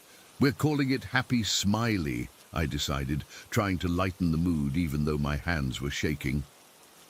That's when I noticed something else weird. For the past week or so, there had been this gross smell coming from the kitchen area upstairs. Not strong, but noticeable. Kind of like rotten food or garbage that needed to be taken out. Aunt Elaine had cleaned everything, checked the garbage disposal, even pulled out the refrigerator to see if something had fallen behind it, but we never found the source. Now, standing there holding this weird, ancient, smiley face paper, I suddenly realized the smell was gone.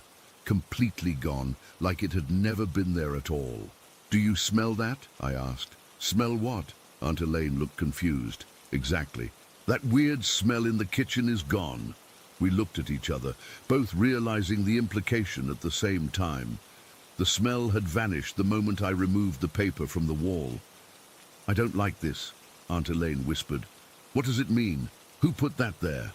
I had no answers. The paper looked decades old, far older than the time Aunt Elaine had lived there. And the floating underwear. There was simply no logical explanation for that. "We should show this to Grandma," I suggested. "My grandmother lived in the apartment next door to Aunt Elaine's. She's deeply religious and has always claimed to be sensitive to spiritual things, as she calls them." Aunt Elaine nodded, quickly getting dressed while I waited in the living room, still holding Happy Smiley carefully by its edges. I didn't want to put it down. Something about it made me think if I let it out of my sight, something bad would happen. Grandma was home, watching her soap operas when we knocked. She took one look at the paper in my hand, and her face changed. "Where did you find that?" she demanded, making the sign of the cross. We explained what had happened. The floating underwear, the paper hidden behind it, the disappearing smell. With each detail, My grandmother's expression grew more worried. "Destroy it," she said firmly when we finished. "Burn it now." Without waiting for our response, she snatched the paper from my hand and walked straight to her wood-burning stove in the corner of her apartment. She opened the small metal door, threw the paper inside onto the glowing embers, and slammed it shut. "Grandma," I protested, "we don't even know what it was." "It's better not to know," she said, her voice deadly serious. "Some things, when you invite them in, they never leave." We watched through the small glass window in the stove as the ancient paper curled, blackened, and then erupted into bright blue flames for just a second before disintegrating into ash. "Blue flames?" Aunt Elaine whispered. "That's not normal." My grandmother just nodded, as if this confirmed something for her. "The building was cleansed when I moved in," she said cryptically. "But sometimes things find ways to return, especially in old places like this." We tried to get more information from her, but she refused to explain further, just made us promise to tell her if we found anything else unusual. The way she said it made me think she expected we would. She was right. That evening, I was closing up the shop downstairs when I heard what sounded like footsteps above me. Aunt Elaine and Grandma had gone out to dinner, so the upper floor should have been empty. The footsteps moved from one end of the ceiling to the other, slow and deliberate. I called out, thinking maybe they'd come back early, but got no response. When I went to investigate, the apartments were empty and locked, just as they should have been. Over the next few days, weird stuff kept happening. Working alone in the shop, I constantly felt like I was being watched. I'd turn around expecting to see someone, but there was never anyone there. I started hearing things too. Scratching sounds in the walls, whispers that seemed to come from empty corners, the sound of glass shattering from the studio above when nobody was there. One time, the shattering sound was so loud and clear that I ran upstairs certain I'd find broken glass everywhere. Nothing. Not a single thing out of place. Aunt Elaine experienced it too. She'd wake up to find her closet door open when she was sure she'd closed it. Small objects would disappear and then reappear in strange places. One morning, she found all her kitchen chairs stacked in a perfect tower in the middle of the room. We tried to rationalize it all. Old buildings settle, pipes make noise, memory plays tricks. But deep down, we knew something had changed after finding Happy Smiley. It's been 8 months now, and things have calmed down somewhat. The incidents are less frequent, more subtle. Sometimes weeks go by with nothing unusual happening, but then something will occur. A door will slam with no draft, footsteps will echo in an empty room, or one of us will catch a glimpse of something moving just at the edge of our vision. And we're reminded that we're not alone here. I still don't know what Happy Smiley was, or why it was hidden in that closet. I don't know what force held that underwear suspended in mid-air, or why removing the paper made the smell disappear. I don't have explanations for any of it, but sometimes, late at night when I'm alone in the shop finishing up orders, I swear I can hear the faint sound of a child giggling somewhere in the building. And occasionally, when I look down at printouts fresh from the printer, I'll find a crude purple smiley face drawn in the corner of the page, 2 dots and a curved line, that vanishes if I look away and then back again. Whatever was connected to that paper, burning it didn't destroy it. It just changed how it interacts with us, like it's playing with us now. And honestly, I don't know which is scarier, a malevolent presence or a playful one that sees us as its toys. Story 23. I still can't explain what happened to me that night. It's been 3 months, and I haven't taken the Beijing subway since. My co-workers think I'm crazy for spending so much money on taxis, but they haven't seen what I've seen. It was a Thursday in late November. Winter was setting in, and that biting Beijing cold was starting to get serious. I had been working at this tech company in the Haidian district for about 2 years.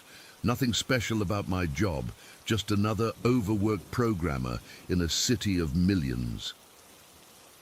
That particular day had been absolute hell. Our team was pushing to meet a deadline for this software update, and my boss kept finding just one more thing for me to fix. By the time I finally shut down my computer, it was almost midnight. I rubbed my eyes, which were burning from staring at code for 14 straight hours, and gathered my things.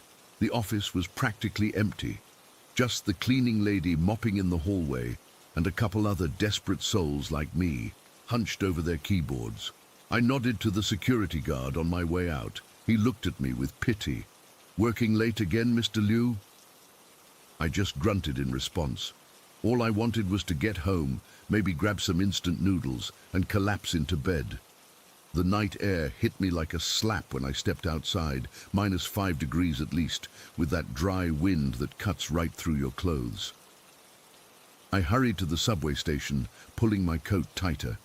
It wasn't until I got to the entrance that I remembered. The Beijing subway stops running at 11:30. I checked my phone. 12 minutes past midnight.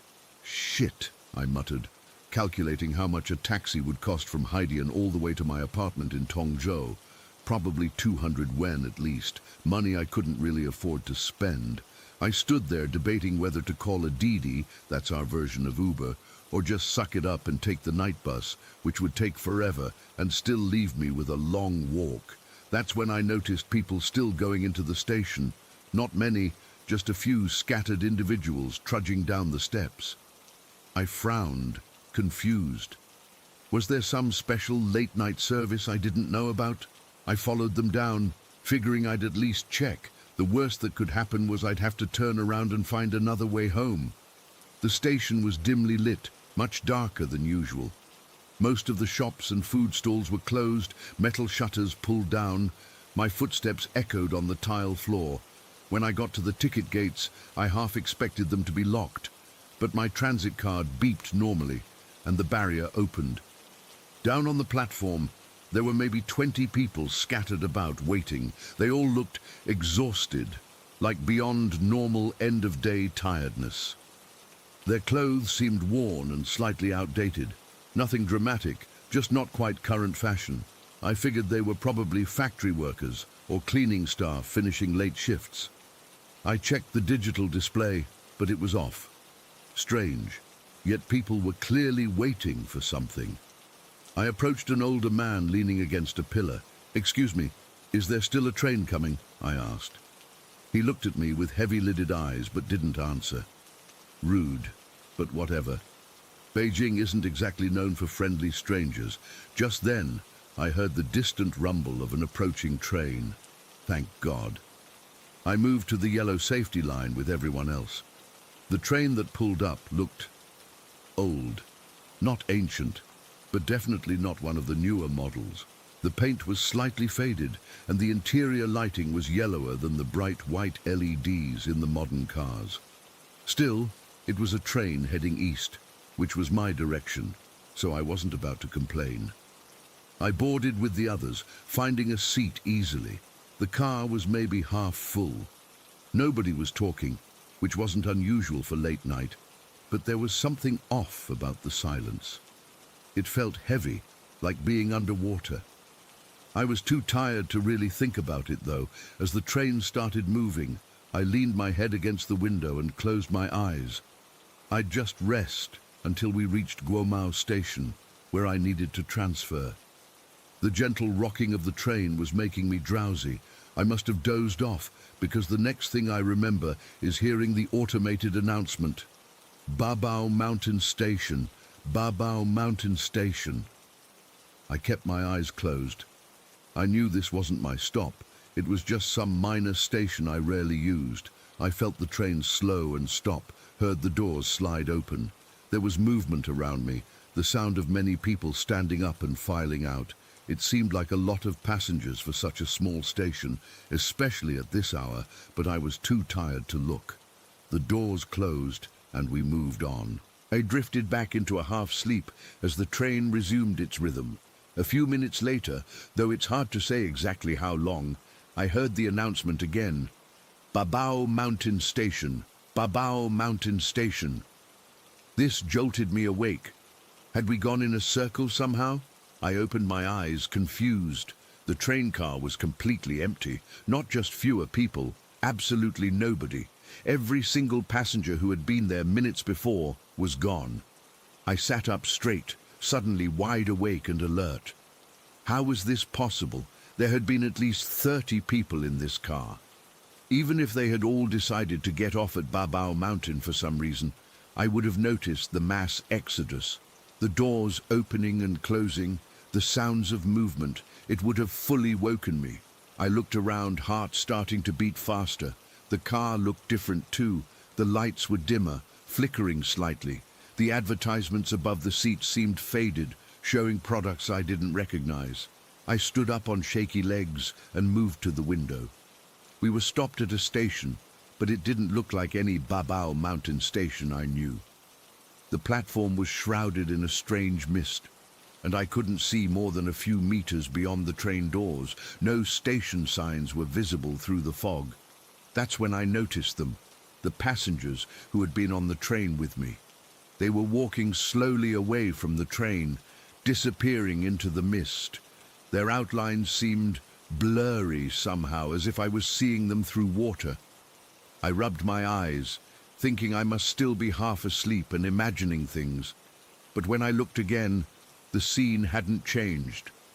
Something cold settled in my stomach. Something was very wrong here. I needed to get off this train. I moved to the doors, but they remained firmly shut. I pressed the emergency open button.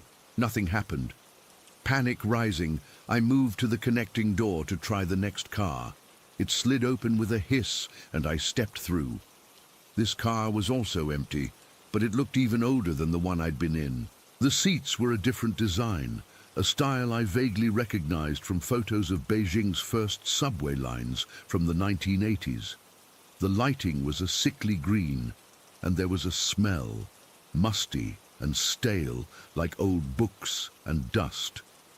I moved through this car to the next one, and the next. Each car was empty and seemed to get progressively older and more deteriorated. In the fifth car, the seats were torn, with stuffing coming out.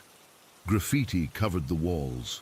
Strange symbols I didn't recognize, not the usual tags you see in Beijing. By the time I reached the last car, I was nearly running. This final car was in near darkness, with only one flickering light working, and it was cold, so cold I could see my breath. But what made me stop dead in my tracks was that this car wasn't empty. In the far corner, barely visible in the dim light, sat a single figure, an elderly woman, head bowed, wearing clothes that looked like they were from another era, a simple blue Mao-style jacket that hadn't been common everyday wear since my grandparents' time. I stood frozen, afraid to move closer, but also afraid to go back the way I'd come. The train was still stopped at this strange, misty version of Babao Mountain Station.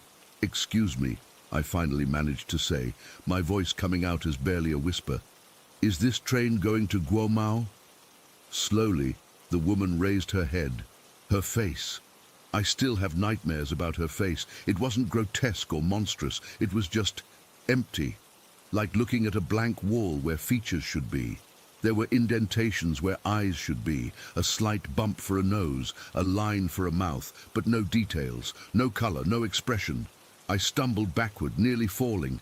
My back hit the connecting door, and I fumbled blindly for the handle, unable to tear my eyes away from the figure. The line that was her mouth moved. "This is not your stop," came a voice that sounded like gravel being crushed. "You need to go back. This train doesn't serve the living." That broke my paralysis. I yanked the door open and ran back through the cars, heart pounding so hard I thought it might burst. I didn't stop until I reached the car I'd originally been in. The doors were open now, showing the misty platform. Beyond the mist, I could see shapes moving. Dozens, maybe hundreds of figures, walking slowly away from the platform, all heading in the same direction. I knew I shouldn't follow them. Every instinct was screaming at me to get away from here, wherever here was. But I needed to get off this train. I stepped out onto the platform. The mist swirled around my ankles. cold and damp. The station was silent, except for the soft shuffling of the departing passengers. I moved to the nearest wall, looking for a station sign, a map, anything to tell me where I was. I found a faded sign, half hidden behind what looked like years of grime. I wiped it with my sleeve. Babao Mountain Cemetery Station, it read. And below that, in smaller letters, final resting place of the honored dead. My blood turned to ice. Babao Mountain. Of course, it's Beijing's most famous cemetery, where many high-ranking politicians and important figures are buried, but there's no subway station there, at least not in the world I know. I turned back to the train, but it was already pulling away, picking up speed as it disappeared into a tunnel I hadn't noticed before. The remaining passengers on the platform were vanishing into the mist, leaving me alone. Panic fully set in. I ran toward what I hoped was an exit, following the wall until I found a staircase leading up. I took the stairs two at a time, not caring where they led as long as it was away from here. At the top was a turnstile, beyond it, more mist. But I could make out what looked like gravestones in the distance. This was madness. How could a subway lead directly into a cemetery? And at night, when the cemetery would be closed to visitors, I was about to push through the turnstile when I heard a voice behind me. "Sir? Sir, wake up!" I spun around, but there was no one there. "Sir, this is the last stop. You need to exit the train." The voice seemed to come from everywhere and nowhere. Suddenly there was a hand on my shoulder, shaking me. I felt a violent jolt, like electricity running through my body. I opened my eyes. I was still on the train. A regular, normal Beijing subway train. A security guard was standing over me, looking annoyed. "Last stop, sir. Train's going to the depot now." I looked around, disoriented. Sunlight was streaming through the windows. The car was empty except for me and the guard. What time is it?" I stammered. 6:15 in the morning, he said impatiently. "End of the night shift. You must have fallen asleep and ridden the line back and forth all night. Happens sometimes, but you need to get off now." I gathered my things in a daze and stepped off the train. I was at Tongzhou West, the eastern terminus of Line 6. My regular stop, just a few minutes' walk from my apartment. Had I dreamed the whole thing? Had I really just fallen asleep on the last regular train and somehow not been noticed by security until morning? But when I got home and took off my coat, I found something in my pocket I couldn't explain. A small, flat stone, smooth as glass. One side was blank. On the other, etched in characters so old-fashioned I could barely read them. "Return ticket, Babao Mountain Station."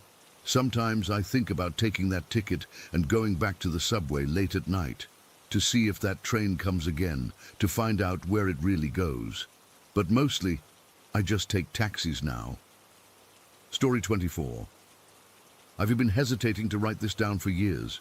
Even now, typing this out makes my hands shake a little. I'm not a superstitious person, and I've always been skeptical of people who claim to have seen weird creatures or unexplained phenomena. But something happened to me in the summer of 2015 that I still can't explain, no matter how much research I've done. I was taking a small cruise ship from Stockholm, Sweden to Tallinn, Estonia. It was a budget trip, nothing fancy, just a way to see a bit of Northern Europe on the cheap. The ship itself was decent but cramped. The cabin I'd booked was tiny, basically just a closet with a bed shoved inside. After the first few hours on board, I started feeling claustrophobic and needed to escape those tight quarters. So I spent most of my time up on deck. It was early July, and the weather was incredible. Clear blue skies during the day, and these amazing long Nordic summer evenings where the sun barely seemed to set. I'm from Manchester originally, so the idea of it still being light at 10 at night was novel to me. I remember standing at the rail just taking it all in. The Baltic that evening was this deep, dark blue that almost looked black in some spots. We were passing these small islands with little red cottages, and the whole scene was something out of a postcard. There weren't many other passengers on deck by that point. Most had gone to the bar or back to their cabins. It was about 10:30, and although the sky was still holding some light, it was definitely getting darker. I was leaning against the railing on the starboard side, the right side of the ship. I had to look that term up before the journey, just watching the water. The ship wasn't moving particularly fast, maybe 15 knots or so. Again, had to learn what that meant. That's when I heard it. At first I thought someone had dropped something metal on the deck behind me.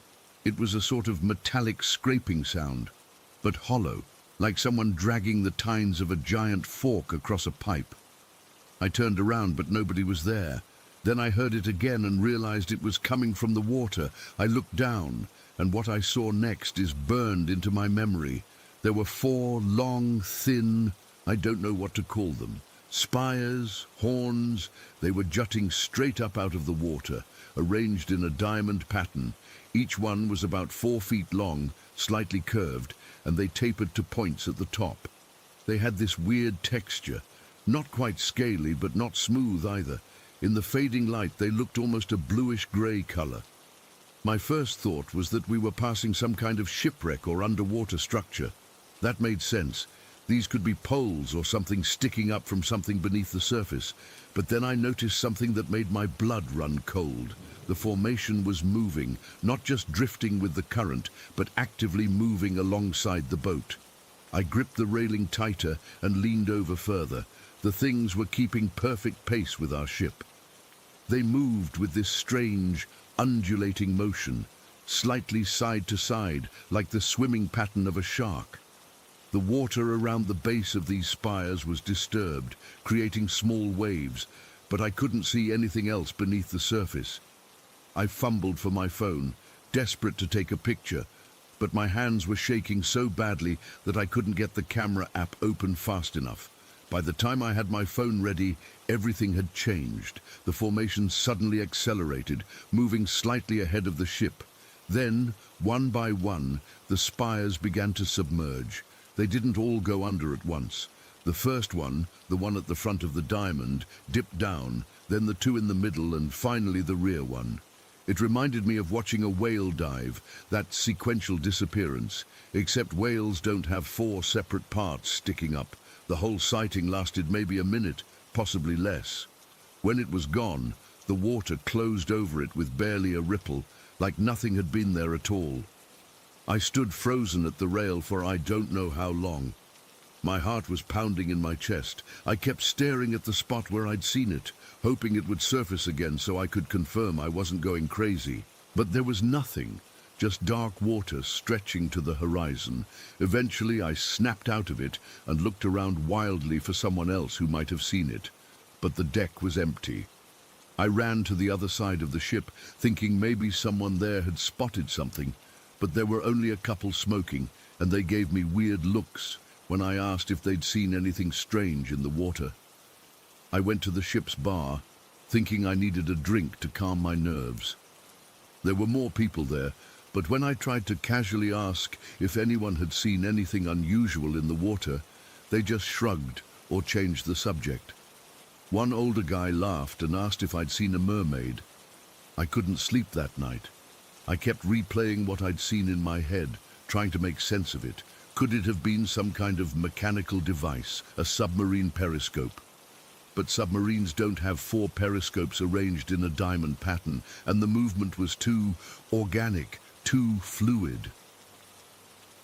The next morning, I went to the ship's information desk and asked if there were any known marine animals in the Baltic Sea that might match what I'd seen. The woman behind the counter smiled politely and handed me a brochure about common Baltic wildlife: seals, certain fish species, the occasional porpoise. Nothing remotely like what I'd witnessed. After we docked in Tallinn, I spent hours in an internet cafe researching Baltic Sea marine life. I looked up everything from known species to folklore about sea monsters in the region. I found stories about the sea orm and other Scandinavian legends, but nothing that matched the specific configuration I'd seen. In the years since, I've continued researching. I've joined marine biology forums. I've read scientific papers about undiscovered species. I've even reached out to a couple of zoologists who specialize in marine life. Nothing. I've never found an explanation for what I saw that night. What bothers me most is the size of whatever it was. Those four spires were just the parts breaking the surface. If they were attached to something underneath, and the way they moved together suggests they were, then that something had to be massive. The distance between each spire was about 3 feet, meaning the creature or object was roughly 9 feet across at minimum. I've considered every rational explanation I can think of. Could it have been fishing equipment? No. We weren't near any fishing boats, and no fishing gear moves like that.